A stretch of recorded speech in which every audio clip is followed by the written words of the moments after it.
बछोआणा पिंड है जी, बुढलाडा तहसील दे विच पैंदा, मानसा जिला। इत्थे गुरजंट सिंह सेखों जिहड़े कि बड़े ही एक उद्यमी सीगे, किसानी योधे। उन्हां दे कोई सट लगी हुई सी, पर उहदे बावजूद भी परवाह नहीं कीती। जोश जज्बा इन्ना सी कि आपां जित के जाना, होर कोई गल विच आउणी नहीं चाहिदी। सो इस वक्त असीं उन्हां दे घर पहुँचे हैं जी। सो टिकरी बॉर्डर के उत्ते ही इन्हां दी जिंदड़ी इस संघर्ष के लेखे लगी है। सो इस वक्त असीं इन्हां दे घर पहुँचे हैं। सो ये 60 साल की उम्र दे विच इन्हां दी ये जिहड़ी जिंदड़ी लेखे लगी है। सो आपां देख सकते हैं कि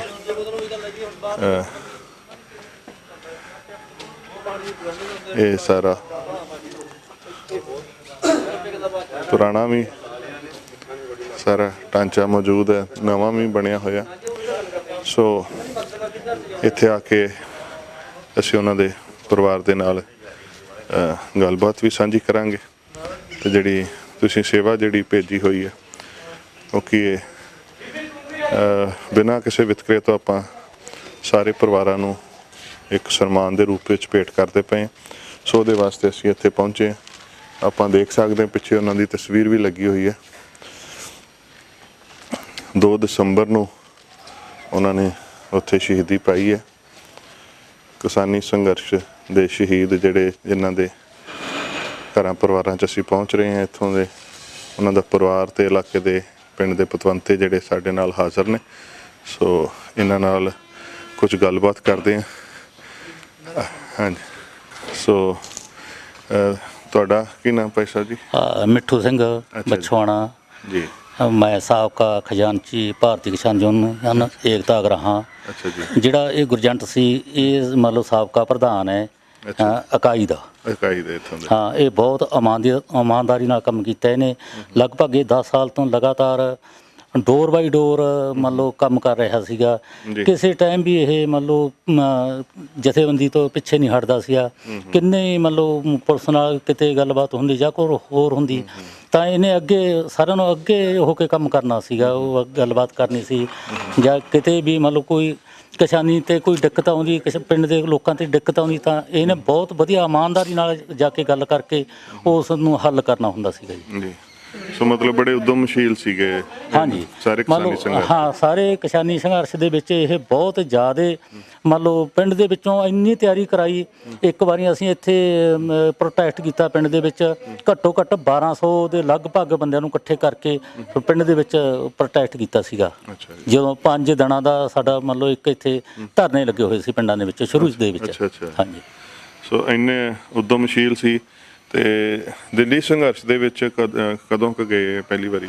ਇਹ ਲਗਭਗ ਜਦੋਂ ਸ਼ਹੀਦ ਹੁੰਦੇ ਨੇ ਉਸ ਤੋਂ ਪਹਿਲਾਂ ਮਤਲਬ ਇਹ ਗਏ ਨੇ। ਅਸੀਂ ਮਤਲਬ ਇਹ ਥੋੜ੍ਹਾ ਜਿਹਾ ਇੱਕ ਗੋਡਿਆਂ ਦਾ ਆਰੀ ਸੀਗਾ। ਅੱਛਾ ਜੀ। ਮਤਲਬ ਇਹ ਕਹਿੰਦਾ ਵੀ ਮੈਂ ਜਾਣਾ ਹੀ ਜਾਣਾ ਹੈ, ਮੈਂ ਪਿੱਛੇ ਨਹੀਂ ਹਟੂ, ਮੈਂ ਤਾਂ ਆਪਦੀ ਜਾਨ ਕਹਿੰਦੇ ਵੀ ਇਸ ਕਿਸਾਨੀ ਸੰਘਰਸ਼ ਦੇ ਵਿੱਚ ਲਾਉਣੀ ਲਾਉਣੀ ਹੈਗੀ।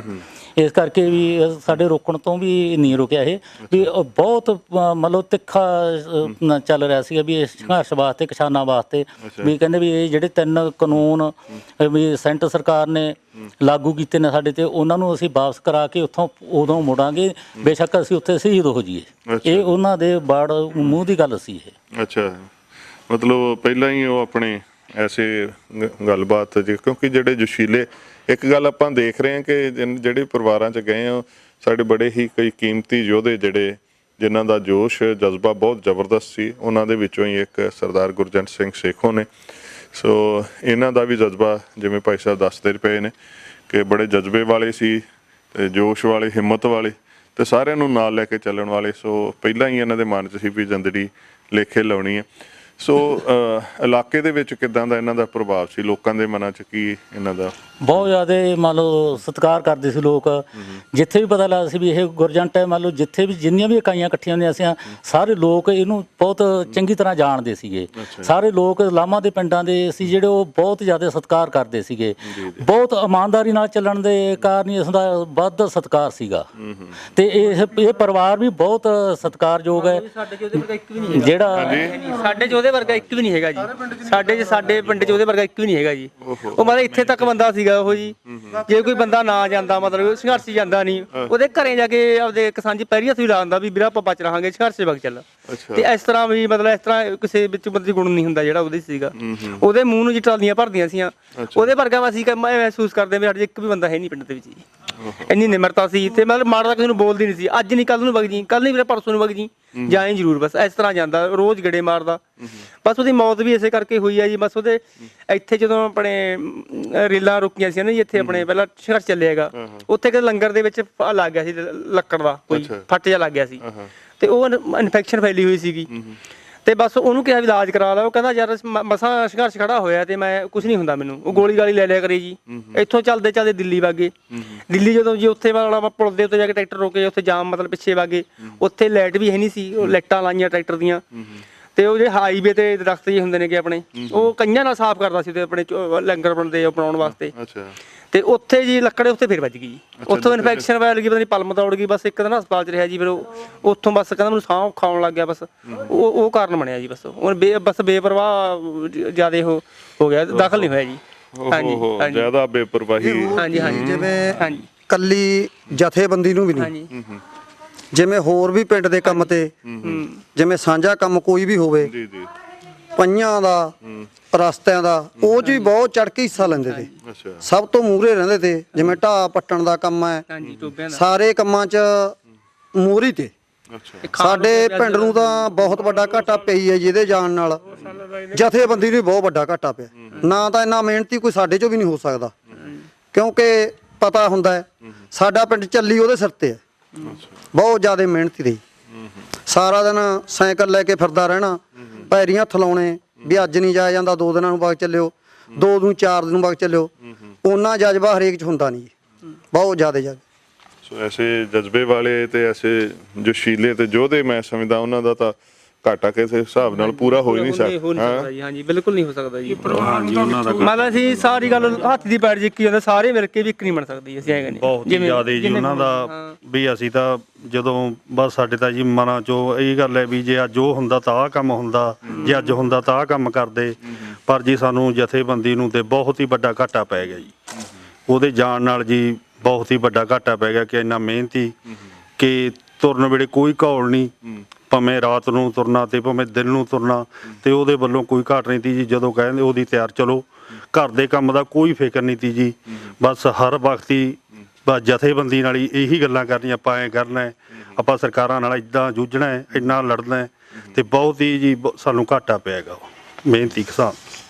ਸੋ ਪ੍ਰੋਫੈਸਰ ਸਤਨਾਮ ਸਿੰਘ ਜਿਹੜੇ ਕਿ ਇਸ ਦੌਰੇ ਦੇ ਵਿੱਚ ਸਾਡੇ ਨਾਲ ਨੇ, ਇਹ ਇਹਨਾਂ ਦਾ ਜੱਦੀ ਪਿੰਡ ਹੈ ਜੀ, ਤੇ ਇਹਨਾਂ ਦੇ ਕੁਝ ਵਿਚਾਰ ਵੀ ਸਰਵਣ ਕਰਦੇ ਹਾਂ। ਵਾਹਿਗੁਰੂ ਜੀ ਕਾ ਖਾਲਸਾ, ਵਾਹਿਗੁਰੂ ਜੀ ਕੀ ਫਤਿਹ। ਗੁਰਜੰਟ ਸਿੰਘ ਦੀ ਸ਼ਹਾਦਤ ਜਿਹੜੀ ਹੈਗੀ ਆ, ਉਹ ਕਿਸਾਨੀ ਸੰਘਰਸ਼ ਨੂੰ, ਕਿਸਾਨੀ ਪਰਿਵਾਰਾਂ ਨੂੰ, ਕਿਸਾਨੀ ਕਿੱਤੇ ਨੂੰ, ਕਿਸਾਨੀ ਜੀਵਨ ਨੂੰ ਸਮਰਪਿਤ ਹੈਗੀ ਆ। ਸੰਗਤਾਂ ਨੂੰ ਮੈਂ ਇਹ ਦੱਸਣਾ ਚਾਹੁੰਦਾ ਵੀ ਗੁਰਜੰਟ ਸਿੰਘ ਇਸ ਇਲਾਕੇ ਦਾ, ਕੱਲੇ ਪਿੰਡ ਦਾ ਨਹੀਂ ਮੈਂ ਕਹਾਂਗਾ, ਇਸ ਇਲਾਕੇ ਦਾ ਸਭ ਤੋਂ ਪੁਰਾਣਾ ਵਰਕਰ ਆ।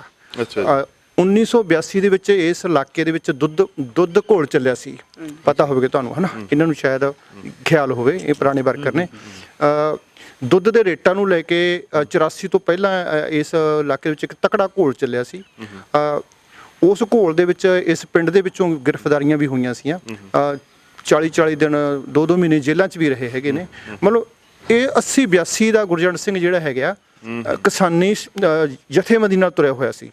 ਇੰਨਾ ਲੰਬਾ ਸਮਾਂ ਕਿਸੇ ਜਥੇਬੰਦੀ ਨਾਲ ਤੁਰਨਾ, ਸਮਰਪਿਤ ਹੋ ਕੇ ਤੁਰਨਾ, ਤੇ ਫਿਰ ਬੇਦਾਗ ਰਹਿਣਾ, ਹਨਾ, ਬਹੁਤ ਔਖਾ ਹੁੰਦਾ ਹੈਗਾ। ਕਿਤੇ ਨਾ ਕਿਤੇ ਬੰਦੇ ਦੇ ਵਿੱਚ ਜੀਵਨ 'ਚ ਕਮੀ ਆ ਜਾਂਦੀ ਹੈਗੀ ਆ, ਪਰ ਗੁਰਜੰਟ ਸਿੰਘ ਦੇ ਵਿੱਚ ਕੋਈ ਕਮੀ ਨਜ਼ਰ ਨਹੀਂ ਆਈ ਕਦੇ ਵੀ, ਹਨਾ।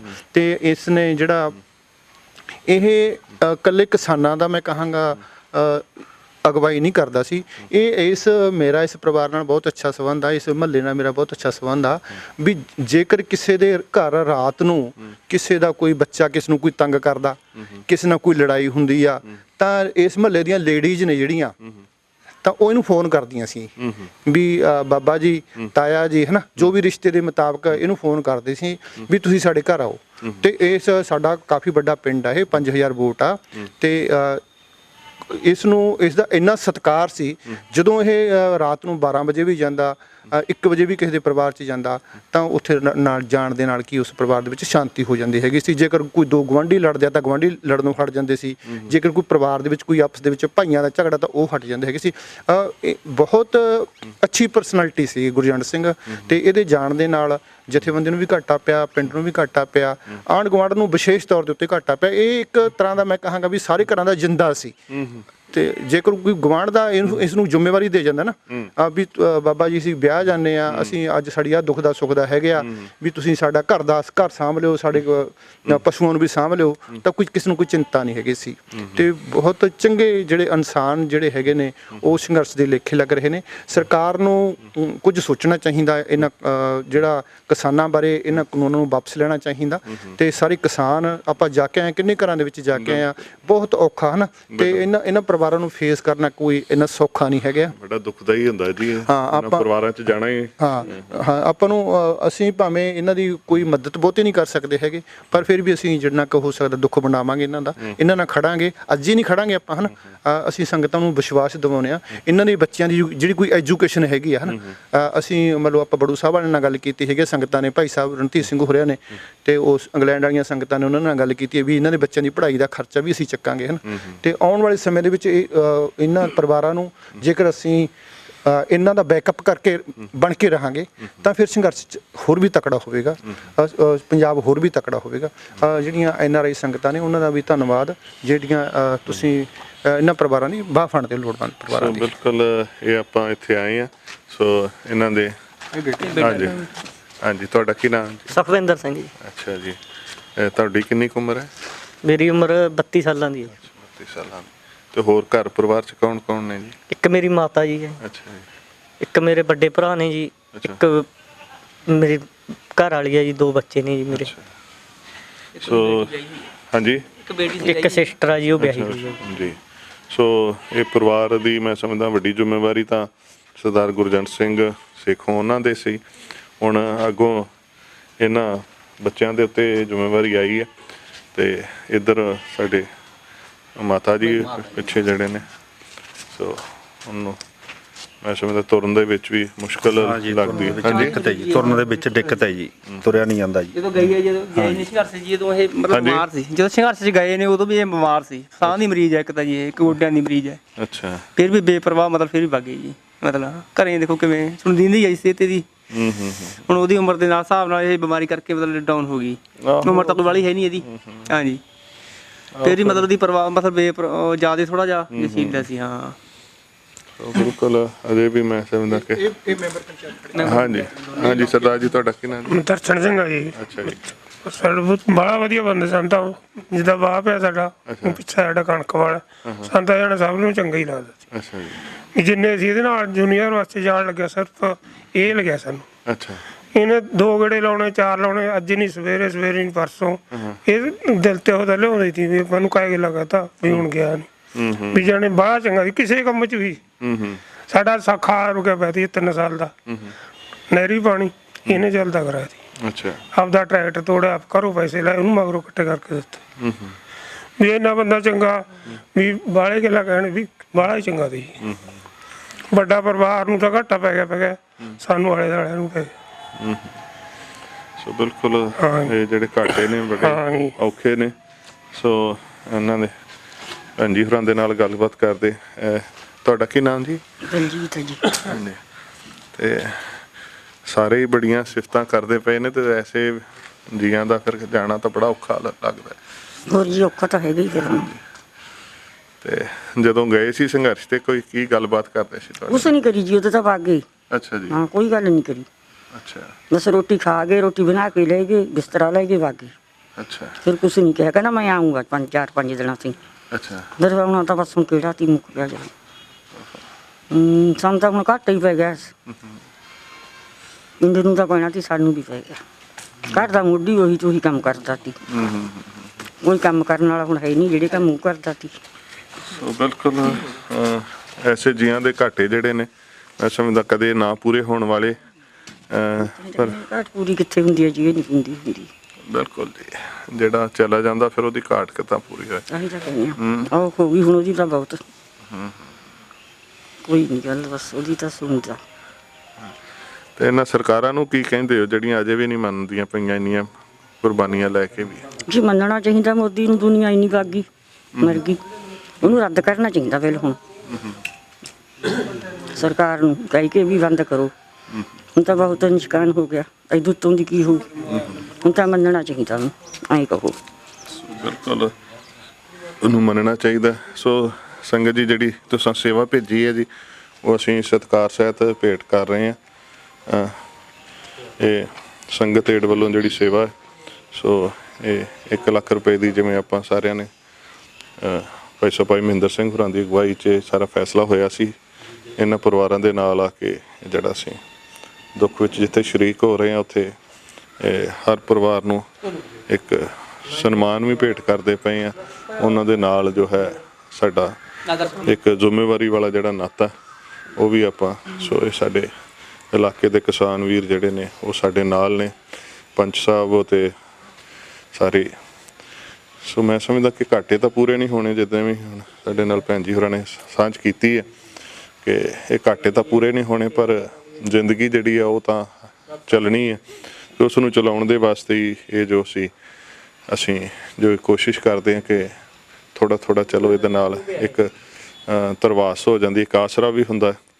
ਤੇ ਇੱਕ ਇਹ ਵੀ ਗੱਲ ਕਿ ਵਿਦੇਸ਼ਾਂ ਵਿੱਚ ਬੈਠੇ ਭੈਣ ਭਰਾ ਜਿਹੜੇ ਸਾਡੇ ਨਾਲ ਖਲੋਤੇ ਨੇ, ਸੋ ਇਹ ਸਾਰਾ ਸੁਨੇਹਾ ਲੈ ਕੇ ਅਸੀਂ ਇੱਥੇ ਆਏ ਹਾਂ ਤੇ ਇਸ ਪਰਿਵਾਰ ਦੇ ਨਾਲ ਆਪਾਂ ਸਾਰਿਆਂ ਨੇ ਦੁੱਖ ਸਾਂਝਾ ਕੀਤਾ। ਸੋ ਵੀਰ ਜੀ, ਤੁਸੀਂ ਕੀ ਕਹਿਣਾ ਚਾਹੋਗੇ ਸਰਦਾਰ ਗੁਰਜੰਟ ਸਿੰਘ ਹੋਰਾਂ ਦੇ ਬਾਰੇ? ਇਹ ਤਾਂ ਬਹੁਤ ਵਧੀਆ ਬੰਦਾ ਸੀ ਜੀ। ਅੱਛਾ ਜੀ। ਕੋਈ ਸਾਂਝਾ ਕੰਮ ਆਉਂਦਾ ਪਿੰਡ 'ਚ ਕਿਤੇ ਸਾਰਿਆਂ ਨੂੰ ਮੂਹਰੇ ਲੱਗ ਕੇ ਕੰਮ ਕਰਦੇ ਸੀ ਜੀ। ਬਾਕੀ ਇਮਾਨਦਾਰੀ ਸੀ। ਬਾਕੀ ਜੂਨੀਅਰ ਦਾ ਕੰਮ ਜਿੰਨਾ ਇਹਨੇ ਚਲਾਇਆ ਸਾਰਿਆਂ ਤੋਂ ਵੱਧ ਮਿਹਨਤੀ ਬੰਦਾ ਹੀ ਸੀ। ਅੱਛਾ ਹਾਂ। ਸੋ ਬਿਲਕੁਲ ਐਸੇ ਮੈਂ ਸਮਝਦਾ ਯੋਧੇ ਜਿਹੜੇ ਨੇ, ਅੱਗੇ ਪਿੱਛੇ ਵੀ ਆਪਾਂ ਜਿਹੜੇ ਪਰਿਵਾਰਾਂ 'ਚ ਜਾ ਕੇ ਆਏ ਸੀ, ਉਹਨਾਂ ਦੇ ਵਿੱਚ ਵੀ ਬੂਟਾ ਸਿੰਘ ਤੇ ਹੋਰ ਜਿਹੜੇ ਸੀਗੇ ਬੜੇ ਹੀ ਜੋਸ਼ ਵਾਲੇ, ਧੰਨਾ ਸਿੰਘ ਵੇਖੋ 50 ਕਿਲੋਮੀਟਰ ਮਗਰ ਮੋਟਰਸਾਈਕਲ ਚਲਾ ਕੇ ਪਹੁੰਚ ਗਏ ਸੀ। ਸੋ ਇਹਨਾਂ ਪਰਿਵਾਰਾਂ ਦਾ ਦੇਣ ਕੀ ਦੇ ਸਕਦੇ ਆਪਾਂ? ਮੈਂ ਸਮਝਦਾ ਇਹ ਸੰਘਰਸ਼ ਦੀ ਜਿਹੜੀ ਕਾਮਯਾਬੀ ਉਹ ਇਹਨਾਂ ਦੇ ਸਤਿਕਾਰ ਵਜੋਂ ਹੀ ਹੋਣੀ ਹੈ। ਇਹਨਾਂ ਦੀ ਕੁਰਬਾਨੀ ਜਿਹੜੀ ਹੈ ਬਹੁਤ ਵੱਡੀ ਹੈ। ਤੇ ਕਿਵੇਂ ਦੇਖਦੇ ਹੋ ਜੀ, ਹੁਣ ਸਰਕਾਰਾਂ ਨੂੰ ਕੀ ਕਹਿਣਾ ਚਾਹੁੰਦੇ ਹੋ ਤੁਸੀਂ? ਅਸੀਂ ਸਰਕਾਰਾਂ ਨੂੰ ਕਹਿਣਾ ਚਾਹੁੰਦੇ ਹਾਂ ਵੀ ਜਿਹੜੇ ਇਹ ਕਾਲੇ ਕਾਨੂੰਨ ਨੇ ਇਹ ਤੁਰੰਤ ਵਾਪਸ ਲੈ ਕੇ ਜਿਹੜੀਆਂ ਅਜਾਈ ਜਾ ਰਹੀਆਂ ਨੇ ਜਾਨਾਂ, ਉਹਨਾਂ ਨੂੰ ਬਚਾਇਆ ਜਾਵੇ। ਜਿਹੜੇ ਸਾਡੇ ਬਹੁਤ ਅੱਗੇ ਵਧੂ ਲੋਕ ਨੇ ਉਹ ਇਸ ਸੰਘਰਸ਼ ਦੇ ਵਿੱਚ ਸ਼ਹੀਦ ਹੋ ਰਹੇ ਨੇ, ਉਹਨਾਂ ਨੂੰ ਮੰਨ ਲਓ ਛੇਤੀ ਤੋਂ ਛੇਤੀ ਮੰਨ ਲਓ ਇਹ ਕਾਨੂੰਨ ਵਾਪਸ ਲੈ ਕੇ ਤੇ ਉੱਥੋਂ ਵਾਪਸ ਕੀਤਾ ਜਾਵੇ। ਬਿਲਕੁਲ ਸਾਰੇ ਜਿਹੜੇ ਗਏ ਨੇ ਮੋਰਚਿਆਂ ਦੇ ਉੱਤੇ, ਮੈਂ ਸਮਝਦਾ ਬੜੀਆਂ ਕੀਮਤੀ ਜਾਨਾਂ ਸਾਡੀਆਂ ਇਸ ਸੰਘਰਸ਼ ਦੇ ਲੇਖੇ ਲੱਗ ਰਹੀਆਂ। ਪਰਿਵਾਰਾਂ ਨੂੰ ਜਿਹੜੇ ਘਾਟੇ ਪੈ ਰਹੇ ਨੇ ਬਹੁਤ ਵੱਡੇ ਨੇ। ਸੋ ਇਹਨਾਂ ਘਾਟਿਆਂ ਤੋਂ ਜਿੱਥੇ ਵੇਖੋ ਬਚਣ ਦਾ ਮੈਂ ਸਮਝਦਾ ਇਹੀ ਰਾਹ ਹੋ ਸਕਦਾ ਕਿ ਸਰਕਾਰ ਜਲਦੀ ਤੋਂ ਜਲਦੀ ਜੋ ਹੈ ਇਹ ਕਾਲੇ ਕਾਨੂੰਨ ਵਾਪਸ ਲਏ, ਤਾਂ ਕਿ ਉੱਥੇ ਮੋਰਚਿਆਂ ਤੇ ਜਿਹੜੇ ਲੱਖਾਂ ਲੋਕ ਜਿਹੜੇ ਉੱਥੇ ਬੈਠੇ ਨੇ, ਜੁੜੇ ਹੋਏ ਨੇ, ਤੇ ਉਹ ਆਪੋ ਆਪਣੇ ਘਰੀ ਆ ਕੇ ਆਪਣੇ ਕਾਰ ਵਿਹਾਰ ਦੇ ਵਿੱਚ ਆਪਣੀ ਜ਼ਿੰਦਗੀ ਦੇ ਵਿੱਚ ਹੋਰ ਕਾਰ ਜਿਹੜੇ ਕਰਨ ਵਾਲੇ ਨੇ ਉਹ ਕਰ ਸਕਣ। ਸੋ ਇਹ ਸੰਘਰਸ਼ ਜਿੰਨੀ ਜਲਦੀ ਖਤਮ ਹੋਏ, ਜਿੰਨੀ ਜਲਦੀ ਕਿ ਜੋ ਹੈ ਸਰਕਾਰ ਇਹ ਕਾਲੇ ਕਾਨੂੰਨ ਵਾਪਸ ਲਏ, ਓਨਾ ਹੀ ਭਲਾ ਹੈ ਜੀ। ਅਸੀਂ ਸੰਗਤ ਏਡ ਦਾ ਤਹਿ ਦਿਲੋਂ ਧੰਨਵਾਦ ਕਰਦੇ ਹਾਂ। ਪਰਿਵਾਰ ਵੱਲੋਂ, ਭਾਰਤੀ ਕਿਸਾਨ ਯੂਨੀਅਨ ਏਕਤਾ ਅਗਰਾਹਾਂ ਵੱਲੋਂ, ਸਾਰੇ ਪਿੰਡ ਵੱਲੋਂ ਤੇ ਸਾਰੀਆਂ ਇਕਾਈਆਂ ਵੱਲੋਂ ਬਹੁਤ ਬਹੁਤ ਧੰਨਵਾਦ ਕਰਦੇ ਹਾਂ ਜੋ ਅੱਜ 1 ਲੱਖ ਰੁਪਈਆ ਇਸ ਪਰਿਵਾਰ ਨੂੰ ਮੰਨ ਲਓ ਦਿੱਤਾ ਗਿਆ ਗਾ, ਤੇ ਬਹੁਤ ਵੱਡੀ ਸਹਾਇਤਾ ਹੈ। ਇਸ ਪਰਿਵਾਰ ਨੂੰ ਮੰਨ ਲਓ ਇਹਨਾਂ ਦੇ ਬੱਚਿਆਂ ਵੱਲ ਵੀ ਧਿਆਨ ਦਿੱਤਾ ਜਾਵੇ। ਸੋ ਬਿਲਕੁਲ ਇਹਨਾਂ ਦੇ ਬੱਚੇ ਛੋਟੇ ਨੇ ਭਾਈ ਸਾਹਿਬ ਹੋਰਾਂ ਦੇ, ਤੇ ਉਹਨਾਂ ਦੀ ਪੜ੍ਹਾਈ ਦੇ ਵਾਸਤੇ ਵੀ ਜੋ ਹੈ ਉਹ ਉਸ ਸੰਬੰਧ ਦੇ ਵਿੱਚ ਵੀ ਇਹਨਾਂ ਨਾਲ ਵਿਚਾਰ ਕੀਤੀ ਜਾਏਗੀ। ਸੋ ਆਪ ਸੰਗਤਾਂ ਦਾ ਭੇਜਿਆ ਹੋਇਆ ਹੈ ਪਿਆਰ ਸਤਿਕਾਰ ਜਿਹੜਾ ਅਸੀਂ ਇਸ ਪਰਿਵਾਰ ਦੇ ਨਾਲ ਸਾਂਝਾ ਕੀਤਾ, ਇਹਨਾਂ ਨੂੰ ਭੇਟ ਕੀਤਾ ਗਿਆ। ਸੋ ਕਿਸਾਨੀ ਦੇ ਵਿੱਚ ਬਹੁਤ ਸਾਰੇ ਕੰਮ ਐਸੇ ਹੁੰਦੇ ਨੇ ਜਿਹੜੇ ਅਸੀਂ ਸਿਰਫ ਬੀਬੀਆਂ ਵਾਸਤੇ ਕਹਿ ਲਈਏ ਰਾਖਵੇਂ ਹੁੰਦੇ ਨੇ। ਜਿੱਦਾਂ ਇਹ ਆਪਾਂ ਦੇਖ ਸਕਦੇ ਹਾਂ ਕਿ ਇਹਨਾਂ ਨੂੰ ਸਾਡੇ ਤੋਂ ਉਧਰ ਪਾਥੀਆਂ ਬੋਲਦੇ ਨੇ, ਇਹਨੂੰ ਜੋ ਬਾਲਣ ਦੇ ਰੂਪ ਦੇ ਵਿੱਚ ਇਹਨੂੰ ਬਾਅਦ 'ਚ ਵਰਤਿਆ ਜਾਂਦਾ। ਸੋ ਪਰ ਇਸ ਸੰਘਰਸ਼ ਦੇ ਦੌਰਾਨ ਜਿਹੜਾ ਇਸ ਇਲਾਕੇ ਦੀਆਂ ਬੀਬੀਆਂ ਦਾ ਜਿਹੜਾ ਯੋਗਦਾਨ ਆ ਜਾਂ ਆਈਆਂ ਭੈਣਾਂ ਦਾ, ਉਹਦੇ ਬਾਰੇ ਥੋੜ੍ਹੀ ਜਿਹੀ ਗੱਲ ਕਰਦੇ ਹਾਂ। ਹਾਂਜੀ ਸਰਦਾਰ ਜੀ, ਕਿ ਹੁਣ ਕਿਉਂਕਿ ਬਹੁਤ ਸਾਰੇ ਪਰਿਵਾਰ ਐਸੇ ਹੋਣਗੇ ਜਿਹੜੇ ਉੱਥੇ ਮੋਰਚਿਆਂ ਤੇ ਬੈਠੇ ਨੇ, ਤੇ ਪਿੱਛੋਂ ਘਰਾਂ ਦਾ ਤੇ ਖੇਤੀ ਦਾ ਕਿੱਦਾਂ ਸਰਦਾ ਉਹਨਾਂ ਦਾ ਜੀ? ਵਾਹਿਗੁਰੂ ਜੀ ਕਾ ਖਾਲਸਾ, ਵਾਹਿਗੁਰੂ ਜੀ ਕੀ ਫਤਿਹ ਜੀ। ਪਿੰਡ ਬਛਵਾਣਾ ਜੀ, ਇੱਥੇ ਜੀ ਬਹੁਤ ਕੱਲੇ ਨੇ ਜੋ ਬੰਦੇ ਜੀ, ਉਹ ਸੰਘਰਸ਼ ਦੇ ਵਿੱਚ ਨੇ ਜੀ। ਪਿੱਛੋਂ ਸਾਡੀਆਂ ਮਾਤਾਵਾਂ ਦਾ, ਸਾਡੀਆਂ ਭੈਣਾਂ ਦਾ ਬਹੁਤ ਜ਼ਿਆਦਾ ਸਹਿਯੋਗ ਹੈ ਜੀ। ਹਰਾ ਵੀ ਮਤਲਬ ਲਿਆਉਣਾ ਤੇ ਆਪ ਹਰਾ ਲਿਆ ਕੇ ਕੁੱਟਣਾ ਤੇ ਪਾਉਣਾ ਤੇ ਸਾਰੀ ਜ਼ਿੰਮੇਵਾਰੀ ਘਰ ਦੀ ਜੀ ਉਹਨਾਂ ਨੇ ਆਪਦੇ ਸਿਰ ਤੇ ਲਈ ਹੋਈ ਹੈ। ਅੱਛਾ ਜੀ। ਤੇ ਜੀ ਉਹਨਾਂ ਨੇ ਜਦੋਂ ਵੀ ਪੁੱਛਣਾ ਫੋਨ ਕਰਕੇ ਉੱਥੋਂ ਵੀ ਘਰ ਦਾ ਬੇਟਾ ਤੇ ਕੀ ਹਾਲ ਹੈ, ਕਿਵੇਂ ਚੱਲੀ ਜਾਂਦਾ, ਉਹ ਕਹਿੰਦੀਆਂ ਨੇ ਬਾਪੂ ਜੀ ਤੁਸੀਂ ਪਰਵਾਹ ਨਾ ਕਰੋ ਤੇ ਤੁਸੀਂ ਸੰਘਰਸ਼ ਲੜੋ ਤੇ ਘਰ ਦੀ ਜੋ ਜ਼ਿੰਮੇਵਾਰੀ ਆ ਸਾਡੇ ਸਿਰ ਤੇ ਸਿੱਟ ਕੇ ਰੱਖੋ ਤੇ ਅਸੀਂ ਆਪੇ ਸਾਂਭਾਂਗੇ। ਤੇ ਜੀ ਬਹੁਤ ਹੀ ਜ਼ਿਆਦਾ ਬੱਚਿਆਂ ਦਾ ਤੇ ਮਾਤਾ ਦਾ ਜੀ ਬਹੁਤ ਹੀ ਜ਼ਿਆਦਾ ਸਾਡੇ ਪਿੰਡ 'ਚੋਂ ਸਹਿਯੋਗ ਹੈ ਜੀ। ਘਰ ਦੇ ਵਿੱਚ ਕੋਈ ਦਿੱਕਤ ਨਹੀਂ ਆਉਂਦੀ ਜੀ। ਅਸੀਂ ਮਗਰੋਂ ਜਦੋਂ ਸੰਘਰਸ਼ ਦੇ ਵਿੱਚ ਜਾਂਦਾ ਜੀ, ਪਿੱਛੋਂ ਵੀ ਜ਼ਿੰਮੇਵਾਰੀਆਂ ਕਈ ਵਾਰੀ ਬੰਦੇ ਦੇ ਮਨ 'ਚ ਰਹਿੰਦੀਆਂ ਨੇ ਜੀ ਵੀ ਘਰੇ ਪਤਾ ਨਹੀਂ ਕਿਵੇਂ ਹੋਊਗਾ, ਤੇ ਪਰ ਐਡੇ ਸਹਿਯੋਗ ਨਾਲ ਜੋ ਇਹ ਹੌਸਲੇ ਜੀ ਉਹਨਾਂ ਦੇ ਬੁਲੰਦ ਨੇ, ਉੱਥੇ ਲੜਦੇ ਨੇ ਸੰਘਰਸ਼ ਜੀ ਤੇ ਪਿੱਛੇ ਮੁੜ ਕੇ ਨਹੀਂ ਉਹਨਾਂ ਨੇ ਦੇਖਿਆ। ਤੇ ਘਰ ਦਾ ਕੰਮਕਾਰ ਸਾਰਾ ਜੀ ਸਾਡੀਆਂ ਮਾਤਾ ਨੇ ਤੇ ਭੈਣਾਂ ਨੇ ਸੰਭਾਲਿਆ ਹੋਇਆ ਜੀ। ਸੋ ਬਿਲਕੁਲ ਮੈਂ ਸਮਝਦਾ ਕਿ ਇੱਥੇ ਹਰ ਘਰ ਦੇ ਵਿੱਚ ਆਪਾਂ ਦੇਖਿਆ ਕਿ 2-4 ਪਸ਼ੂ ਵੀ ਰੱਖੇ ਹੁੰਦੇ ਨੇ ਦੁੱਧ ਲਵੇਰੇ ਵਾਸਤੇ, ਤੇ ਉਹ ਸਾਰੀਆਂ ਜ਼ਿੰਮੇਵਾਰੀਆਂ ਜਿਹੜੀਆਂ ਨੇ ਖੇਤੀ ਦੀਆਂ। ਸੋ ਕੋਈ ਖੇਤੀ ਦੇ ਜਿੱਦਾਂ ਖੇਤਾਂ ਦੇ ਵਿੱਚ ਕੋਈ ਦਵਾ ਜਾਂ ਹੋਰ ਕੰਮਕਾਰ ਕਰਨ ਵਾਲੇ ਹੁੰਦੇ ਨੇ, ਉਹਨਾਂ ਦੇ ਵਿੱਚ ਫਿਰ ਕਿੱਦਾਂ ਸਰਦਾ ਜੀ? ਉਹਨਾਂ ਦਾ ਜੀ ਜਦੋਂ ਪਿੰਡ ਦੇ ਵਿੱਚ ਕੋਈ ਸਪਰੇਅ ਕਰਨੀ ਹੈ ਜਾਂ ਕੋਈ ਮਤਲਬ ਕਿਸੇ ਦੀ ਰੇਹ ਪਾਣੀ ਪਾਉਣਾ ਹੈ, ਤਾਂ ਉਹਨਾਂ ਭੈਣਾਂ ਨੇ ਕਹਿਣਾ ਵੀ ਇੱਥੇ ਵੀਰੋ ਤੇ ਸਾਡੇ ਇੱਥੇ ਪਿੰਡ ਦੇ ਵਿੱਚ ਬਹੁਤ ਮੁੰਡੇ ਨੇ ਜੀ ਇਹੋ ਜਿਹੇ, ਜੋ ਉਹਨਾਂ ਨੇ ਕਿਹਾ ਵੀ ਸਾਡੇ ਭੈਣੇ ਤੇ ਸਾਨੂੰ ਜਾਂ ਮਾਤਾ ਵੀ ਸਾਨੂੰ ਦੱਸੋ ਬੇਬੇ ਤੁਹਾਡੇ ਖੇਤ ਦੇ ਵਿੱਚ ਪਾਣੀ ਲਾਉਣਾ ਹੈ ਜਾਂ ਰੇਹ ਪਾਉਣੀ ਹੈ ਤਾਂ ਸਾਨੂੰ ਕਾਲ ਕਰੋ, ਅਸੀਂ ਤੁਰਤ ਜਾ ਕੇ ਤੁਹਾਡਾ ਪਾਣੀ ਵੀ ਲਾਵਾਂਗੇ ਤੇ ਰੇਹ ਵੀ ਡੇਗਾਂਗੇ ਤੇ ਸਪਰੇਅ ਵੀ ਕਰਕੇ ਆਵਾਂਗੇ। ਉਹ ਸਾਡੇ ਕਲੱਬ ਵਾਲੇ ਮੁੰਡੇ ਨੇ। ਸਾਡੇ ਉਰੇ ਕਲੱਬ ਬਣਿਆ ਹੋਇਆ ਜੀ, ਆਪਣੇ ਟੂਰਨਾਮੈਂਟ ਕਮੇਟੀ ਦਾ ਜੀ। ਉਹ ਸਾਡੇ ਨਾਲ ਬਹੁਤ ਸਹਿਯੋਗ ਦੇ ਰਹੇ ਨੇ। ਜੇ ਕਿਸੇ ਕਿਸਮ ਦੀ ਵੀ ਲੋੜ ਹੁੰਦੀ ਹੈ, ਜਿਵੇਂ ਅੱਜ ਲੱਕੜਾਂ ਇਕੱਠੀਆਂ ਕਰ ਰਹੇ ਜੀ ਦਿੱਲੀ ਵਾਸਤੇ, ਮੋਰਚੇ ਵਾਸਤੇ, ਉਹ ਡਟੇ ਹੋਏ ਨੇ ਹੁਣ ਇਹ ਮੋਰਚੇ 'ਚ ਲੱਕੜਾਂ ਇਕੱਠੀਆਂ ਕਰਨ 'ਚ।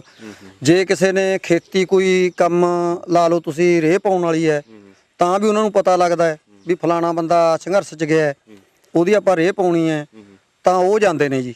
ਉਹ ਰੇਹ ਵੀ ਪਾ ਕੇ ਆਉਂਦੇ ਨੇ ਤੇ ਪਾਣੀ ਧਾਣੀ ਵੀ ਲਾਉਣ ਜਾਂਦੇ ਨੇ। ਸਾਡਾ ਮਗਰੋਂ ਉਹ ਵੀ ਬਹੁਤ ਕੰਮ ਸਾਂਭ ਰਹੇ ਨੇ ਜੀ ਕਲੱਬ ਵਾਲੇ। ਮਾਵਾਂ ਭੈਣਾਂ ਦਾ ਜਿੱਥੋਂ ਤੱਕ ਕਹੀਏ ਜੀ, ਹੁਣ ਲਾ ਲਓ ਵੀ ਟਰਾਲੀ ਭਰ ਕੇ ਤੋਰੀ ਹੈ ਜੀ ਅਸੀਂ ਨੇ, ਸਮਝ ਲੈ ਬਲਾਡੇ ਪਹੁੰਚੀ ਹੋਣਗੇ ਜੀ, ਅੱਧਾ ਘੰਟਾ ਹੋਇਆ ਤੁਰਿਆ ਨੂੰ। ਔਰ ਉਹ ਟਰਾਲੀ ਹਮੇਸ਼ਾ ਨਾਲੇ ਘਰ ਦੇ ਕੰਮ ਕਰਨੇ ਤੇ ਨਾਲੇ ਬਲਾਡੇ ਸੰਘਰਸ਼ 'ਚ ਜਾਣਾ। ਆਪਣਾ ਉੱਥੇ ਬੀਜੇਪੀ ਦੇ ਆਗੂ ਦੇ ਬਾਰ ਮੂਹਰੇ ਧਰਨਾ ਹੈ, ਉੱਥੇ ਵੀ ਰੋਜ਼ਾਨਾ ਜਾਣਾ ਮਾਈਆਂ ਨੇ, ਤੇ ਆ ਕੇ ਫੇਰ ਆਪਦੇ ਘਰ ਦੇ ਕੰਮ ਕਰਨੇ। ਬਹੁਤ ਵੱਡਾ ਸਾਡੇ ਪਿੰਡ 'ਚੋਂ ਜ਼ਿਆਦਾ ਮਾਈਆਂ ਦਾ ਸਹਿਯੋਗ ਹੈ ਜੀ।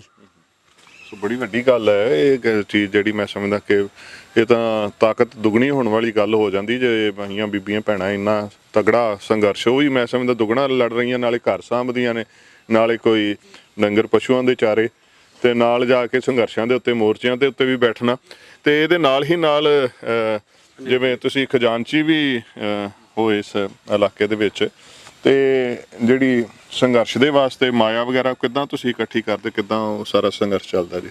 ਅਸੀਂ ਮਤਲਬ ਜੋ ਵੀ ਪੈਸਾ ਇਕੱਠਾ ਹੁੰਦਾ ਸਾਡੇ, ਅਸੀਂ ਪਿੰਡ ਦੇ ਵਿੱਚ ਗੇੜਾ ਲਾਉਂਦੇ ਹਾਂ ਕਿਸਾਨਾਂ ਕੋਲੇ। ਉਹ ਕਿਸਾਨ ਸਾਨੂੰ ਮਤਲਬ ਪਹਿਲਾਂ ਅਸੀਂ ਸਰਦਾ ਸਮਾਨ ਦਿੰਦੇ ਹੁੰਦੇ ਸੀ ਫੰਡ ਸਾਨੂੰ। ਉਹ ਫੰਡ ਜਿਹੜਾ ਸਰਦਾ ਸਮਾਨ ਇਕੱਠਾ ਹੁੰਦਾ ਸੀ, ਸਾਰੇ ਦਾ ਸਾਰਾ ਫੰਡ ਸਾਡਾ ਇਕਾਈ ਭਾਰਤੀ ਕਿਸਾਨ ਯੂਨੀਅਨ ਏਕਤਾ ਉਗਰਾਹਾਂ ਵੱਲੋਂ ਇਕਾਈ ਵੱਲੋਂ ਬੈਂਕ ਦੇ ਵਿੱਚ ਖਾਤਾ ਹੈਗਾ। ਉਸ ਜਿੰਨਾ ਫੰਡ ਇਕੱਠਾ ਹੁੰਦਾ ਉਹ ਸਾਰਾ ਬੈਂਕ ਦੇ ਵਿੱਚ ਜਮ੍ਹਾਂ ਕਰਾਇਆ ਜਾਂਦਾ ਹੈ।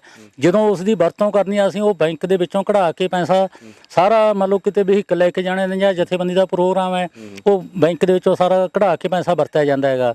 ਤੇ ਉਹ ਸਾਰਾ ਹਿਸਾਬ ਕਿਤਾਬ ਇੱਕ ਕੈਸ਼ੀਅਰ ਕੋਲੇ ਹੁੰਦਾ ਹੈਗਾ। ਜਿਸ ਵੀ ਬੰਦੇ ਨੇ ਮਨੁੱਖ ਨੇ ਮੰਨ ਲਓ ਪਿੰਡ ਦੇ ਵਿੱਚੋਂ ਕਿਸੇ ਨੇ ਹਿਸਾਬ ਕਿਤਾਬ ਲੈਣਾ ਤਾਂ ਉਹ ਤੋਂ ਹਿਸਾਬ ਕਿਤਾਬ ਲਿਆ ਜਾ ਸਕਦਾ ਹੈਗਾ। ਇਹ ਤੇ ਉਸ ਤੋਂ ਬਾਅਦ ਜਦੋਂ ਹੁਣ ਲੰਬਾ ਵੱਡਾ ਸੰਘਰਸ਼ ਸਾਡਾ ਚੱਲਿਆ, ਜ਼ਮੀਨਾਂ ਨੂੰ ਬਚਾਉਣ ਵਾਸਤੇ ਚੱਲਿਆ, ਤਾਂ ਸਾਰੀ ਮੰਨ ਲਓ 200 ਰੁਪਇਆ ਪਰ ਏਕੜ ਫੰਡ ਇਕੱਠਾ ਕੀਤਾ ਅਸੀਂ, ਜਿਹਦਾ ਲਗਭਗ 7 ਲੱਖ ਰੁਪਇਆ ਇਕੱਠਾ ਹੋਇਆ। ਪਹਿਲਾਂ ਸਾਡਾ 3 ਲੱਖ ਫੰਡ ਪਿਆ ਸੀਗਾ।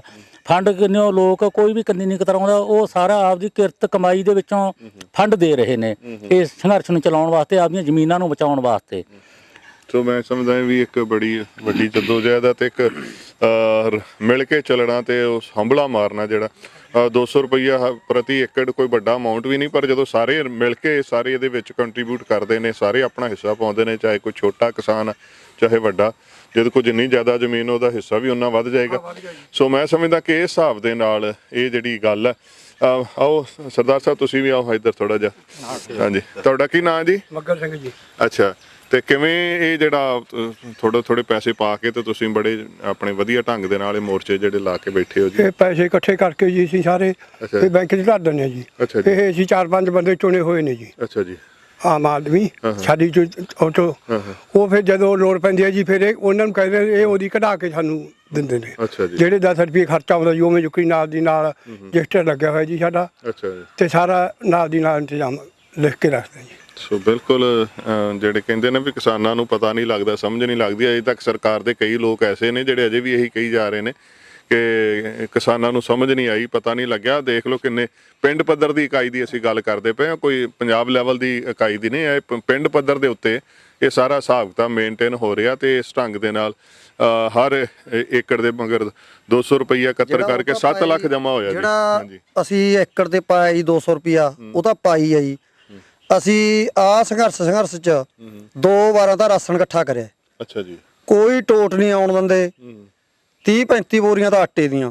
ਅੱਛਾ ਜੀ। ਤੇ ਮਿਲਾ 6-7 ਬੋਰੀਆਂ ਖੰਡ ਦੀਆਂ ਤੇ 2 ਬੋਰੀਆਂ ਚਾਹ ਦੀਆਂ।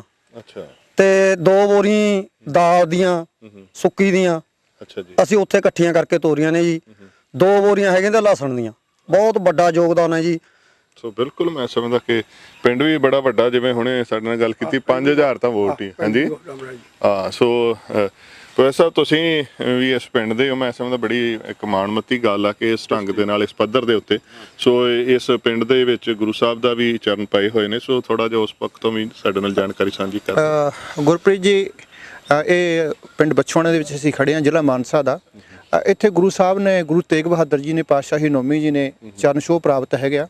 ਉਹਨਾਂ ਦਾ ਆਜ਼ਾਦ ਦੇ ਵਿੱਚ ਇੱਕ ਇਤਿਹਾਸਕ ਗੁਰਦੁਆਰਾ ਬਣਿਆ ਹੋਇਆ। ਜਦੋਂ ਗੁਰੂ ਸਾਹਿਬ ਜੀ ਨਾ ਦਮਦਮਾ ਸਾਹਿਬ ਦੀ ਧਰਤੀ ਤੋਂ ਮਾਲਵੇ ਦੇਸ਼ ਦੀ ਯਾਤਰਾ ਕਰਦੇ ਹੈਗੇ ਆ, ਭਾਈ ਵੀਰ ਸਿੰਘ ਦੀ ਇੱਕ ਉਹਨਾਂ ਦੀ ਸਾਖੀ ਹੈਗੀ ਆ, ਮਾਲਵਾ ਦੇਸ਼ ਦੀ ਰਟਨ ਸਾਖੀ। ਤੇ ਗੁਰੂ ਸਾਹਿਬ ਉਹਨੂੰ ਬਾਂਗਰ ਦੀ ਯਾਤਰਾ ਵੀ ਕਹਿ ਦਿੰਦੇ ਆ, ਕਿਉਂਕਿ ਇਹ ਇਲਾਕਾ ਕੁਝ ਬਾਂਗਰੂ ਜਾਂ ਇਹਦੇ ਉੱਤੇ ਹਰਿਆਣਵੀ ਲੋਕਾਂ ਦਾ ਜ਼ਿਆਦਾ ਪ੍ਰਭਾਵ ਸੀ ਪਿਛਲੇ ਸਮੇਂ ਦੇ ਦੌਰਾਨ। ਗੁਰੂ ਸਾਹਿਬ ਇੱਥੋਂ ਧਮਧਾਨ ਸਾਹਿਬ ਨੂੰ ਜਾਂਦੇ ਆ, ਹੈ ਨਾ। ਦਮਦਮਾ ਸਾਹਿਬ ਤੋਂ ਚੱਲਦੇ ਆ ਗੁਰੂ ਸਾਹਿਬ ਸੂਲੀਸਰ ਆਉਂਦੇ ਨੇ, ਫਿਰ ਬਰੇ ਆਉਂਦੇ ਆ, ਫਿਰ ਬਛੋਣਾ ਆ ਜਾਂਦਾ ਪਿੰਡ ਇਹ, ਫਿਰ ਗੋਬਿੰਦਪੁਰ ਆਉਂਦਾ, ਗੋਬਿੰਦਪੁਰੇ ਤੋਂ ਫਿਰ ਸੰਗਰੂਰ ਜ਼ਿਲ੍ਹੇ ਦਾ ਗੁਰਨੇ ਕਲਾਂ ਆ ਜਾਂਦਾ, ਫਿਰ ਲਹਿਰਾ ਗੱਗ ਆ ਜਾਂਦਾ, ਲਹਿਰੇ ਗੱਗ ਤੋਂ ਮੂਨਕ ਆ ਜਾਂਦਾ, ਮੂਨਕ ਤੋਂ ਥੋੜੀ ਦੂਰ ਹੈਗੇ ਜਿਹੜਾ ਹਰਿਆਣੇ ਦੇ ਵਿੱਚ ਧਮਧਾਨ ਸਾਹਿਬ ਹੈਗਾ, ਉੱਥੇ ਜਾਂਦੇ ਆ ਗੁਰੂ ਸਾਹਿਬ। ਤੇ ਇਹ ਪਿੰਡ ਦਾ ਬੜਾ ਮੈਂ ਕਹਾਂਗਾ ਇੱਕ ਇਸ ਵੇਲੇ ਜਿਹੜਾ ਸੰਘਰਸ਼ ਚੱਲ ਰਿਹਾ, ਭਾਰਤੀ ਕਿਸਾਨ ਯੂਨੀਅਨ ਦਾ ਬਹੁਤ ਪੁਰਾਣਾ ਯੂਨਿਟ ਹੈ ਇਸ ਪਿੰਡ ਦੇ ਵਿੱਚ। ਪਿਛਲੇ 80 ਤੋਂ ਜਿਹੜਾ ਕਿਸਾਨ ਯੂਨੀਅਨ ਦਾ ਜਿਹੜਾ ਹੈਗਾ ਇਸ ਪਿੰਡ ਦੇ ਵਿੱਚ ਯੂਨਿਟ ਚੱਲਿਆ ਰਿਹਾ। ਅੱਜ ਸਾਡੇ ਇਲਾਕੇ ਦੇ ਵਿੱਚ ਸਭ ਤੋਂ ਵੱਡਾ ਜਿਹੜਾ ਯੋਗਦਾਨ ਮੈਂ ਕਹਿ ਸਕਦਾ, ਇੰਨਾ ਮਜ਼ਬੂਤ ਯੂਨਿਟ ਆ ਤੇ ਇਹਨਾਂ ਨੇ ਇੰਨਾ ਪਾਰਦਰਸ਼ਤਾ ਜਿਹੜਾ ਹੈਗੀ ਕਿਸਾਨ ਯੂਨੀਅਨ ਨੇ ਜਿੰਨੀ ਆਪਣੇ ਜਥੇਬੰਦੀ ਦੇ ਵਿੱਚ ਪਾਰਦਰਸ਼ਤਾ ਰੱਖੀ ਹੋਈ ਆ, ਇੰਨੀ ਪਾਰਦਰਸ਼ਤਾ ਕਿਸੇ ਧਾਰਮਿਕ ਸਥਾਨ ਦੇ ਉੱਤੇ ਵੀ ਨਹੀਂ ਮਿਲੇਗੀ। ਇੰਨੀ ਪੋਲੀਟੀਕਲ ਆਰਗੇਨਾਈਜੇਸ਼ਨਾਂ ਤਾਂ ਪਾਰਦਰਸ਼ਤਾ ਮਿਲਣੀ ਕੀ ਹੈ ਨਾ। ਕੋਈ ਵੀ ਸੰਘਰਸ਼ 2-3 ਜਿਹੜੇ ਮੁੱਦੇ ਹੁੰਦੇ ਆ, ਜਿਹੜੀਆਂ ਮੇਨ ਗੱਲਾਂ ਹੁੰਦੀਆਂ ਨੇ, ਉਹਨਾਂ ਤੋਂ ਬਿਨਾਂ ਸੰਘਰਸ਼ ਲੜੇ ਨਹੀਂ ਜਾ ਸਕਦੇ, ਜਥੇਬੰਦੀਆਂ ਨਹੀਂ ਚਲਾਈਆਂ ਜਾ ਸਕਦੀਆਂ। ਪਹਿਲੀ ਗੱਲ, ਤੁਹਾਡੀ ਆਰਗੇਨਾਈਜੇਸ਼ਨ ਹੋਣੀ ਚਾਹੀਦੀ ਆ ਉੱਥੇ। ਫਿਰ ਆਰਗੇਨਾਈਜੇਸ਼ਨ ਦੇ ਨਾਲ ਤੁਹਾਡਾ ਜਿਹੜਾ ਹੈਗਾ, ਤੁਹਾਨੂੰ ਕਿੰਨੇ ਲੋਕ ਸਪੋਰਟ ਕਰਦੇ ਆ, ਕਿੰਨੇ ਕੁ ਤੁਹਾਡੇ ਮੈਂਬਰ ਆ, ਹਨਾ। ਮਤਲਬ ਜਥੇਬੰਦਕ ਪੱਧਰ ਤੁਹਾਡਾ ਕਿਹੋ ਜਿਹਾ, ਇਹ ਜੇਕਰ ਜਥੇਬੰਦਕ ਪੱਧਰ ਮਜ਼ਬੂਤ ਹੋਵੇਗਾ ਤਾਂ ਅਗਲੀਆਂ ਸਾਰੀਆਂ ਕੜੀਆਂ ਸੰਘਰਸ਼ ਜਥੇਬੰਦੀ ਦੀਆਂ ਸੰਘਰਸ਼ ਦੀਆਂ ਕੀ ਹੋ ਜਾਂਦੀਆਂ ਨੇ, ਮਜ਼ਬੂਤ ਹੋ ਜਾਂਦੀਆਂ ਨੇ। ਇੱਥੇ ਬੜਾ ਕਦੇ ਵੀ ਇਸ ਤਰ੍ਹਾਂ ਦਾ ਕੋਈ ਇਸ ਪਿੰਡ ਦੇ ਵਿੱਚ ਕਿਸਾਨ ਯੂਨੀਅਨ 'ਚ ਤਣਾਅ ਨਹੀਂ ਆਇਆ। ਬਹੁਤ ਮਜ਼ਬੂਤ ਜਥੇਬੰਦੀ ਹੈਗੀ ਆ। ਮਜ਼ਬੂਤ ਜਥੇਬੰਦੀ ਤੋਂ ਬਾਅਦ ਅਗਲਾ ਫਿਰ ਕੋਈ ਅਸੀਂ ਇਕੱਠੇ ਵੀ ਹੋ ਜਾਂਦੇ ਆ, ਪਰ ਅੱਜ ਦੇ ਯੁੱਗ ਦੇ ਵਿੱਚ ਫਾਈਨਾਂਸ ਤੋਂ ਬਿਨਾਂ ਕੰਮ ਨਹੀਂ ਚੱਲਦਾ ਹੈਗਾ। ਫਾਈਨਾਂਸ ਬਾਹਰੋਂ ਵੀ ਨਹੀਂ ਕੋਈ ਆ ਸਕਦਾ ਹੈਗਾ। ਤੇ ਇਹ ਸਾਡੇ ਇਹਨਾਂ ਦਾ ਜਿਵੇਂ ਭਾਈ ਮਿੱਠੂ ਸਿੰਘ ਨੇ ਦੱਸਿਆ, ਤੇ ਇਹ ਪਹਿਲਾਂ ਖਜ਼ਾਨਚੀ ਰਹੇ ਨੇ। 3 ਲੱਖ ਰੁਪਈਆ ਜਦੋਂ ਇਹਨਾਂ ਨੇ ਇਹ ਨਵਾਂ ਆਪਣਾ ਮੁੰਡਾ ਖੜਾ ਸਾਡੇ ਕੋਲੇ, ਇਹਨੂੰ ਖਜ਼ਾਨਚੀ ਬਣਾਇਆ ਤਾਂ ਇਹਨਾਂ ਨੇ 3 ਲੱਖ ਰੁਪਈਆ ਹੈਂਡਓਵਰ ਕੀਤਾ ਇਹਨਾਂ ਨੇ।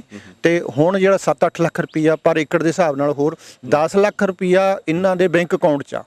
ਤੇ ਉਸ ਨੂੰ ਇਹ 6ਵੇਂ ਮਹੀਨੇ ਫੰਡ ਇਕੱਠਾ ਕਰਦੇ ਆ ਹਨਾ। ਇਹ ਨਹੀਂ ਹੈਗਾ ਵੀ ਹੁਣੇ ਹੀ ਹੋਇਆ, ਇਹ ਰੈਗੂਲਰ 6ਵੇਂ ਮਹੀਨੇ ਹਾੜੀ ਤੇ ਸੌਣੀ ਫੰਡ ਵੀ ਇਕੱਠਾ ਕਰਦੇ ਤੇ ਹਾੜੀ ਸੌਣੀ ਇਹ ਪਿੰਡ ਦੇ ਵਿੱਚ ਇੱਕ ਸਾਂਝੀ ਥਾਂ ਤੇ ਇਕੱਠੇ ਹੁੰਦੇ ਨੇ ਤੇ ਉੱਥੇ ਇਕੱਠਾ ਹੋ ਕੇ ਸਾਰਾ ਹਿਸਾਬ ਕਿਤਾਬ ਪਿੰਡ ਦੇ ਲੋਕਾਂ ਨੂੰ ਦੱਸਦੇ ਨੇ ਵੀ ਇੰਨਾ ਆਪਣੇ ਪਿੰਡ ਦੇ ਵਿੱਚੋਂ ਫੰਡ ਇਕੱਠਾ ਹੋਇਆ ਸੀ, ਇੰਨਾ ਸਾਡੇ ਕੋਲੇ ਲੱਗ ਗਿਆ। ਇਹ ਬਕਾਇਦਾ ਲਿਸਟਾਂ ਲਾਉਂਦੇ ਨੇ, ਇੱਕ ਰੁਪਈਆ ਜਿਹੜਾ ਹੈਗਾ ਉਹਦਾ ਹਿਸਾਬ ਕਿਤਾਬ ਲੋਕਾਂ ਨੂੰ ਇਹ ਦਿੰਦੇ ਆ, ਬਕਾਇਦਾ ਰਿਟਨ ਦੇ ਵਿੱਚ ਸਾਰਾ ਕੁਛ ਆ। ਇਹਨਾਂ ਕੋਲੇ ਇਹ ਨਹੀਂ ਹੈਗਾ ਵੀ ਮੂੰਹ ਜ਼ਬਾਨੀ ਹੈਗਾ, ਬੈਂਕ ਅਕਾਊਂਟ ਵੀ ਨੇ ਜਿਹੜੇ ਜਿੱਥੇ ਖਰਚ ਹੁੰਦਾ ਉਹਦੀ ਸਾਰੀ ਬਿਲਿੰਗ ਵੀ ਹੈਗੀ ਇਹਨਾਂ ਕੋਲੇ, ਲਿਖਤੀ ਰੂਪ ਦੇ ਵਿੱਚ ਵੀ ਹੈਗਾ। ਤੇ ਇਸੇ ਕਰਕੇ ਜਿਹੜਾ ਹੈਗਾ ਸੰਘਰਸ਼ ਇਹ ਚੱਲ ਰਿਹਾ। ਤੇ ਮਾਈਆਂ ਦਾ ਇਸ ਵੇਲੇ ਔਰਤਾਂ ਨੇ ਜਿਹੜੀਆਂ ਔਰਤਾਂ 3 ਫਰੰਟਾਂ ਤੇ ਲੜ ਰਹੀਆਂ ਨੇ। ਮੈਂ ਕਹਾਂਗਾ ਵੀ ਮਰਦ ਤਾਂ ਇੱਕ ਫਰੰਟ ਤੇ ਲੜ ਰਿਹਾ, ਸਾਡੀਆਂ ਮਾਈਆਂ ਔਰਤਾਂ 3 ਫਰੰਟਾਂ ਤੇ ਲੜ ਰਹੀਆਂ ਨੇ। ਪਹਿਲਾਂ ਇਕੱਲੇ ਸਾਡੇ ਕਿਸਾਨ ਭਰਾ ਧਰਨਿਆਂ 'ਚ ਜਾਂਦੇ ਸੀ, ਹੁਣ ਸਾਡੀਆਂ ਬੀਬੀਆਂ ਭੈਣਾਂ ਵੀ ਧਰਨਿਆਂ ਤੇ ਜਾਂਦੀਆਂ ਨੇ, ਰੈਗੂਲਰ ਧਰਨੇ ਤੇ ਜਾਂਦੀਆਂ ਨੇ। ਪਹਿਲਾਂ ਉਹ ਘਰ ਦੇ ਕੰਮ ਕਰਦੀਆਂ ਨੇ, ਫਿਰ ਉਹ 10 ਵਜੇ ਦੇ ਕਰੀਬ ਇੱਥੋਂ ਰੈਗੂਲਰ ਧਰਨਾ ਜਿਹੜਾ ਹੈਗਾ ਪ੍ਰੋਗਰਾਮ ਜਥੇਬੰਦੀ ਦੇ ਪ੍ਰੋਗਰਾਮ ਦੇ ਮੁਤਾਬਕ ਭਾਰਤੀ ਜਨਤਾ ਪਾਰਟੀ ਦੇ ਨੇਤਾਵਾਂ ਦਾ ਘਿਰਾਓ ਹਨਾ ਚੱਲ ਰਿਹਾ ਹੈਗਾ। ਉਸ ਤੋਂ ਪਹਿਲਾਂ ਰੇਲਵੇ ਸਟੇਸ਼ਨ ਦੇ ਉੱਤੇ ਧਰਨਾ ਹੈਗਾ ਸੀ, ਫਿਰ ਰਿਲਾਇੰਸ ਦੇ ਪੰਪਾਂ ਦੇ ਉੱਤੇ ਧਰਨਾ ਹੈਗਾ ਸੀ। ਉਹ ਰੈਗੂਲਰ ਜਿਹੜਾ ਹੈਗਾ 2-3 ਮਹੀਨਿਆਂ ਤੋਂ ਇੱਕ ਵੀ ਦਿਨ ਮੈਂ ਕਹਾਂਗਾ ਨਾਗਾ ਨਹੀਂ ਪਾਇਆ ਹੈਗਾ ਔਰਤਾਂ ਨੇ, ਬੀਬੀਆਂ ਭੈਣਾਂ ਨੇ। ਤੇ ਉਹ ਰੈਗੂਲਰ ਜਾਂਦੀਆਂ ਨੇ, ਸਵੇਰੇ ਘਰ ਦਾ ਕੰਮ ਕਰਕੇ ਜਾਂਦੀਆਂ ਨੇ, ਧਰਨੇ ਤੇ ਰਹਿੰਦੀਆਂ ਨੇ, ਫਿਰ ਕੀ ਹੈ ਸ਼ਾਮ ਨੂੰ ਆ ਕੇ ਫਿਰ ਉਹ ਕੰਮ ਕਰਦੀਆਂ ਹੈਗੇ ਨਾ। ਤੇ ਲੋੜ ਪੈਣ ਤੇ ਜਿਹੜੇ ਹੁਣ ਜਿਨ੍ਹਾਂ ਦੇ ਕੁਝ, ਕਿਉਂਕਿ ਅੱਜ ਕੱਲ ਜੁਆਇੰਟ ਫੈਮਲੀਆਂ ਨਹੀਂ ਹੈਗੀਆਂ, ਨਿਊਕਲੀਅਰ ਹੋ ਗਏ ਪਰਿਵਾਰ ਹਨ, ਇਕੱਲੇ ਪਰਿਵਾਰ ਹੋ ਗਏ। ਜਿਹੜੇ ਪਰਿਵਾਰਾਂ ਦੇ ਮੈਂਬਰ ਰੈਗੂਲਰ ਦਿੱਲੀ ਮੋਰਚੇ 'ਚ ਬੈਠੇ ਆ ਤਾਂ ਉਹਨਾਂ ਦੀਆਂ ਮਾਈਆਂ ਸਾਰਾ ਕੰਮ, ਫਿਰ ਖੇਤੀ ਦਾ ਕੰਮ, ਜਿਵੇਂ ਹੁਣ ਮੁੰਡਿਆਂ ਨੇ ਦੱਸਿਆ ਵੀ ਉਹ ਆਪਣੇ ਆਂਢ ਗੁਆਂਢ ਦੇ ਜਾਂ ਕਲੱਬ ਵਾਲੇ ਮੁੰਡਿਆਂ ਨਾਲ, ਕਿਸਾਨ ਯੂਨੀਅਨਾਂ ਨਾਲ ਮਿਲ ਕੇ ਉਹ ਖੇਤੀ ਵੀ ਸੰਭਾਲਦੀਆਂ ਨੇ, ਮਾਲ ਪਸ਼ੂ ਵੀ ਸੰਭਾਲਦੀਆਂ ਹੈਗੀਆਂ ਨੇ। ਤੇ ਹੋਰ ਕੋਈ ਦੁੱਖ ਸੁੱਖ ਜਿਹੜਾ ਹੈਗਾ ਉਹਦੇ ਵਿੱਚ ਵੀ ਉਹ ਸਾਰਾ ਸ਼ਾਮਲ ਹੁੰਦੀਆਂ ਹੈਗੀਆਂ ਨੇ। ਇਸ ਵੇਲੇ ਸਾਡੀਆਂ ਮਾਵਾਂ ਦੀਆਂ, ਭੈਣਾਂ ਦੀਆਂ ਹਨਾ, ਸਾਡੇ ਕਿਸਾਨ ਭਰਾਵਾਂ ਨੂੰ ਵੱਧ ਯੋਗਦਾਨ ਆ, ਤਾਂ ਇਹ ਸੰਘਰਸ਼ ਚੱਲ ਰਿਹਾ। ਜੇ ਕਹੀਏ ਨਾ, ਮੈਂ ਇਸ ਨੂੰ ਕਹਿਣਾ ਵੀ ਦਿੱਲੀ ਦਾ ਜਿਹੜਾ ਮੋਰਚਾ ਉਹ ਸਾਡੇ ਚੁੱਲ੍ਹੇ ਨਾਲ ਜੁੜਿਆ ਹੋਇਆ। ਬਿਲਕੁਲ ਚੁੱਲ੍ਹੇ ਦਾ ਮੋਰਚਾ, ਹਾਂ ਚੁੱਲ੍ਹੇ ਨਾਲ ਜੁੜਿਆ ਹੋਇਆ। ਅਸੀਂ ਆਰਥਿਕਤਾ ਪੱਖੋਂ ਵੀ ਚੁੱਲ੍ਹੇ ਨਾਲ ਜੁੜਿਆ ਹੋਇਆ। ਜੇਕਰ ਅਸੀਂ ਜਿੱਤਾਂਗੇ ਤਾਂ ਸਾਡਾ ਚੁੱਲ੍ਹਾ ਚੱਲੂਗਾ ਹਨਾ। ਤੇ ਜੇਕਰ ਸੰਘਰਸ਼ ਦੀ ਜਿਹੜੀ ਤਾਕਤ ਵੀ ਚੁੱਲ੍ਹੇ ਨਾਲ ਜੁੜੀ ਹੋਈ ਆ, ਕਿਉਂਕਿ ਉੱਥੋਂ ਤੁਸੀਂ ਦੇਖੋ ਜਦੋਂ ਇੱਥੇ ਸਾਡੇ ਧਰਨੇ ਚੱਲਦੇ ਆ ਰੈਗੂਲਰ, ਤਾਂ ਇਹ ਰੋਜ਼ਾਨਾ ਦੁੱਧ ਇਕੱਠਾ ਕਰਦੇ ਆ ਤੇ ਇੱਕ ਮਾਈ ਜਿਹੜੀ ਹੈਗੀ ਆ ਉਹ 5-5 10-10 ਪ੍ਰਸ਼ਾਦੇ ਵੱਧ ਬਣਾਉਂਦੀ ਆ ਰੋਜ਼, ਸਬਜ਼ੀ ਰੋਜ਼ ਵੱਧ ਬਣਾਉਂਦੇ ਨੇ। ਅੱਛਾ ਜੀ। ਤੇ ਤਾਂ ਕਿ ਉਹ ਜਿਹੜੇ ਮੋਰਚਿਆਂ ਤੇ ਉਹਨਾਂ ਨੂੰ ਭੇਜਣਾ, ਇਹ ਲਗਾਤਾਰ 3 ਮਹੀਨਿਆਂ ਤੋਂ ਕੰਟਰੀਬਿਊਸ਼ਨ ਆ ਉਹਨਾਂ ਦੀ ਲਗਾਤਾਰ। ਇਹ ਫੇਰ ਹੀ ਇਹ ਸੰਘਰਸ਼ ਅੱਜ ਜਿਸ ਪੜਾਅ ਤੇ ਪਹੁੰਚ ਗਿਆ, ਜਿਸ ਉਚਾਈ ਤੇ ਪਹੁੰਚ ਗਿਆ, ਇਹਦੇ ਪਿੱਛੇ ਬਹੁਤ ਜਿਹੜੀ ਡੂੰਘਾਈ ਆ, ਬੁਨਿਆਦ ਆ, ਪੂਰੀ ਮਜ਼ਬੂਤ ਬੁਨਿਆਦ ਆਪਾਂ ਕਹਿ ਸਕਦੇ ਹਾਂ ਕਿ ਨੀਂਹ ਬੜੀ ਡੂੰਘੀ ਆ। ਵੇਖੋ ਘਰ ਦੇ ਵਿੱਚ ਜਿੱਦਾਂ ਆਪਾਂ ਗਦਾ ਦਾ ਪ੍ਰਸ਼ਾਦਾ ਇਕੱਤਰ ਕਰਕੇ ਆਪਾਂ ਗੁਰੂ ਘਰਾਂ ਦੇ ਵਿੱਚ ਚੱਲਦਾ, ਇਦਾਂ ਹੀ ਮੋਰਚੇ ਜਿਹੜੇ ਨੇ ਘਰ ਦੇ ਵਿੱਚ ਪ੍ਰਸ਼ਾਦਾ, ਦਾਲਾਂ, ਸਬਜ਼ੀ ਜੋ ਵੀ ਆ ਉਹ ਵੱਧ ਪਕਾ ਕੇ ਉਹਨੂੰ ਇਕੱਠਾ ਕਰਕੇ ਲੈ ਕੇ ਜਾਣਾ। ਹੁਣ ਵੀ ਜਿਵੇਂ ਸਾਨੂੰ ਦੱਸਿਆ ਗਿਆ ਕਿ ਅੱਜ ਜਿਹੜਾ ਬਾਲਣ ਜਾਣਾ ਦਿੱਲੀ, ਉਹਦੇ ਵਾਸਤੇ ਵੀ ਘਰ ਤੋਂ ਬਾਲਣ ਕੱਢ ਕੇ ਤੇ ਆਪਣੇ ਬਾਹਰ ਰੱਖ ਦੇਣਾ ਤੇ ਉਹ ਟਰਾਲੀਆਂ ਦੇ ਵਿੱਚ ਲੱਦ ਕੇ ਲੈ ਜਾਣਾ। ਫਿਰ ਚਰਿਆ ਕੇ ਲੈ ਜਾਣਗੇ। ਹਾਂਜੀ, ਫਿਰ ਚਰਿਆ ਕੇ ਲੈ ਜਾਣਗੇ। ਅੱਛਾ ਜੀ, ਹਾਂਜੀ। ਸੋ ਇਸ ਢੰਗ ਦੇ ਨਾਲ ਵੇਖੋ ਬੜੀ ਲਾਮਬੰਦਗੀ ਆ। ਮੈਂ ਸਮਝਦਾ ਇਸ ਖੇਤਰ ਦੇ ਵਿੱਚ, ਵਿਸ਼ੇਸ਼ ਰੂਪ ਦੇ ਵਿੱਚ ਮਾਲਵੇ ਖੇਤਰ ਦੇ ਵਿੱਚ ਬੜੇ ਯੋਜਨਾਬੱਧ ਢੰਗ ਦੇ ਨਾਲ, ਤੇ ਮੈਂ ਸਮਝਦਾ ਇੱਕ ਪਿੰਡ ਦੇ ਵਿੱਚ ਜਿਹੜੀ ਹੈ ਇੱਕ ਜਥੇਬੰਦੀ ਇੰਡੀਪੈਂਡੈਂਟ ਤੌਰ ਤੇ ਵੀ ਕੰਮ ਕਰਦੀ ਪਈ ਹੈ। ਸੋ ਏਡੇ ਵਧੀਆ ਸੰਘਰਸ਼ ਜਿਹੜਾ ਇਹ ਲੜਿਆ ਜਾ ਰਿਹਾ ਜੀ। ਸੋ ਇਹ ਜਥੇਬੰਦੀ ਦੀ ਜਿੱਥੇ ਆਪਾਂ ਗੱਲ ਕੀਤੀ, ਉਹਨੂੰ ਚਲਾਉਣ ਦੇ ਵਾਸਤੇ ਜਿਹੜੇ ਪ੍ਰਬੰਧ ਨੇ ਉਹਨਾਂ ਦੇ ਬਾਰੇ ਸਰਦਾਰ ਸਾਹਿਬ ਸਾਡੇ ਨਾਲ ਗੱਲ ਕਰਦੇ ਪਏ ਸੀ। ਕਿਸ ਢੰਗ ਦੇ ਨਾਲ ਜਿਹੜਾ ਇਹਦਾ ਹਿਸਾਬ ਕਿਤਾਬ ਰੱਖਿਆ ਜਾਂਦਾ, ਕੀ ਪਾਰਦਰਸ਼ਤਾ ਉਹਦੀ ਰੱਖੀ ਜਾਂਦੀ? ਇਹ ਜਿਹੜਾ ਮਿੱਠੂ ਸਿੰਘ ਹੈ ਜੀ, ਇਹ ਸੀ 8-10 ਸਾਲ ਘੱਟੋ ਘੱਟ ਪ੍ਰਧਾਨ ਰੱਖਿਆ ਜੀ। ਅੱਛਾ ਜੀ। ਪੈਸੇ ਇਕੱਠੇ ਕਰਕੇ ਇਹਨੇ ਉਹਦੀ 5 ਜਣੇ ਨੂੰ ਲੈ ਕੇ ਜੀ ਬੈਂਕ 'ਚ ਧਰ ਦੇਣੇ। ਅੱਛਾ ਜੀ। ਜੋ ਸਾਨੂੰ ਅੱਜ 500 ਦੀ ਲੋੜ ਆ, 100 ਦੀ 100 ਜੋ 200 ਹੁੰਦਾ ਜੀ, ਉਹ ਆਪਦੇ ਕੋਲ ਨਹੀਂ ਦਿੰਦਾ। ਉਹਦੇ ਸਾਨੂੰ ਕਹਿੰਦਾ ਵੀ ਆਹ 200 ਮੈਂ ਉੱਥੇ ਤੁਹਾਨੂੰ ਦਿੱਤਾ ਸੀ ਮੱਘਰ ਸਿੰਘ, ਅਸੀਂ ਕਹਿੰਦੇ ਹਾਂ ਜੀ ਇਹ ਵੀ ਘੱਟ ਆਪਦੇ। ਮਤਲਬ ਇਹ ਸਾਰਾ ਇਹਨੇ ਹੁਣ ਵੀ ਸਮਝੋ ਆਪ ਤੋਂ ਛੱਡੀਏ ਜੀ 3 ਸਾਲ ਲੱਖ ਰੁਪਇਆ ਸਮਝਾ ਜਮਾ ਸੀਗਾ ਸਾਡਾ। 3 ਲੱਖ ਜਮਾ ਸੀ। ਹਾਂ ਜੀ। ਸੋ ਹਰ ਚੀਜ਼ ਜਿਹੜੀ ਆ ਲਿਖਤ ਦੇ ਵਿੱਚ ਇਹਦੇ ਕੋਲ ਅਜੇ ਵੀ ਪਏ ਨੇ ਜੀ। ਅੱਛਾ ਜੀ। ਹਾਂ ਜੀ, ਸਾਰਾ ਉਹਦੇ ਵੀ ਹਿਸਾਬ ਕਰਕੇ 2 ਘੰਟੇ ਪੂਰਾ ਭਾਈ ਜਿਹਨੂੰ ਕਿਸੇ ਗੱਲ ਦੀ ਲੋੜ ਹੈ ਉਹ ਹਿਸਾਬ ਪੁੱਛ ਸਕਦਾ ਹੈ। ਜਿਹੜੀ ਥਾਂ ਤੋਂ ਕਿਤੋਂ ਵੀ ਤੁਹਾਨੂੰ ਸ਼ੱਕ ਹੈ ਉੱਥੇ ਪੁੱਛੋ, ਆ ਪਏ ਨੇ ਸਾਰੇ ਰਜਿਸਟਰ ਸਾਰਾ, ਜੋ ਮੈਂ ਉਹੀ ਤੁਹਾਨੂੰ ਕੱਢ ਕੇ ਡੋਡੀ ਸੁਣਾਉਣਾ। ਸੋ ਇੰਨੀ ਪਾਰਦਰਸ਼ਤਾ ਮੈਂ ਸਮਝਦਾ ਕਿ ਇਦਾਂ ਦੀ ਪਾਰਦਰਸ਼ਤਾ ਹੋਏ ਤੇ ਸੰਸਥਾਵਾਂ ਕਿਵੇਂ ਨਾ ਚੱਲਣ, ਕਿਉਂਕਿ ਪਾਰਦਰਸ਼ਤਾ ਦੇ ਨਾਲ ਹੀ ਭਰੋਸਾ ਬਣਦਾ। ਹਾਂਜੀ ਤੇ ਇਹਨਾਂ ਨਾਲ ਵੈਸੇ ਆਪਾਂ ਪਹਿਲਾਂ ਵੀ ਗੱਲ ਕੀਤੀ ਸੀ, ਹੁਣ ਇੱਕ ਵਾਰੀ ਦੁਬਾਰਾ ਕਿ ਮੁਸ਼ਕਲ ਤਾਂ ਹੁੰਦੀ ਹੈ ਕਿ ਇੱਕ ਇੱਕ ਚੀਜ਼ ਲਿਖਣੀ ਕਿਸੇ ਵੇਲੇ ਮਿਸ ਵੀ ਹੋ ਜਾਂਦੀ ਹੋਣੀ ਆ, ਲਿਖਣ ਨੂੰ ਕਿੱਦਾਂ ਕਰਦੇ ਸੀ ਜੀ? ਨਹੀਂ ਮਿਸ ਵਾਲਾ ਕੋਈ ਨਹੀਂ ਸੀ, ਮੰਨ ਲਓ ਸਾਡਾ ਵਧੀਆ, ਅਸੀਂ ਪਰਿਵਾਰ ਮੰਨ ਲਓ ਵਧੀਆ ਹੈ। ਤੇ ਜਿਹੜਾ ਪੈਸਾ ਟਕਾ ਮੈਂ ਉਹ ਆਪਦੇ ਕੋਲੋਂ ਵੀ ਇੱਕ ਵਾਰੀ ਚਲਾ ਆਉਂਦਾ ਸੀਗਾ, ਜਦੋਂ ਮੰਨ ਲਓ ਫੰਡ ਵਗੈਰਾ ਇਕੱਠਾ ਹੁੰਦਾ ਸੀਗਾ, ਉਹ ਪੈਸਾ ਫਿਰ ਮੈਂ ਇਹਨਾਂ 'ਚ ਸਾਰਾ ਦੱਸ ਕੇ ਵੀ ਇੱਥੇ ਇਹ ਪੈਸਾ ਚੱਲਿਆ, ਇੰਨਾ ਪੈਸਾ ਮੇਰੇ ਕੋਲੋਂ ਚੱਲ ਗਿਆ। ਜਦੋਂ ਅਸੀਂ ਬੈਂਕ ਦੇ ਵਿੱਚੋਂ ਮੰਨ ਲਓ ਪੈਸਾ ਕਢਾਉਂਦੇ, ਉਹ ਫਿਰ ਪੈਸਾ ਮੈਨੂੰ ਵਾਪਸ ਦੇ ਦਿੰਦੇ ਸੀਗੇ। ਅੱਛਾ ਜੀ। ਹਾਂ, ਸੋ ਇਹ ਮਤਲਬ ਤੁਹਾਡਾ ਸਾਰਾ ਆਪਸ ਦੇ ਵਿੱਚ ਇੰਨਾ ਤਾਲਮੇਲ। ਜਦੋਂ ਅਸੀਂ ਸਮਝ ਲਾ ਪੈਸਾ ਲਾਉਂਦੇ ਤੇ 40 50 ਹਜ਼ਾਰ ਰੁਪਇਆ ਇਹ ਆਪਦੇ ਕੋਲੋਂ ਚਲਾਉਂਦੇ ਜੀ। ਅੱਛਾ। ਇਹ ਜਦੋਂ 40,000 ਰੁਪਇਆ ਹੋ ਜਾਣਾ, 50 ਹੋ ਜਾਣਾ, ਇਹ ਆਪਦੇ ਕੋਲੋਂ ਚਲਾ ਕੇ ਬਾਅਦ ਚ ਕਢਾਉਂਦੇ ਰਹੇ ਜੀ। ਅੱਛਾ ਜੀ। ਹਾਂ, ਉਹ ਸਾਡੇ 3 ਜਣਿਆਂ ਦੇ ਨਾਂ ਤੇ ਖਾਤਾ ਹੈ ਤੇ ਫਿਰ ਸਾਨੂੰ ਲਿਜਾ ਕੇ ਕਢਾਉਂਦੇ ਤੇ। ਅੱਛਾ। ਇਹ ਗੱਲ ਨਹੀਂ ਤੀ ਵੀ ਜਾ ਕੇ ਕੱਲਾ ਕਢਾ ਲੂ, ਤੇ ਸਾਨੂੰ ਫੇਰ ਨਾਲ ਲਿਜਾ ਕੇ ਪੈਸਾ ਕਢਾਉਂਦੇ ਤੇ। ਬਾਕੀ ਹੁਣ ਤੇ ਪਹਿਲਾਂ ਤਾਂ ਕੱਲੀ ਜਥੇਬੰਦੀ ਦੀ, ਹੁਣ ਤਾਂ ਪੰਚਾਇਤ ਨੇ ਵੀ ਨਾਲ ਸੰਯੋਗ ਦੇਤਾ। ਅੱਛਾ ਜੀ। ਪਿੰਡ ਦਾ ਇਕੱਠ ਕਰਕੇ ਜਿਵੇਂ ਆਪਣੇ ਬਾੜ ਨੇ, ਬਾੜਾਂ ਚੋਂ ਬੰਦੇ ਲਾਤੇ ਜੀ। ਅੱਛਾ ਜੀ। ਵੀ 30 ਬੰਦੇ ਆਏ ਐਤਵਾਰ ਦਿੱਲੀ ਜਾਣਗੇ। ਅੱਛਾ ਜੀ। ਹਾਂ, ਆਏ ਐਤਵਾਰ ਐਤਵਾਰ ਸ਼ਿਫਟ ਬਦਲਿਆ ਕਰੂ ਜੀ। ਅੱਛਾ ਜੀ। ਹਾਂ, ਬਾੜ ਮੁਤਲਕ ਹੀ। ਸੋ ਕਿੰਨੇ ਵਾਰਡ ਨੇ? ਸਾਡੇ 11 ਵਾਰਡ ਨੇ। ਅੱਛਾ, 11 ਵਾਰਡ ਜੀ। ਟੋਟਲ ਕਿੰਨੇ ਬੰਦੇ ਰਹਿੰਦੇ ਸਿੰਘ ਰਹਿੰਦੇ? ਨਹੀਂ ਹੁਣ ਉੱਥੇ ਹੀ ਸਾਡੇ 30 ਬੰਦੇ ਗਏ ਨੇ ਤੇ 5 ਉੱਥੇ ਦੇ, 35 ਬੰਦੇ ਸਾਡੇ ਉੱਥੇ ਨੇ। 35 ਤਾਂ ਹਰ ਵਕਤ ਹੀ ਰਹਿੰਦੇ ਨੇ। ਅੱਛਾ, 35 ਰਹਿੰਦੇ ਨੇ ਤੇ ਉਹ ਵਿੱਚੋਂ ਅਦਲਾ ਬਦਲੀ ਹੋਈ ਜੀ। ਇਹ ਰੋਕੇ ਹੋਏ ਨੇ ਜੀ ਹੁਣ। ਅੱਛਾ ਜੀ। ਇਹ ਰੋਕੇ ਹੋਏ ਨੇਗੇ, ਅਸੀਂ ਉਨੀ ਜਾਂਦੇ ਹੁਣ। ਅੱਛਾ। ਜਿੰਨੇ ਸਮਝ ਲੈ ਬਾੜ ਚੋਂ ਲਾਏ ਹੋਏ ਨੇ। ਅੱਛਾ। ਜੇ ਅਸੀਂ ਬੰਦੇ ਲਿਜਾਣੇ ਹੁਣ, ਚਾਹੇ ਬੰਦਾ 1000 ਲਈਏ, 1000 ਵੀ ਤਿਆਰ ਹੈ। ਮਾਵਾਂ ਭੈਣਾਂ ਹੁਣ ਰੋਜ਼ ਕਹਿੰਦੀਆਂ ਸਾਨੂੰ ਦਿੱਲੀ ਕਿਉਂ ਨੀ ਦਿਖਾ ਕੇ ਲਿਆਉਂਦੇ। ਅੱਛਾ। ਹੁਣ ਮਾਵਾਂ ਭੈਣਾਂ ਜਾਣ ਨੂੰ ਤਿਆਰ ਨੇ। ਅੱਛਾ। ਹੁਣ ਦੇਖਦੇ ਆ ਜੇ ਪ੍ਰੋਗਰਾਮ ਬਣਦਾ ਹੈ, ਕੋਈ ਜਥੇਬੰਦੀ ਦਾ ਸੱਦਾ ਆਉਂਦਾ ਹੈ, ਤਾਂ ਮਾਂ ਭੈਣਾਂ ਨੂੰ ਜ਼ਰੂਰ 2 ਬੱਸਾਂ ਭਰ ਕੇ ਲਿਜਾਵਾਂਗੇ ਕਿ ਇਹ ਵੀ ਜ਼ਰੂਰੀ ਹੈ। ਸਾਨੂੰ ਤਾਂ ਰੋਜ਼ ਲਾਭੇ ਆਉਂਦੇ ਨੇ ਮਾਂ ਭੈਣਾਂ ਦੇ, ਸਾਨੂੰ ਕਿਉਂ ਨੀ ਦਿੱਲੀ ਦਿਖਾ ਕੇ ਲਿਆਉਂਦੇ। ਅੱਛਾ, ਦਿੱਲੀ ਦੇਖਣੀ। ਹਾਂ, ਇਹ ਵੇਖੋ ਭਾਵਨਾ ਮੈਂ ਸਮਝਦਾ ਜਿਹੜੀ ਆਪਾਂ ਪਿਛਲੇ ਕਾਫੀ ਸਮੇਂ ਤੋਂ ਇਹ ਗੱਲ ਕਰਦੇ ਆ ਰਹੇ ਸੀ ਨਾ, ਦਿੱਲੀ ਨੂੰ ਇੱਕ ਤੀਰਥ ਦੇ ਵਜੋਂ ਇੱਕ ਐਸਾ ਸੰਘਰਸ਼ ਸਥਲ ਬਣ ਚੁੱਕਾ ਹੈ ਕਿ ਉੱਥੇ ਦੇ ਜਾ ਕੇ ਮੈਂ ਤਾਂ ਦਰਸ਼ਨ ਮੇਲੇ ਕਰਨ ਵਾਲੀ ਗੱਲ ਹੈ। ਸੋ ਇਹ ਸਾਰੀ ਇਸ ਜਥੇਬੰਦੀ ਦੇ ਬਾਰੇ ਅਸੀਂ ਥੋੜੀ ਵਿਸਥਾਰ ਤੁਹਾਡੇ ਨਾਲ ਸਾਂਝੀ ਕੀਤੀ ਹੈ ਕਿ ਇਸ ਖੇਤਰ ਦੇ ਵਿੱਚ ਵੇਖੋ, ਆਪਾਂ ਕਹਿੰਦੇ ਹੁੰਦੇ ਸੀ ਕਿ ਮਾਲਵਾ ਪਛੜਿਆ। ਮੈਂ ਸਮਝਦਾ ਕਿ ਇਹ ਆਪਣੇ ਪੈਰਾਂ ਸਿਰ ਖੜਾ ਹੈ, ਪਛੜਿਆ ਨਹੀਂ ਹੈ। ਠੀਕ ਆ, ਇਹਨਾਂ ਨੇ ਜ਼ਰੂਰ ਕੁਛ ਅਜੇ ਜਿੱਦਾਂ ਆਪਾਂ ਥੋੜੇ ਜਿਹੇ ਐਡਵਾਂਸ ਹੋ ਗਏ ਆਪਣੇ ਪਿੰਡਾਂ 'ਚ। ਅੱਜ ਕੱਲ੍ਹ ਇਦਾਂ ਦਾ ਮਾਹੌਲ ਨਹੀਂ ਮਿਲਦਾ ਕਿ ਇਦਾਂ ਛਿੜੀਆਂ ਪਈਆਂ ਹੋਣ ਜਾਂ ਇਦਾਂ ਹੋਰ ਸਾਂਝੀਆਂ ਥਾਵਾਂ ਦੇ ਉੱਤੇ ਸਾਨੂੰ ਪੁਰਾਣਾ ਜਿਹੜਾ ਸਾਡਾ ਪੰਜਾਬੀ ਸੱਭਿਆਚਾਰ ਉਹ ਮਿਲੇ। ਪਰ ਮੈਂ ਸਮਝਦਾ ਕਿ ਇਹਨਾਂ ਦੀ ਨਿੱਘਰ ਮਜ਼ਬੂਤ ਜੜ੍ਹਾਂ ਇਹਨਾਂ ਨੇ ਆਪਣੀਆਂ ਬਣਾਈਆਂ ਹੋਈਆਂ। ਕਿਉਂ ਭਾਈ ਸਾਹਿਬ ਜੀ? ਵਾਹਿਗੁਰੂ ਜੀ ਕਾ ਖਾਲਸਾ, ਵਾਹਿਗੁਰੂ ਜੀ ਕੀ ਫਤਿਹ। ਜੋ ਅੱਜ ਤੋਂ 50-60 ਸਾਲ ਪਹਿਲਾਂ ਦੁਆਬਾ ਜਿਹਨੂੰ ਆਪਾਂ ਕਹਿੰਦੇ ਆ ਵੀ ਗਾਂ ਵਧੂਆ, ਜੋ ਪਿਆਰ ਉਦੋਂ ਪਿੰਡਾਂ ਵਿੱਚ ਹੁੰਦਾ ਸੀ ਉਹ ਅੱਜ ਇੱਥੇ ਹੱਲੇ ਵੀ ਹੈਗਾ। ਸੋ ਅਸੀਂ ਤਰੱਕੀ ਨਹੀਂ ਕੀਤੀ, ਅਸੀਂ ਪਿੱਛੇ ਨੂੰ ਗਏ ਆ। ਇਹਨਾਂ ਨੇ ਸਾਰਾ ਵਿਰਸਾ ਸੰਭਾਲ ਕੇ ਰੱਖਿਆ। ਆਹ ਜਿਹੜਾ ਸੰਘਰਸ਼ ਹੈ, ਇਹ ਲੜਨਾ ਇਹਨਾਂ ਦੇ ਵੱਸ ਦਾ ਹੀ ਰੋਗ ਸੀ। ਜਿਨ੍ਹਾਂ ਪਿੰਡਾਂ ਵਿੱਚ ਇੰਨੀ ਏਕਤਾ ਹੋਵੇ, ਇੰਨਾ ਇਤਫਾਕ ਹੋਵੇ, ਇੰਨਾ ਦਸਵੰਧ ਦੇਣ ਦਾ ਜਿਗਰਾ ਹੋਵੇ ਜਿਨ੍ਹਾਂ ਦਾ, ਉਹ ਹੀ ਲੜ ਸਕਦੇ ਆ। ਹਰ 6 ਮਹੀਨੇ ਇਕੱਠਾ ਕਰਨਾ ਜੀ। ਸੋ ਸਾਧ ਸੰਗਤ ਜੀ, ਇਹ ਜੋ ਸੰਘਰਸ਼ ਆ, ਮੈਂ ਅੱਗੇ ਵੀ ਕਈ ਵਾਰੀ ਕਿਹਾ ਤੇ ਇਸ ਪੰਜਾਬ ਦੇ ਕਿਸਾਨ ਨੂੰ ਜੇ ਅਸੀਂ ਜਿੰਨੀ ਵਾਰੀ ਵੀ ਸਲਾਮ ਕਰ ਲਈਏ ਥੋੜ੍ਹੀ ਆ, ਇਹਨਾਂ ਦੀ ਜਿੰਨੀ ਪ੍ਰਸ਼ੰਸਾ ਕਰ ਲਈਏ ਉਹ ਥੋੜ੍ਹੀ ਆ। ਇਹਨਾਂ ਦੀ ਸਿਫਤ ਤਾਂ ਕੀਤੀ ਨਹੀਂ ਜਾ ਸਕਦੀ। ਜਿਨ੍ਹਾਂ ਨੇ ਇਹ ਸੰਘਰਸ਼ ਲੜਿਆ ਆ ਔਰ ਉੱਥੇ ਬੈਠੇ ਆ, ਇਹ ਆਪਣੇ ਪੈਰਾਂ ਤੇ ਖੜੇ ਹੋਏ ਬੈਠੇ ਆ। ਆਪਾਂ ਤੇ ਸਿਰਫ ਇੱਕ ਇਹਨਾਂ ਨੂੰ ਇਹੋ ਕਹਿੰਦੇ ਆ ਵੀ ਸ਼ਾਬਾਸ਼ ਆ ਜਿਹੜਾ ਤੁਹਾਡਾ ਤਿਲ ਫੁੱਲ ਇੱਥੇ ਆ ਕੇ ਜਿਹਨੇ ਜਾਨਾਂ ਵੀ ਦੇਗਾ, ਜਿਹਨੂੰ ਦੇਣ ਆਉਂਦੇ ਆ, ਸਾਡਾ ਸਿਰ ਨੀਵਾਂ ਹੋ ਜਾਂਦਾ ਇਹਨਾਂ ਦੀ ਸੇਵਾ ਵੱਲ ਦੇਖ ਕੇ। ਸੋ ਮੈਂ ਇਹ ਕਹਾਂਗਾ, ਬਠਿੰਡਾ, ਮਾਨਸਾ, ਸੰਗਰੂਰ, ਬਰਨਾਲਾ, ਪਟਿਆਲਾ, ਇਹਨਾਂ ਨੇ ਜਿਹੜਾ ਇਹ ਸੰਘਰਸ਼ ਨਹੀਂ, ਮਾਝੇ ਦਾ ਵੀ ਬਹੁਤ ਯੋਗਦਾਨ ਆ, ਦੁਆਬੇ ਦਾ ਵੀ ਯੋਗਦਾਨ ਆ, ਗਏ ਆ, ਪਰ ਇਹਨਾਂ ਦੇ ਪੱਧਰ ਦੇ ਹਿਸਾਬ ਨਾਲ ਅਸੀਂ ਬਹੁਤ ਪਿੱਛੇ।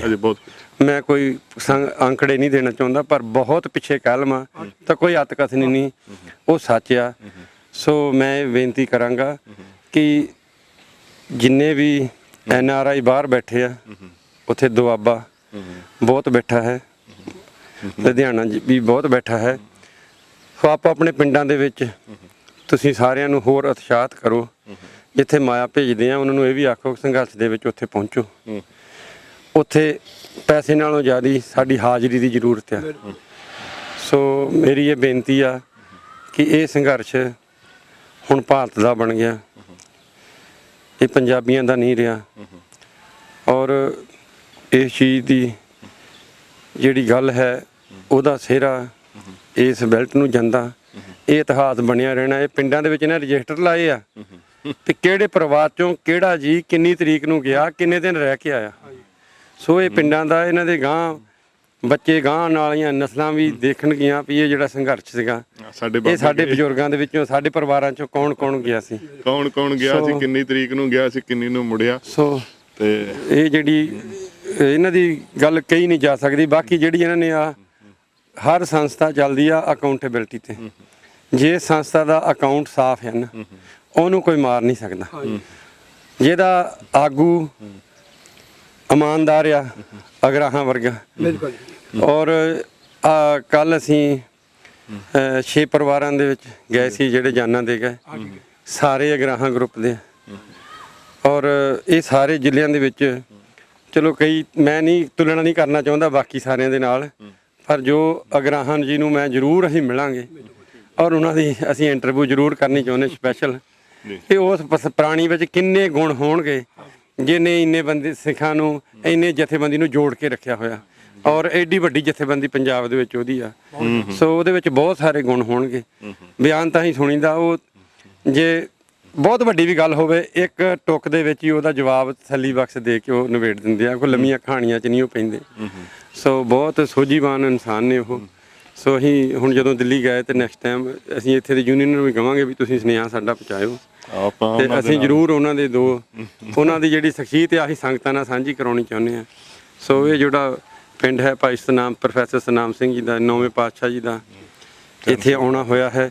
ਪਰ ਭਾਈ ਸਾਹਿਬ ਜੀ ਮੇਰੀ ਬੇਨਤੀ ਆ ਥੋੜਾ ਬਰੀਫਲੀ ਇਤਿਹਾਸ ਦੱਸ ਦਿਓ ਗੁਰੂ ਸਾਹਿਬਾਂ ਦਾ ਕਿ ਇਸ ਗੱਲ ਨਾਲ ਜੁੜਿਆ। ਗੁਰਦੁਆਰਾ ਸਾਹਿਬ ਪਿੰਡ ਨੇ ਆਪ ਕਮੇਟੀ ਨੇ, ਲੋਕਲ ਕਮੇਟੀ ਨੇ ਬਹੁਤ ਹੀ ਸੁੰਦਰ ਬਣਾਇਆ। ਅਸੀਂ ਉਹਦੇ ਵੀ ਸੀਨ ਲੈ ਕੇ ਸੰਗਤਾਂ ਨਾਲ ਸਾਂਝੇ ਕਰਾਂਗੇ। ਰੂਹ ਖੁਸ਼ ਹੋ ਜਾਂਦੀ ਹੈ ਦਰਸ਼ਨ ਕਰਕੇ। ਸੋ ਬਾਕੀ ਮੈਂ ਇੱਕ ਹੋਰ ਇਸ ਸਾਰੇ ਬੈਲਟ ਦੀ ਇੱਕ ਵੱਡੀ ਗੱਲ ਕਹਿਣੀ ਚਾਹੁੰਦਾ। ਦੁਆਬੇ ਵਿੱਚ ਗੁਰਦੁਆਰਾ ਸਾਹਿਬ ਬਣਾਏ ਆ, NRIਆਂ ਨੇ ਬਹੁਤ ਯੋਗਦਾਨ ਪਾਇਆ ਉਹਦੇ ਵਿੱਚ। ਪਰ ਅਸੀਂ ਇਹਨਾਂ ਵਰਗੇ ਗੁਰੂ ਘਰ ਹੱਲੇ ਵੀ ਨਹੀਂ ਬਣਾ ਸਕੇ। ਇਹਨਾਂ ਨੇ ਇੱਥੋਂ ਆਪਣੀ ਦਸਵੰਧ ਦੇ ਨਾਲ ਸਾਰੇ ਬਣਾਏ ਆ। ਪਰ ਰੂਹ ਖੁਸ਼ ਹੋ ਜਾਂਦੀ ਜਦੋਂ ਵੀ ਕਿਸੇ ਪਿੰਡ ਦੇ ਵਿੱਚ ਦੀ ਲੰਘੀ ਦਾ। ਤੇ ਗੁਰਦੁਆਰਾ ਸਾਹਿਬ ਇੰਨੇ ਸੁੰਦਰ ਆ ਵੀ ਜਿਹੜੀ ਕੋਈ ਗੱਲ ਕਹੀ ਨਹੀਂ ਜਾ ਸਕਦੀ। ਸੋ ਉਹ ਵੀ ਇਹਨਾਂ ਨੇ ਗੁਰੂ ਦੀਆਂ ਖੁਸ਼ੀਆਂ ਵੀ ਇਹਨਾਂ ਦੇ ਨਾਲ ਆ, ਤਾਂ ਹੀ ਇਹੋ ਸਾਰੀਆਂ ਬਰਕਤਾਂ ਇੱਥੇ ਹੈਗੀਆਂ।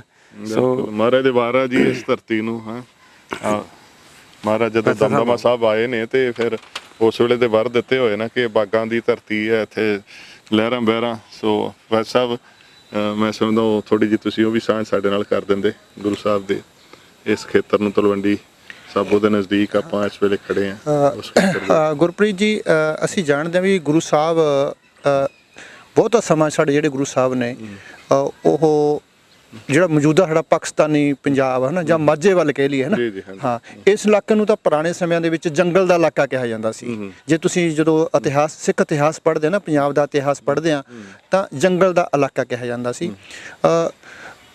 ਜਦੋਂ ਪਹਿਲੀ ਵਾਰ ਇਤਿਹਾਸ ਗੁਰੂ ਨਾਨਕ ਸਾਹਿਬ ਦਾ ਬਹੁਤਾ ਇੱਧਰ ਜ਼ਿਕਰ ਨਹੀਂ ਆਉਂਦਾ ਹੈਗਾ ਕਿ ਕੋਈ ਟਾਵਾਂ ਟੱਲਾ ਸਾਡਾ ਕੋਈ ਜ਼ਿਕਰ ਆਉਂਦਾ ਹੈਗਾ। ਵੱਡੀ ਜਿਹੜੀ ਸਿੱਖ ਇਤਿਹਾਸ ਨਾਲ ਸਾਡੀ ਗੁਰੂ ਸਾਹਿਬ ਨਾਲ ਇਤਿਹਾਸ ਨਾਲ ਗੁਰੂ ਸਾਹਿਬ ਦੇ ਕਾਲ ਨਾਲ ਜਿਹੜੀ ਸਾਡੀ ਨਾ ਸਾਂਝ ਜੁੜਦੀ ਆ, ਸਾਂਝ ਪੈਂਦੀ ਆ, ਉਹ ਗੁਰੂ ਮਹਾਰਾਜ ਗੁਰੂ ਹਰਗੋਬਿੰਦ ਪਾਤਸ਼ਾਹ ਜੀ ਆਉਂਦੇ ਆ। ਜਦੋਂ ਮਹਾਰਾਜ ਆਉਂਦੇ ਆ, 6ਵੇਂ ਪਾਤਸ਼ਾਹ ਜੰਗ ਲੜਦੇ ਆ ਹੈ ਨਾ, ਮਹਾਰਾਜ ਦੀ ਜੰਗ ਲੜੀ ਜਾਂਦੀ ਹੈਗੀ ਆ ਮੁਗਲ ਕਾਲ ਦੇ ਵਿੱਚ। ਉੱਥੋਂ ਉਸ ਤੋਂ ਬਾਅਦ ਜਿਹੜੇ ਗੁਰੂ ਸਾਹਿਬਾਨ ਜਿਹੜਾ ਹੈਗਾ ਇੱਧਰ ਆਉਂਦੇ ਆ ਤੇ 7ਵੇਂ ਤੇ 8ਵੇਂ ਗੁਰੂ ਸਾਹਿਬਾਨ ਦਾ ਵੀ ਇੱਧਰ ਕੋਈ ਬਹੁਤਾ ਸਾਨੂੰ ਜ਼ਿਕਰ ਨਹੀਂ ਮਿਲਦਾ ਗਿਆ ਹੈ ਇਤਿਹਾਸ ਦੇ ਵਿੱਚ। ਫਿਰ 9ਵੇਂ ਗੁਰੂ ਸਾਹਿਬਾਨ ਦਾ ਜਿਹੜਾ ਹੈਗਾ ਇਤਿਹਾਸ ਉਹ ਦੋ ਤਿੰਨ ਚੱਕਰ ਲਾਉਂਦੇ ਆ ਇਸ ਖੇਤਰ ਦੇ ਵਿੱਚ। ਗੁਰੂ ਸਾਹਿਬ ਆਪਾਂ ਗੱਲ ਕਰ ਲਈਏ ਮਾਲਵੇ ਦੇ ਵਿੱਚ ਬਠਿੰਡੇ ਦੀ ਗੱਲ ਕਰ ਲਈਏ, ਸੰਗਰੂਰ ਦੀ ਗੱਲ ਕਰ ਲਈਏ, ਬਰਨਾਲੇ ਦੀ ਗੱਲ ਕਰ ਲਈਏ, ਮੁਕਤਸਰ ਦੀ ਗੱਲ ਕਰ ਲਈਏ ਤੇ ਸੰਗਰੂਰ ਦੀ ਗੱਲ ਕਰ ਲਈਏ, ਇਸ ਖੇਤਰ ਦੇ ਵਿੱਚ ਗੁਰੂ ਤੇਗ ਬਹਾਦਰ ਜੀ ਦੇ ਉਸ ਨੂੰ ਬਹੁਤ ਸਾਰੇ ਸਥਾਨ ਮਿਲਣਗੇ। ਗੁਰੂ ਸਾਹਿਬ ਅਸੀਂ ਜਾਣਦੇ ਹਾਂ ਵੀ ਸ਼ਾਂਤੀ ਦੇ ਪੁੰਜ ਸੀ ਤੇ ਸਾਡੇ ਗੁਰੂ ਸਾਹਿਬ ਜਦੋਂ ਧਮਧਾਨ ਸਾਹਿਬ ਨੂੰ ਜਾਂਦੇ ਆ, ਦਮਦਮਾ ਸਾਹਿਬ ਤੋਂ ਧਮਧਾਨ ਸਾਹਿਬ ਨੂੰ ਜਾਂਦੇ ਨੇ, ਤਾਂ ਉਹ ਇਸ ਸਥਾਨ ਤੇ ਤਕਰੀਬਨ 7 ਦਿਨ ਰੁਕਦੇ ਆ। ਇਸ ਸਥਾਨ ਦੇ ਉੱਤੇ ਜਿਹੜਾ ਸਾਡੇ ਪਿੰਡ ਦੇ ਵਿੱਚ ਇੱਕ ਜਿੱਥੇ ਮੌਜੂਦਾ ਗੁਰਦੁਆਰਾ ਪਾਤਸ਼ਾਹੀ ਨੌਮੀ ਦਾ ਸਥਾਨ ਆਪਾਂ ਜਾ ਕੇ ਆਏ, ਸਾਨੂੰ ਦਰਸ਼ਨ ਕਰਾਏ ਸੀ। ਉਹਦੇ ਬੈਕ ਸਾਈਡ ਦੇ ਉੱਤੇ ਇੱਕ ਵੱਡੀ ਢਾਬ ਆ, ਉਹ ਬੜੀ ਪੁਰਾਣੀ ਆ, ਇਤਿਹਾਸਕ ਢਾਬ ਆ, ਹਨਾ। ਅਸੀਂ ਦੇਖਦੇ ਹਾਂ ਵੀ ਪੁਰਾਣੇ ਸਮੇਂ ਦੇ ਵਿੱਚ ਜਿਹੜੇ ਪਿੰਡ ਹੁੰਦੇ ਸੀ ਹਨਾ, ਜਾਂ ਜਿਹੜੀਆਂ ਸਾਡੀਆਂ ਸਭਿਤਾਵਾਂ ਨੇ, ਉਹ ਜਾਂ ਤਾਂ ਨਦੀਆਂ ਕਿਨਾਰੇ ਨੇ ਜਾਂ ਜਿੱਥੇ ਪਾਣੀ ਹੁੰਦੇ ਸੀ, ਪਾਣੀ ਦੇ ਨਾਲ ਹੀ ਹਾਂ, ਪਾਣੀ ਦੇ ਨਾਲ ਜੀਵਨ ਚੱਲਦਾ। ਹਾਂ, ਗੁਰੂ ਸਾਹਿਬ ਨੇ ਵੀ ਹਨਾ ਗੁਰਬਾਣੀ ਦੇ ਵਿੱਚ ਵੀ ਜ਼ਿਕਰ ਕੀਤਾ। ਤੇ ਇਹ ਮਾਲਵੇ ਦੇ ਵਿੱਚ ਹੁਣ ਅਜੇ ਵੀ ਤੁਹਾਨੂੰ ਬਹੁਤ ਸਾਰੀਆਂ ਵੱਡੇ ਜਿਹੜੇ ਪਿੰਡਾਂ ਦੇ ਵਿੱਚ ਜਿਹੜੇ ਟੋਭੇ ਨੇ, ਜਿਹਨੂੰ ਅਸੀਂ ਢਾਬ ਕਹਿੰਦੇ, ਛੱਪੜ ਕਹਿ ਦਿੰਦੇ ਆ, ਆਪੋ ਆਪਣੀ ਮੰਨ ਲਓ ਅੱਡੋ-ਅੱਡੀ ਖੇਤਰਾਂ ਦੀ ਭਾਸ਼ਾ ਦੇ ਵਿੱਚ ਕੋਈ ਵੀ ਸ਼ਬਦ ਵਰਤਿਆ ਜਾ ਸਕਦਾ। ਤਾਂ ਉਹ ਭਾਈ ਵੀਰ ਸਿੰਘ ਦੀ ਜਿਹੜੀ ਹੈਗੀ ਆ ਇੱਕ ਮਾਲਵਾ ਦੇਸ਼ ਦੀ ਰਟਨ ਸਾਖੀ ਦੇ ਵਿੱਚ ਜ਼ਿਕਰ ਆਉਂਦਾ ਇਸ ਗੁਰੂ ਤੇਗ ਬਹਾਦਰ ਜੀ ਦੀ ਇਸ ਯਾਤਰਾ ਦਾ। ਜਦੋਂ ਇੱਧਰ ਆਉਂਦੇ ਆ ਤਾਂ ਉਹਦੇ ਵਿੱਚ ਉਹਨਾਂ ਨਾਲ ਕਿਤੇ ਜ਼ਿਕਰ ਆਇਆ ਜਿਹੜਾ ਵੀ ਉਹ ਇੱਥੇ ਆ ਕੇ ਰੁਕਦੇ ਨੇ ਤੇ ਸੰਗਤਾਂ ਨਾਲ ਵਿਚਾਰ ਵਟਾਂਦਰਾ ਜਿਹੜਾ ਹੈਗਾ, ਸੰਗਤਾਂ ਉਹਨਾਂ ਦੀ ਸੇਵਾ ਕਰਦੀਆਂ ਨੇ ਤੇ ਉਹ ਵੱਡੀ ਢਾਬ ਦੇ ਕਿਨਾਰੇ ਆ ਕੇ ਰੁਕਦੇ ਹੈਗੇ ਨੇ। ਇਹ ਜ਼ਿਕਰ ਹੁੰਦਾ, ਉਹ ਮੈਂ ਤੁਹਾਨੂੰ ਦਿਖਾ ਕੇ ਲਿਆਇਆ ਹੈਗਾ ਸੀ। ਤੇ ਉਸ ਤੋਂ ਬਾਅਦ ਫਿਰ ਗੁਰੂ ਤੇਗ ਬਹਾਦਰ ਜੀ ਤੋਂ ਬਾਅਦ ਗੁਰੂ ਗੋਬਿੰਦ ਸਿੰਘ ਜੀ ਨੇ ਜਿਹੜੇ ਉਹ ਇਸ ਇਲਾਕੇ ਚ ਆਉਂਦੇ ਆ। ਤੇ ਗੁਰੂ ਗੋਬਿੰਦ ਸਿੰਘ ਜੀ ਜਦੋਂ ਖਦਰਾਣੇ ਦੀ ਢਾਬ ਤੋਂ ਬਾਅਦ ਆ ਕੇ ਆਪਣਾ ਕਮਰਕਸਾ ਦਮਦਮਾ ਸਾਹਿਬ ਦੀ ਧਰਤੀ ਤੇ ਹਨ ਖੋਲਦੇ ਆ, ਤਾਂ ਉੱਥੋਂ ਗੁਰੂ ਸਾਹਿਬ ਇਸ ਇਲਾਕੇ 'ਚ ਇੱਕ ਥਾਵੇਂ ਆਉਂਦੇ ਆ। ਆਪਾਂ ਉੱਥੇ ਚੱਲਾਂਗੇ। ਮਤਲਬ ਉੱਥੋਂ ਦਾ ਵੀ ਇੱਕ ਕਿਸਾਨ ਜਿਹੜਾ ਹੈਗਾ ਸ਼ਹੀਦ ਹੋ ਗਿਆ, ਖਡਾਲ ਕਲਾਂ। ਹਾਂ, ਉੱਥੋਂ ਦਾ ਇੱਕ ਸਿੱਖ ਸੀ ਕੋਈ, ਸ਼ਾਇਦ ਉਹਦਾ ਨਾਂ ਗੁਲਾਬ ਸਿੰਘ ਸੀ। ਹਾਂ, ਉਸ ਨੂੰ ਲੈਣ ਵਾਸਤੇ ਆਉਂਦੇ ਗੁਰੂ ਸਾਹਿਬ। ਉਹ ਆਪਾਂ ਉੱਥੇ ਜਾ ਕੇ ਇਤਿਹਾਸ ਸਾਂਝਾ ਕਰਾਂਗੇ ਉਹਨਾਂ ਨਾਲ। ਤੇ ਉਹ ਗੁਰੂ ਸਾਹਿਬ ਦਾ 10ਵੇਂ ਪਾਤਸ਼ਾਹ ਦਾ ਉਹ ਸਥਾਨ ਹੈਗਾ। ਬਾਕੀ ਇਸ ਜਿੰਨੇ ਵੀ ਇਸ ਇਲਾਕੇ 'ਚ ਦੇਖੋਗੇ ਬਹੁਤੇ ਸਥਾਨ ਗੁਰੂ ਤੇਗ ਬਹਾਦਰ ਜੀ ਦੇ ਹੈਗੇ ਆ। ਤੇ ਜਦੋਂ ਗੁਰੂ ਸਾਹਿਬ ਗੋਬਿੰਦ ਸਿੰਘ ਜੀ ਦਮਦਮਾ ਸਾਹਿਬ ਦੀ ਧਰਤੀ ਤੇ ਆਉਂਦੇ ਨਾ, ਤਾਂ ਇਹ ਇਲਾਕਾ ਮਾਰੂ ਸੀ, ਅਸੀਂ ਜਾਣਦੇ ਨਾ। ਹੁਣ ਵੀ ਤੁਸੀਂ ਦੇਖੋਗੇ ਬਹੁਤੀਆਂ ਜ਼ਮੀਨਾਂ ਰੇਤਲੀਆਂ ਨੇ, ਇੱਥੇ ਇਲਾਕਾ ਰੇਤਲਾ ਹੈਗਾ। ਤਾਂ ਬੜੇ ਅੱਕ ਉੱਗੇ ਹੋਏ ਸੀ ਹਨਾ। ਤਾਂ ਗੁਰੂ ਸਾਹਿਬ ਨੇ 2 ਵਰ ਦਿੱਤੇ ਸੀ ਇਸ ਧਰਤੀ ਨੂੰ, ਸਿੱਖਾਂ ਨਾਲ ਵਿਚਾਰ ਵਟਾਂਦਰਾ ਕਰਦਿਆ ਹੋਇਆ। ਬਚਨ ਬਲਾਸ ਹਨਾ, ਸਾਧਾਂ ਦੇ ਪੀਰਾਂ ਪਕੰਬਰਾਂ ਦੇ ਜਿਹੜੇ ਬਚਨ ਹੁੰਦੇ ਆ ਉਹ ਸਹਿਜ ਸੁਭਾਅ ਵਾਲੇ ਹੁੰਦੇ ਆ। ਤੇ ਤਾਂ ਉਹ ਇੱਕ ਤਾਂ ਇਹ ਕਿਹਾ ਸੀ ਉਹਨਾਂ ਨੇ ਵੀ ਭਾਈ ਕਿਸੇ ਨੇ ਪੁੱਛ ਲਿਆ, ਸਿੱਖ ਨੇ ਗੁਰੂ ਸਾਹਿਬ ਨੇ ਪੁੱਛ ਲਿਆ ਵੀ ਇਹ ਅੱਕ ਨੇ, ਇਹ ਕੀ ਨੇ? ਕਿਸੇ ਨੇ ਮਜ਼ਾਕ ਵਜੋਂ ਕਹਤਾ ਵੀ ਅੰਬ ਲੱਗੇ ਹੋਏ ਨੇ। ਤਾਂ ਗੁਰੂ ਸਾਹਿਬ ਕਹਿੰਦੇ ਕੋਈ ਗੱਲ ਨਹੀਂ, ਫਿਰ ਇਸ ਧਰਤੀ ਦੇ ਉੱਤੇ ਅੰਬ ਹੀ ਹੋਇਆ ਕਰਨਗੇ ਹਨਾ। ਤੇ ਅੱਕ ਦੀ ਜਿਹੜੀ ਅੰਬ ਵਰਗਾ ਹੁੰਦਾ, ਜਿਹੜੀ ਉਹਨੂੰ ਕੁੱਕੜੀ ਕਹਿ ਦਿੰਦੇ ਹਨਾ, ਅੱਕ ਦੇ ਉੱਤੇ ਜਿਹੜੀ ਲੱਗੀ ਹੁੰਦੀ ਕੁੱਕੜੀ, ਉਹ ਅੰਬ ਵਰਗੀ ਹੁੰਦੀ ਹੈਗੀ ਆ। ਤਾਂ ਉਹ ਜਿਹੜਾ ਉਸ ਗੁਰੂ ਸਾਹਿਬ ਨੇ ਕਿਹਾ ਸੀ ਵੀ ਕੋਈ ਗੱਲ ਨਹੀਂ, ਇੱਥੇ ਅੰਬ ਹੋਣਗੇ। ਅੰਬ ਤਾਂ ਜਿਹੜਾ ਹੈਗਾ ਉਹ ਦਰਖਤ ਜਿਹੜਾ ਹੈਗਾ ਉਹਦਾ ਜਿਹੜਾ ਪੌਣ ਪਾਣੀ ਆ ਹਨਾ, ਉਹ ਨੀਮ ਪਹਾੜੀ ਇਲਾਕੇ ਦਾ ਬਿਲਕੁਲ ਮੰਨਿਆ ਜਾਂਦਾ ਹੈਗਾ। ਜਿਵੇਂ ਆਪਾਂ ਗੁਰਦਾਸਪੁਰ ਦੇ ਜਾਂ ਹੁਸ਼ਿਆਰਪੁਰ ਦਾ ਗੜਦੀਵਾਲ ਦਾ ਹੈਗਾ, ਜਿਹਨੂੰ ਅਸੀਂ ਕੰਢੀ ਦਾ ਇਲਾਕਾ ਕਹਿੰਦੇ ਹਾਂ। ਹਾਂ, ਤੇ ਜੇ ਤੁਸੀਂ ਅੱਜ ਜਾਓਗੇ ਦਮਦਮਾ ਸਾਹਿਬ ਦੀ ਧਰਤੀ ਤਾਂ ਤੁਹਾਨੂੰ ਬਹੁਤ ਅੰਬ ਮਿਲਣਗੇ, ਬਹੁਤ ਵੱਡੇ ਦਰਖਤ ਜਿਹੜੇ ਹੈਗੇ ਨੇ ਅੰਬਾਂ ਦੇ ਹੈਗੇ ਆ। ਤੇ ਇਹ ਗੁਰੂ ਸਾਹਿਬ ਦਾ ਬਚਨ ਪੂਰਾ ਹੋਇਆ। ਦੂਜਾ ਗੁਰੂ ਸਾਹਿਬ ਨੇ ਇਹ ਕਿਹਾ ਸੀ ਵੀ ਇਸ ਧਰਤੀ ਨੂੰ ਗੁਰੂ ਕੀ ਕਾਸ਼ੀ, ਕਿਉਂਕਿ ਕਾਸ਼ੀ ਸ਼ਹਿਰ ਬਹੁਤ ਪੁਰਾਣਾ ਸੀ, ਹਿੰਦੁਸਤਾਨ ਦੇ ਵਿੱਚ ਵਿੱਦਿਆ ਦਾ ਸੈਂਟਰ ਰਿਹਾ ਹੈਗਾ। ਤੇ ਸਾਰੇ ਦੇਸ਼ ਦੇ ਵਿੱਚੋਂ ਜੇਕਰ ਕਿਸੇ ਨੇ ਵਿੱਦਿਆ ਹਾਸਲ ਕਰਨੀ ਸੀ ਧਰਮ ਦੇ ਖੇਤਰ ਦੇ ਵਿੱਚ ਖਾਸ ਕਰਕੇ, ਤਾਂ ਉਹ ਕਾਸ਼ੀ ਜਾਂਦਾ ਸੀ। ਜੇ ਕਿਸੇ ਨੇ ਭਾਸ਼ਾ ਸਿੱਖਣੀ ਆ, ਜੇ ਕਿਸੇ ਨੇ ਧਾਰਮਿਕ ਫਿਲਾਸਫੀ ਜਾਣਨੀ ਆ, ਕਿਸੇ ਨੇ ਇਤਿਹਾਸ ਜਾਣਨਾ ਹੈਗਾ, ਤਾਂ ਉਹ ਉਹਨਾਂ ਦਾ ਸਾਰਿਆਂ ਦਾ ਮੁੱਖ ਕਾਸ਼ੀ ਵੱਲ ਹੁੰਦਾ ਸੀ। ਤੇ ਗੁਰੂ ਸਾਹਿਬ ਨੇ ਆਪਣੇ ਸਮੇਂ ਦੇ ਵਿੱਚ ਵੀ ਜਿਹੜੇ ਸਿੱਖਾਂ ਨੂੰ ਕਾਸ਼ੀ ਦੇ ਵਿੱਚ ਭੇਜਿਆ ਸੀ। ਤੇ ਇੱਥੇ ਫਿਰ ਸੰਗਤਾਂ ਨਾਲ ਬਚਨ ਬਲਾਸ ਹੋਏ। ਉਹ ਬਚਨ ਬਲਾਸ ਦੇ ਵਿੱਚੋਂ ਗੁਰੂ ਸਾਹਿਬ ਨੇ ਫਿਰ ਇਹ ਵੀ ਬਚਨ ਕੀਤਾ ਸੀ ਵੀ ਕਿਸੇ ਸਮੇਂ ਜਿਹੜਾ ਹੈਗਾ ਇਹ ਵੀ ਗੁਰੂ ਕੀ ਕਾਸ਼ੀ ਕਹਾਏਗੀ। ਤਾਂ ਅਸੀਂ ਦੇਖਦੇ ਹਾਂ ਵੀ ਦਮਦਮਾ ਸਾਹਿਬ ਦੇ ਵਿੱਚ ਇਹ ਕੋਈ 70ਵਿਆਂ ਦੇ ਵਿੱਚ ਜੇ ਤੁਸੀਂ ਜਾ ਕੇ ਦੇਖੋਗੇ ਤਾਂ ਉੱਥੇ ਇੱਕ ਕਾਲਜ ਹੁੰਦਾ ਸੀ ਜਿਹੜਾ ਕਿ ਲੋਕਲ ਮੈਨੇਜਮੈਂਟ ਦਾ ਚੱਲਦਾ ਹੈਗਾ ਸੀ। ਤਾਂ ਅੱਜ ਉੱਥੇ ਤੁਹਾਨੂੰ 1 ਦਰਜਨ ਤੋਂ ਵੱਧ ਜਿਹੜੀਆਂ ਹੈਗੀਆਂ ਨੇ ਵੱਡੀਆਂ ਸੰਸਥਾਵਾਂ ਮਿਲਦੀਆਂ ਹੈਗੀਆਂ ਨੇ। ਉੱਥੇ 2 ਤਾਂ ਯੂਨੀਵਰਸਿਟੀ ਹੋ ਗਈਆਂ, ਮਤਲਬ ਇੱਕ ਅਕਾਲ ਯੂਨੀਵਰਸਿਟੀ, ਇੱਕ ਗੁਰੂ ਕਾਸ਼ੀ ਯੂਨੀਵਰਸਿਟੀ ਗਈ, ਇੱਕ ਪੰਜਾਬੀ ਯੂਨੀਵਰਸਿਟੀ ਪਟਿਆਲਾ ਦਾ ਜਿਹੜਾ ਹੈਗਾ ਵੱਡਾ ਰੀਜਨਲ ਸੈਂਟਰ ਹੈਗਾ। ਹਾਂ, ਉਹ ਬਹੁਤ ਉੱਥੇ ਬਹੁਤ ਅੱਛੇ ਕੋਰਸ ਰਹੇ ਨੇ, ਬਹੁਤ ਅੱਛੀ ਪ੍ਰਾਪਤੀ ਹੈਗੀ ਆ। ਤੇ ਇੱਕ ਉੱਥੇ ਯਾਦਵਿੰਦਰਾ ਇੰਜੀਨੀਅਰਿੰਗ ਕਾਲਜ ਵੀ ਜਿਹੜਾ ਹੈਗਾ ਚੱਲਦਾ ਹੈਗਾ, ਜਿਹੜਾ ਕਿ NRI ਭਰਾਵਾਂ ਦੇ ਸਹਿਯੋਗ ਨਾਲ ਬ੍ਰਿਲੀਅੰਟ ਬੱਚਿਆਂ ਵਾਸਤੇ ਸ਼ੁਰੂ ਕੀਤਾ ਹੈਗਾ ਸੀ ਤੇ ਉਹ ਅੱਜ ਕਾਲਜ ਵੀ ਚੱਲ ਰਿਹਾ ਹੈਗਾ ਉੱਥੇ। ਇਸ ਇਲਾਕੇ ਦਾ ਮੈਂ ਕਹਾਂਗਾ ਵੀ ਪਟਿਆਲੇ ਤੋਂ ਬਾਅਦ ਆ ਮਾਲਵੇ ਦੇ ਵਿੱਚ 2 ਵੱਡੇ ਸੈਂਟਰ ਨੇ ਇਸ ਵੇਲੇ ਐਜੂਕੇਸ਼ਨ ਦੇ, ਇੱਕ ਪਟਿਆਲਾ ਤੇ ਇੱਕ ਦਮਦਮਾ ਸਾਹਿਬ। ਹਾਂ, ਦਮਦਮਾ ਮਤਲਬ ਬਠਿੰਡਾ ਵੀ ਕੀ ਆ, ਦਮਦਮਾ ਸਾਹਿਬ ਦਾ ਖੇਤਰੀ ਬਣ ਜਾਂਦਾ, ਉਹਦੇ ਵਿੱਚ ਇਨਕਲੂਡ ਹੋ ਜਾਂਦਾ ਹਨਾ, ਖੇਤਰ ਦਮਦਮਾ ਸਾਹਿਬ ਦੀ ਧਰਤੀ ਦਾ ਹੁੰਦਾ। ਤੇ ਗੁਰੂ ਸਾਹਿਬ ਦੀਆਂ ਜਿਹੜੀਆਂ ਇਸ ਇਲਾਕੇ ਦੇ ਉੱਤੇ ਮਿਹਰਾਂ ਤੇ ਜਿਹੜੀ ਅੱਜ ਇਹਨਾਂ ਦੇ ਵਿੱਚ ਸੰਘਰਸ਼ ਲੜਨ ਦਾ ਜਜ਼ਬਾ ਜਿਹੜਾ ਹੈਗਾ ਲੋਕਾਂ ਦੇ ਵਿੱਚ ਹਨਾ, ਤੇ ਇਮਾਨਦਾਰੀ ਆ, ਜੀਵਨ ਪਾਰਦਰਸ਼ਤਾ ਜਿਹੜੀ ਜੀਵਨ ਦੇ ਵਿੱਚ ਜਿਹੜੀ ਹੈਗੀ ਆ ਬੜੀ ਵੱਡੀ ਹੈਗੀ ਆ। ਤੁਸੀਂ ਵੀ ਬਹੁਤ ਘੁੰਮਦੇ ਹੋ, ਮੈਂ ਵੀ ਬਹੁਤ ਘੁੰਮਿਆ ਜੀਵਨ ਦੇ ਵਿੱਚ ਹਨਾ, ਤੇ ਸਾਰੇ ਮਾਝਾ ਦੁਆਬਾ ਮਾਲਵਾ ਪੁਆਧ ਹਰਿਆਣਾ ਦਿੱਲੀ ਤਾਮਿਲਨਾਡੂ ਬਹੁਤ ਕੁਝ ਜੀਵਨ ਦੇ ਵਿੱਚ ਘੁੰਮਿਆ ਹਨਾ। ਤੇ ਕਿਤੇ ਨਾ ਕਿਤੇ ਮੈਂ ਕਹਾਂਗਾ ਵੀ ਜੋ ਇਹਨਾਂ ਦੇ ਮੁੱਖ ਚ ਹੁੰਦਾ ਉਹੀ ਮਨ ਚ ਹੁੰਦਾ ਹੈ। ਦੂਰਾ ਜੀਵਨ ਬਹੁਤ ਘੱਟ ਲੋਕ ਜੀਂਦੇ ਹੈਗੇ ਨੇ ਇੱਥੋਂ ਦੇ।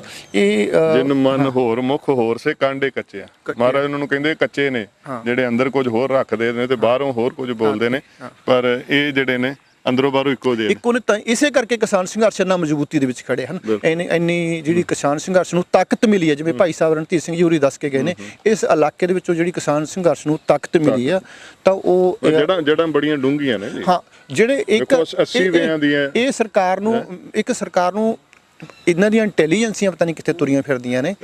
ਇਹ ਬੜੇ ਵੱਡੇ ਭੁਲੇਖੇ 'ਚ ਨੇ ਵੀ ਕਿਸਾਨ ਮੁੜੇ ਆਉਣਗੇ। ਮੈਂ ਅਕਸਰ ਇਹ ਗੱਲ ਕਹਿਣਾ ਵੀ ਜਿਹੜਾ ਮੌਜੂਦਾ ਕਿਸਾਨ ਸੰਘਰਸ਼ ਹੈ ਨਾ, ਇਹ ਮਨੁੱਖ ਦੀ ਬੁੱਧੀ ਤੋਂ ਪਾਰ ਦੀ ਗੱਲ ਆ। ਇਹਨੂੰ ਬੁੱਧੀ ਦੇ ਨਾਲ ਮਾਪਿਆ ਨਹੀਂ ਜਾ ਸਕਦਾ, ਇਹਨੂੰ ਕੇਵਲ ਅਨੁਭਵ ਕੀਤਾ ਜਾ ਸਕਦਾ ਹੈਗਾ, ਅਹਿਸਾਸ ਕੀਤਾ ਜਾ ਸਕਦਾ। ਤੇ ਇਹਨੂੰ ਮਨੁੱਖ ਚਲਾ ਵੀ ਨਹੀਂ ਰਿਹਾ। ਉਦਮ ਭਾਵੇਂ ਸਾਰੇ ਕਰਦੇ ਪਏ ਆ, ਜਥੇਬੰਦੀਆਂ ਸਾਰੀਆਂ ਲੱਗੀਆਂ ਨੇ, ਪਰ ਓਵਰਆਲ ਕੰਟਰੋਲ ਕੋਈ ਅਗੰਮੀ ਚੱਲੀ ਜਾ ਰਿਹਾ, ਜਿਹਦੇ ਨਾਲ ਵੇਖੋ ਇੰਨੀ ਜਵਾਨੀ ਉੱਥੇ ਬੈਠੀ ਹੈ, ਸਾਰੀ ਜਾਬਤੇ ਦੇ ਵਿੱਚ ਬੈਠੀ ਹੈ। ਤੇ ਇਸ ਸੰਘਰਸ਼ ਦੀਆਂ ਜਿਹੜੀਆਂ ਜੜਾਂ ਡੂੰਘੀਆਂ ਨੇ, ਮਤਲਬ ਇਹ ਕੋਈ ਸਟੇਟ ਨੂੰ ਵੀ ਨਹੀਂ ਪਤਾ ਵੀ ਇਹਦੀਆਂ ਜੜਾਂ ਕਿੱਥੇ ਨੇ।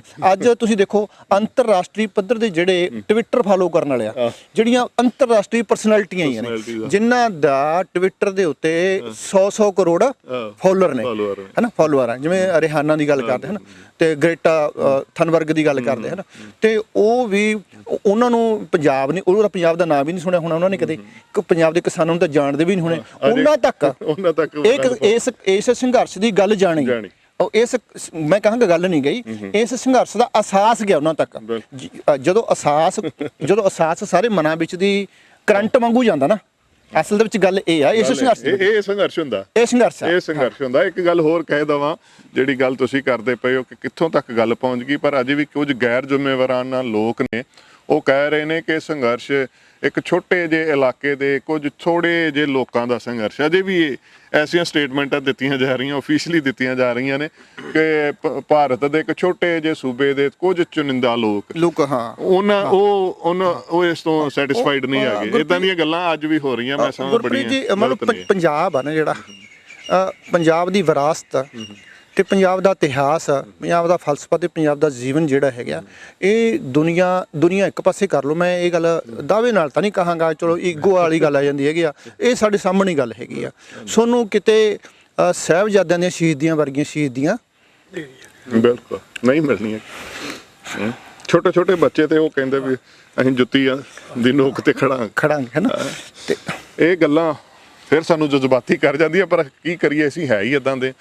ਉਹ ਗੱਲ ਫਿਰ ਜਦੋਂ ਵੀ ਸਾਨੂੰ ਚਮਕੌਰ ਯਾਦ ਆਉਂਦਾ, ਸਰਹੰਦ ਯਾਦ ਆਉਂਦੀ, ਤੇ ਅਸੀਂ ਖੜੇ ਵੀ ਨਾ ਕਰਕੇ ਆ, ਅਸੀਂ ਉਹਨਾਂ ਕਰਕੇ ਖੜੇ। ਜੇਕਰ ਮੰਨ ਲਓ ਅਸੀਂ ਕੱਲ ਪਰਿਵਾਰਾਂ 'ਚ ਗਿਆ ਨਾ, ਵੀ ਇੱਕ ਪਰਿਵਾਰ ਦੇ ਵਿੱਚ ਵੀ ਉਹਦਾ 5 ਸਾਲ ਦਾ ਬੇਟਾ ਤੇ +1 ਦੇ ਵਿੱਚ ਪੁੱਤਰੀ ਪੜ੍ਹਦੀ ਆ, ਉਹ ਧੰਨਾ ਸਿੰਘ ਹੈ ਨਾ, ਤਾਂ ਖਿਆਲੀ ਚਾਲਾਂ ਵਾਲੀ, ਜਿਹੜਾ ਦਿੱਲੀ ਮੋਰਚੇ ਦਾ ਪਹਿਲਾ ਸ਼ਹੀਦ ਬਣਿਆ ਜਾਂਦਾ, ਦਿੱਲੀ ਮੋਰਚੇ ਦਾ। ਜਦੋਂ ਦਿੱਲੀ ਨੂੰ ਜਾਂਦੇ ਨਾ ਆਪਾਂ ਨਵੰਬਰ ਨੂੰ, ਤਾਂ ਪਹਿਲਾਂ ਹਨਾ 7th ਦੇ ਵਿੱਚ ਬੇਟਾ ਸੀ ਉਹਨਾਂ ਦਾ ਤੇ 11ਵੀਂ ਬੇਟੀ।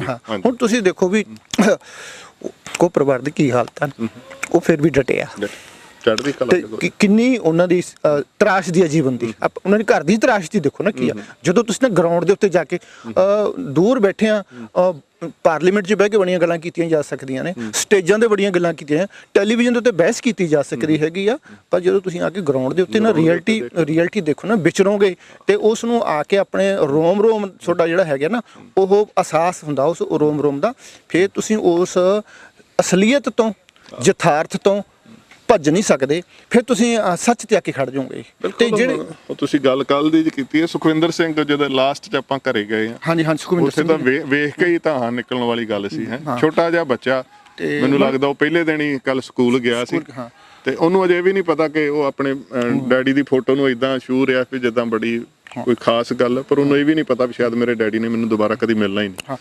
ਇਹ ਮਤਲਬ ਜਿਹੜੀ ਸਾਡੀ ਪੰਜਾਬ ਚੱਲ ਰਿਹਾ ਨਾ ਅੱਜ ਗੁਰਪ੍ਰੀਤ ਜੀ, ਤੁਸੀਂ ਦੇਖੋ ਪੰਜਾਬ ਉਹ ਕਹਿ ਰਹੇ ਨੇ ਵੀ ਇਹ ਪੰਜਾਬੀਆਂ ਦਾ ਸੰਘਰਸ਼ ਆ, ਇਹ 'ਚ ਕੋਈ ਸ਼ੱਕ ਨਹੀਂ।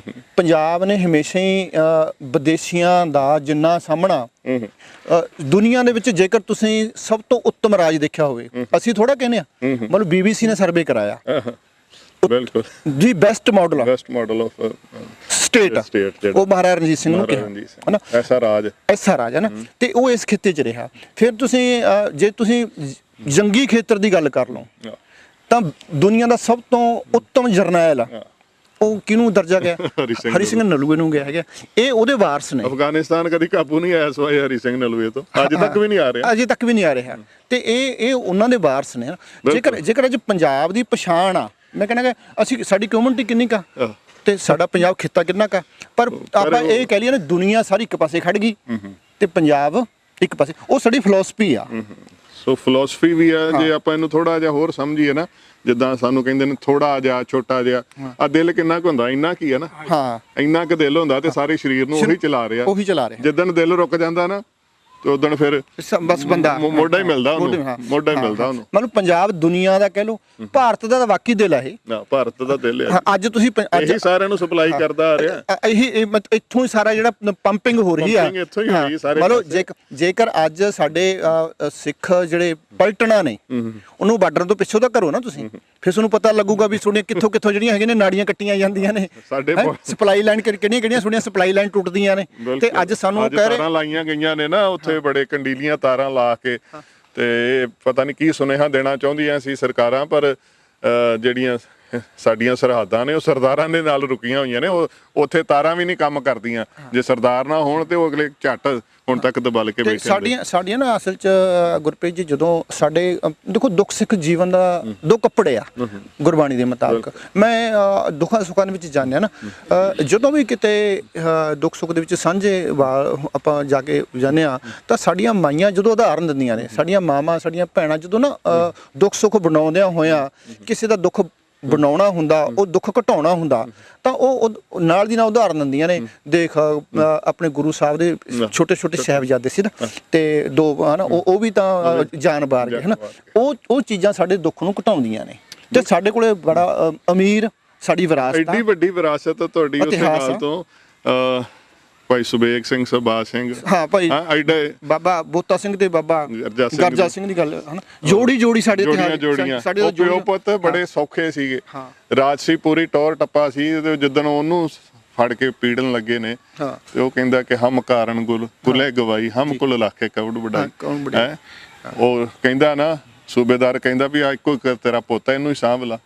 ਕਹਿੰਦਾ ਜੇ ਹੁਣ ਧਰਮ ਤੇ ਗੱਲ ਆ ਗਈ ਤੇ ਕੋਈ ਨਹੀਂ, ਸਾਡੀ ਕਾਰਨ ਗੁਰ ਨੇ ਕੁੱਲ ਗਵਾ ਲਈ ਸੀ, ਤੇ ਜੇ ਮੈਂ ਰੱਖ ਲੂੰਗਾ ਤਾਂ ਕਿਹੜੀ ਵੱਡੀ ਗੱਲ ਹੋ ਜਾਣੀ।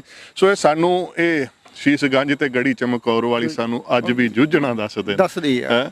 ਇਸ ਨੇ ਸਾਨੂੰ ਸਦਾ ਹੀ ਜੂਝਣ ਦਾ ਜਿਹੜੀ ਪ੍ਰੇਰਨਾ ਸਾਨੂੰ ਇੱਥੋਂ ਮਿਲਦੀ ਆ, ਤੇ ਇਹ ਮਿਲਦੀ ਰਹਿਣੀ ਆ। ਤੇ ਆਹ ਵੇਖੋ ਇੱਕ ਹੋਰ ਜਿਹੜੀ ਗੱਲ ਆ, ਉੱਪਰੋਂ ਲੈ ਕੇ ਥੱਲੇ ਤੱਕ ਵੇਖੋ ਸਾਡਾ ਪੰਜਾਬੀ ਵਿਰਸਾ। ਇਹ ਹੁਣ ਸਾਨੂੰ ਉਧਰ ਘੱਟ ਮਿਲਦਾ। ਜੁੱਤੀ ਵੀ ਅੱਗੋਂ ਮੁੱਛ ਵਾਲੀ, ਹਾਂਜੀ, ਚਾਦਰਾ ਤੇ ਕੁੜਤਾ, ਤੇ ਆਹ ਪੱਗਾਂ ਜਿਹੜੀਆਂ ਮੈਂ ਸਮਝਦਾ ਕਿ ਹੁਣ ਸਿਰਫ ਸਟੇਜਾਂ ਤੇ ਬੰਨੀਆਂ ਜਾਂਦੀਆਂ ਨੇ, ਜਾਂ ਹੁਣ ਸੰਘਰਸ਼ ਦੇ ਵਿੱਚ ਜਾ ਕੇ ਉਹ ਥੋੜਾ ਜਿਹਾ ਪੱਲਾ ਛੱਡ ਕੇ ਜਿਹੜੀ ਆ, ਤੇ ਬਜ਼ੁਰਗਾਂ ਨੇ ਉਹ ਸਾਡੀ ਵਿਰਾਸਤ ਵੀ ਸਾਂਭੀ ਹੋਈ ਆ। ਤੇ ਵੇਖੋ ਇਹ ਸਾਡੇ ਇਸ ਖੇਤਰ ਦੀ। ਤੁਹਾਡਾ ਉਮਰ ਕਿੰਨੀ ਕੁ ਬਾਬਾ ਜੀ? 80 ਸਾਲ ਦੀ। 80 ਸਾਲ, ਬੱਲੇ ਬੱਲੇ। 80 ਸਾਲ ਦੀ ਉਮਰ 'ਚ ਪੂਰਾ ਜੋਸ਼ ਜਜ਼ਬਾ ਆਪਾਂ ਹੁਣੇ ਪਹਿਲਾਂ ਸੁਣ ਚੁੱਕੇ ਇਹਨਾਂ ਨੂੰ। ਹੱਲੇ ਵੇਲੇ ਬਾਅਦ 6-7 ਸਾਲ ਦਾ ਸੀ ਜੀ। ਅੱਛਾ, ਉਹ ਹੱਲੇ ਲੱਗੇ ਨਾ, ਸਾਰਾ ਪਿੰਡ ਸਾਡਾ ਡੇਰੇ 'ਚ ਇਕੱਠਾ ਹੋ ਗਿਆ ਬਾਡੋਲਾ ਜੀ। ਅੱਛਾ ਜੀ। ਢਾਹਾਂ ਦੋ ਰਫਲਾਂ ਦੇ ਫਿਰਦੇ ਤੇ ਉਹਨਾਂ ਨੇ ਫਿਰ ਇੱਧਰ ਇੱਕ ਪੜਿਆਉਂ ਸੀ, ਉਹ ਬਹੁਤ ਡਬਲ ਪੜਿਆਉਂ ਸੀਗੀ ਪਹਿਲੀ, ਪਹਿਲਾਂ ਪੜਿਆਉਂ ਹੀ ਪਾਉਂਦੇ। ਤੇ ਉੱਥੋਂ ਕਹਿੰਦਾ ਵੀ ਹੋ ਆ ਗਿਆ ਡਸਕਾ। ਅੱਛਾ। ਜੋ ਡਸਕਾ ਗਿਆ ਜੀ, ਉਹਨੇ ਚਲਾਈ ਗੋਲੀ, ਕਹਾ ਗੱਦੀ ਫਿਰਦੀ ਸੀ, ਗੱਦੀ ਮਾਰਤੀ ਸੀ। ਅੱਛਾ। ਉਹ ਆਦਾ ਵੀ ਰੌਂਦਾ ਕਿ ਨਹੀਂ, ਉਹਨਾਂ ਮੈਨੂੰ ਤੋੜਾ ਪੈ ਜੇ ਵੀ ਮੈਂ ਆਪਣੇ ਪਿੰਡ 'ਚ ਉਹਨਾਂ ਨੂੰ ਵੜ ਨਹੀਂ ਦਿੰਦਾ ਰਸਕੇ ਵਾਲਿਆਂ ਨੂੰ। ਜਦੋਂ ਦੰਗੇ ਹੋਏ, ਦੰਗਿਆਂ ਦੀ ਗੱਲ, ਹਾਂ ਦੰਗਾ ਵੇਲੇ ਦੀ ਗੱਲ 47 ਵਾਲੇ, ਹਾਂਜੀ 47 ਵਾਲੇ, ਹਾਂਜੀ ਨਾਮ ਬਜ਼ੁਰਗਾਂ ਦਾ ਮੱਗਰ ਸਿੰਘ ਨਾਂ ਦੱਸਿਆ ਜੀ ਇਹਨਾਂ। ਸੋ ਨਾਂ ਵੀ ਮੱਗਦਾ ਜੀ ਪੂਰਾ, ਮੱਗਰ ਸਿੰਘ। ਸੋ ਉਹ ਨਾਂ ਜਿਹੜੇ ਨੇ, ਵੇਖੋ ਇਹਨਾਂ ਚੀਜ਼ਾਂ 'ਚ ਹੀ ਸਾਡਾ ਦਮ ਸੀਗਾ ਨਾ। ਅੱਜ ਕਈ ਵਾਰੀ ਅਸੀਂ ਉਹ ਨਾਂ ਨਵਾਂ ਕਰਨ ਦੇ ਚੱਕਰ 'ਚ ਬੇਮਤਲਬੇ ਨਾਂ ਰੱਖਣ ਲੱਗ ਪਏ ਆ। ਸਾਨੂੰ ਇਹ ਵੀ ਗੱਲਾਂ ਜਿਹੜੀਆਂ ਸਾਨੂੰ ਸਾਡੀ ਵਿਰਾਸਤ 'ਚ ਸਾਨੂੰ ਜ਼ੋਰਾਵਰ ਸਿੰਘ, ਫਤਿਹ ਸਿੰਘ, ਅਜੀਤ ਸਿੰਘ, ਜੁਝਾਰ ਸਿੰਘ, ਇਹ ਨਾਂ ਵੀ ਸਾਨੂੰ ਗੁਰੂ ਸਾਹਿਬ ਨੇ ਦਿੱਤੇ ਨੇ। ਅੱਜ ਲੋਕ ਸਿੱਖ ਹੀ ਨਹੀਂ, ਮੈਂ ਸਮਝਦਾ ਗੈਰ ਸਿੱਖ ਵੀ ਜਿਹੜੇ ਇਸ ਧਰਮ ਨੂੰ ਸਮਝਦੇ ਪਏ ਨੇ, ਉਹ ਵੀ ਇਹ ਸਾਰੀਆਂ ਗੱਲਾਂ ਸਾਂਝੀਆਂ ਕਰਦੇ ਨੇ। ਵਿਰਾਸਤ ਵੱਡੀ ਚੀਜ਼ ਹੁੰਦੀ ਹੈ ਗੁਰਪ੍ਰੀਤ। ਹਾਂਜੀ, ਵਿਰਾਸਤ, ਇਤਿਹਾਸ, ਇਹ ਬਹੁਤ ਵੱਡਾ, ਇਹਦੇ ਵਿੱਚ ਬਹੁਤ ਵੱਡੀ ਤਾਕਤ ਹੁੰਦੀ ਹੈ। ਜੇਕਰ ਤੁਹਾਡੇ ਕੋਲੇ ਆਪਣੀ ਜਨਰੇਸ਼ਨ ਨੂੰ ਦੱਸਣ ਲਈ ਕੁਝ ਨਹੀਂ ਹੈਗਾ, ਆਹ ਜੇ ਕੋਈ ਕੁਝ ਹੋਊਗਾ ਦੱਸੋਗੇ ਕੀ ਨਾ, ਹਨਾ। ਅੱਜ ਅਸੀਂ ਇੱਕ ਮਤਲਬ ਅੱਜ ਦਾ ਜਿਹੜਾ ਕਿਸਾਨੀ ਸੰਘਰਸ਼ ਆ, ਇਹ ਦੁਨੀਆ ਦੇ ਆਉਣ ਵਾਲੇ ਸਮੇਂ ਦੇ ਵਿੱਚ ਜਦੋਂ ਲਿਖਾਂਗੇ ਨਾ ਇਹਨਾਂ ਨੂੰ, ਤਾਂ ਮਤਲਬ ਪਹਿਲੀਆਂ ਮੂਵਮੈਂਟਾਂ ਦੇ ਵਿੱਚ ਸੰਘਰਸ਼ ਇਹ ਲਿਖਿਆ ਜਾਊਗਾ। ਬਿਲਕੁਲ, ਇੱਕ ਬੜਾ ਵੱਡਾ ਸੰਘਰਸ਼ ਲਿਖਿਆ ਜਾਣਾ। ਮਤਲਬ ਕਈ ਸਾਰੇ ਸਵਾਲ ਹੋਇਆ ਕਰਨਗੇ ਉਹਦੇ 'ਚ ਜੀ। ਦਿੱਲੀ ਵੱਲ ਨੂੰ ਕੂਚ ਕਿਹੜੀ ਤਰੀਕ ਨੂੰ ਹੋਇਆ ਸੀ? ਅਸੀਂ ਗੱਲ ਕਰਦੇ ਹਾਂ ਵੀ 1799 ਦੇ ਵਿੱਚ ਫਰਾਂਸ 'ਚ ਕ੍ਰਾਂਤੀ ਹੋਈ ਸੀ। ਫਿਰ 1917 ਦੇ ਵਿੱਚ ਫਰਾਂਸ ਦੀ ਕ੍ਰਾਂਤੀ ਆਈ।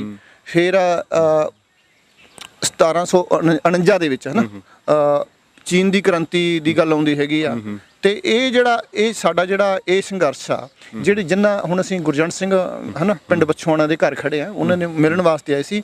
ਇਹ ਕਿਸਾਨ ਕ੍ਰਾਂਤੀ ਜਿਹੜੀ ਹੁਣ ਚੱਲ ਰਹੀ ਆ, ਇਹਨੂੰ ਮੈਂ ਇਸਨੂੰ ਸੰਘਰਸ਼ ਨਹੀਂ ਮੰਨਦਾ, ਇਹ ਕ੍ਰਾਂਤੀ ਆ, ਬਹੁਤ ਵੱਡੀ ਕ੍ਰਾਂਤੀ ਆ ਜੀ। ਇਹਨੇ ਅਜੇ ਸਾਰੀ ਦੁਨੀਆ ਨੂੰ ਆਪਣੇ ਕਲਾਵੇ 'ਚ ਲੈ ਲੈਣਾ ਹੈ। ਗੁਰਪ੍ਰੀਤ ਜੀ, ਇਹਦੇ ਉੱਤੇ ਤਾਂ ਬਹੁਤ ਰਿਸਰਚ ਕਰਨ ਦੀ ਲੋੜ ਆ। ਮੈਂ ਦੇਖੋ ਮਤਲਬ 3 ਕਾਨੂੰਨਾਂ ਦੀ ਤਾਂ ਗੱਲ ਛੱਡੋ ਨਾ, 3 ਕਾਨੂੰਨ ਤਾਂ ਲੜਾਈ ਚੱਲ ਰਹੀ ਆ, ਇਹਨੇ ਹੋਰ ਬਹੁਤ ਕੁਝ ਬਦਲਤਾ, ਬਹੁਤ ਕੁਝ ਬਦਲਤਾ। ਜਦੋਂ ਤੁਸੀਂ ਇਸ ਨੂੰ ਬਦਲਣ ਦੀ ਗੱਲ ਕਰਦੇ ਹੋ ਨਾ, ਵੀ ਕਿਸਾਨ ਕ੍ਰਾਂਤੀ ਨੇ, ਕਿਸਾਨ ਸੰਘਰਸ਼ ਨੇ ਹੁਣ ਤੱਕ ਕੀ ਬਦਲਤਾ।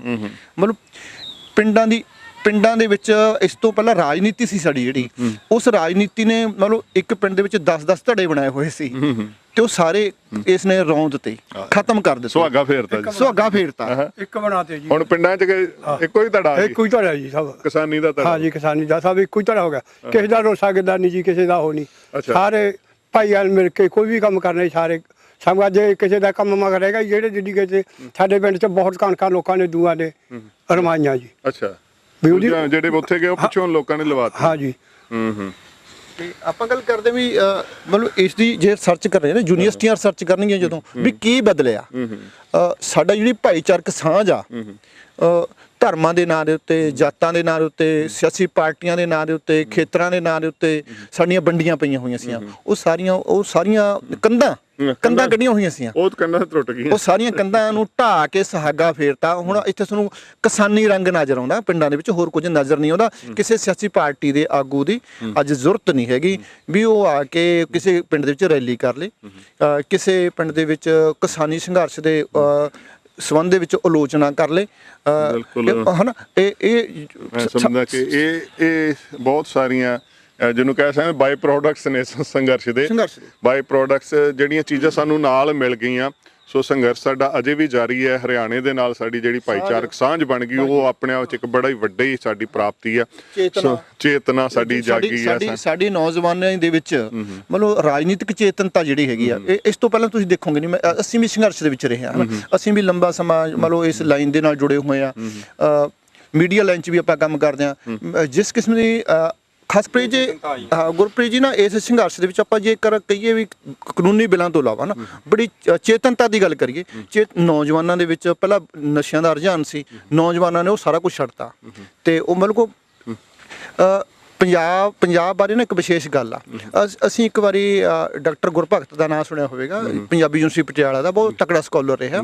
ਜਦੋਂ ਇਹ ਸਾਡਾ ਪਿਛਲਾ 80-90 ਵਾਲਾ ਸੰਘਰਸ਼ ਨਾ, ਜਦੋਂ ਉਹਦਾ ਡਾਊਨਫਾਲ ਆਉਂਦਾ ਤਾਂ ਅਸੀਂ ਚਿੰਤਾ ਜਤਾਉਂਦੇ ਉਹਨਾਂ ਕੋਲੇ ਪੰਜਾਬੀ ਯੂਨੀਵਰਸਿਟੀ ਪਟਿਆਲਾ 'ਚ ਬਹਿ ਕੇ ਵੀ ਬਹੁਤ ਸਾਰੇ ਮੁੰਡੇ ਨਾ ਕਲੀਨ ਸ਼ੇਵ ਹੋ ਜਾਂਦੇ ਆ, ਦਾੜੀਆਂ ਕਟਾ ਜਾਂਦੇ ਆ ਤੇ ਪੱਗਾਂ ਲਾ ਜਾਂਦੇ ਆ।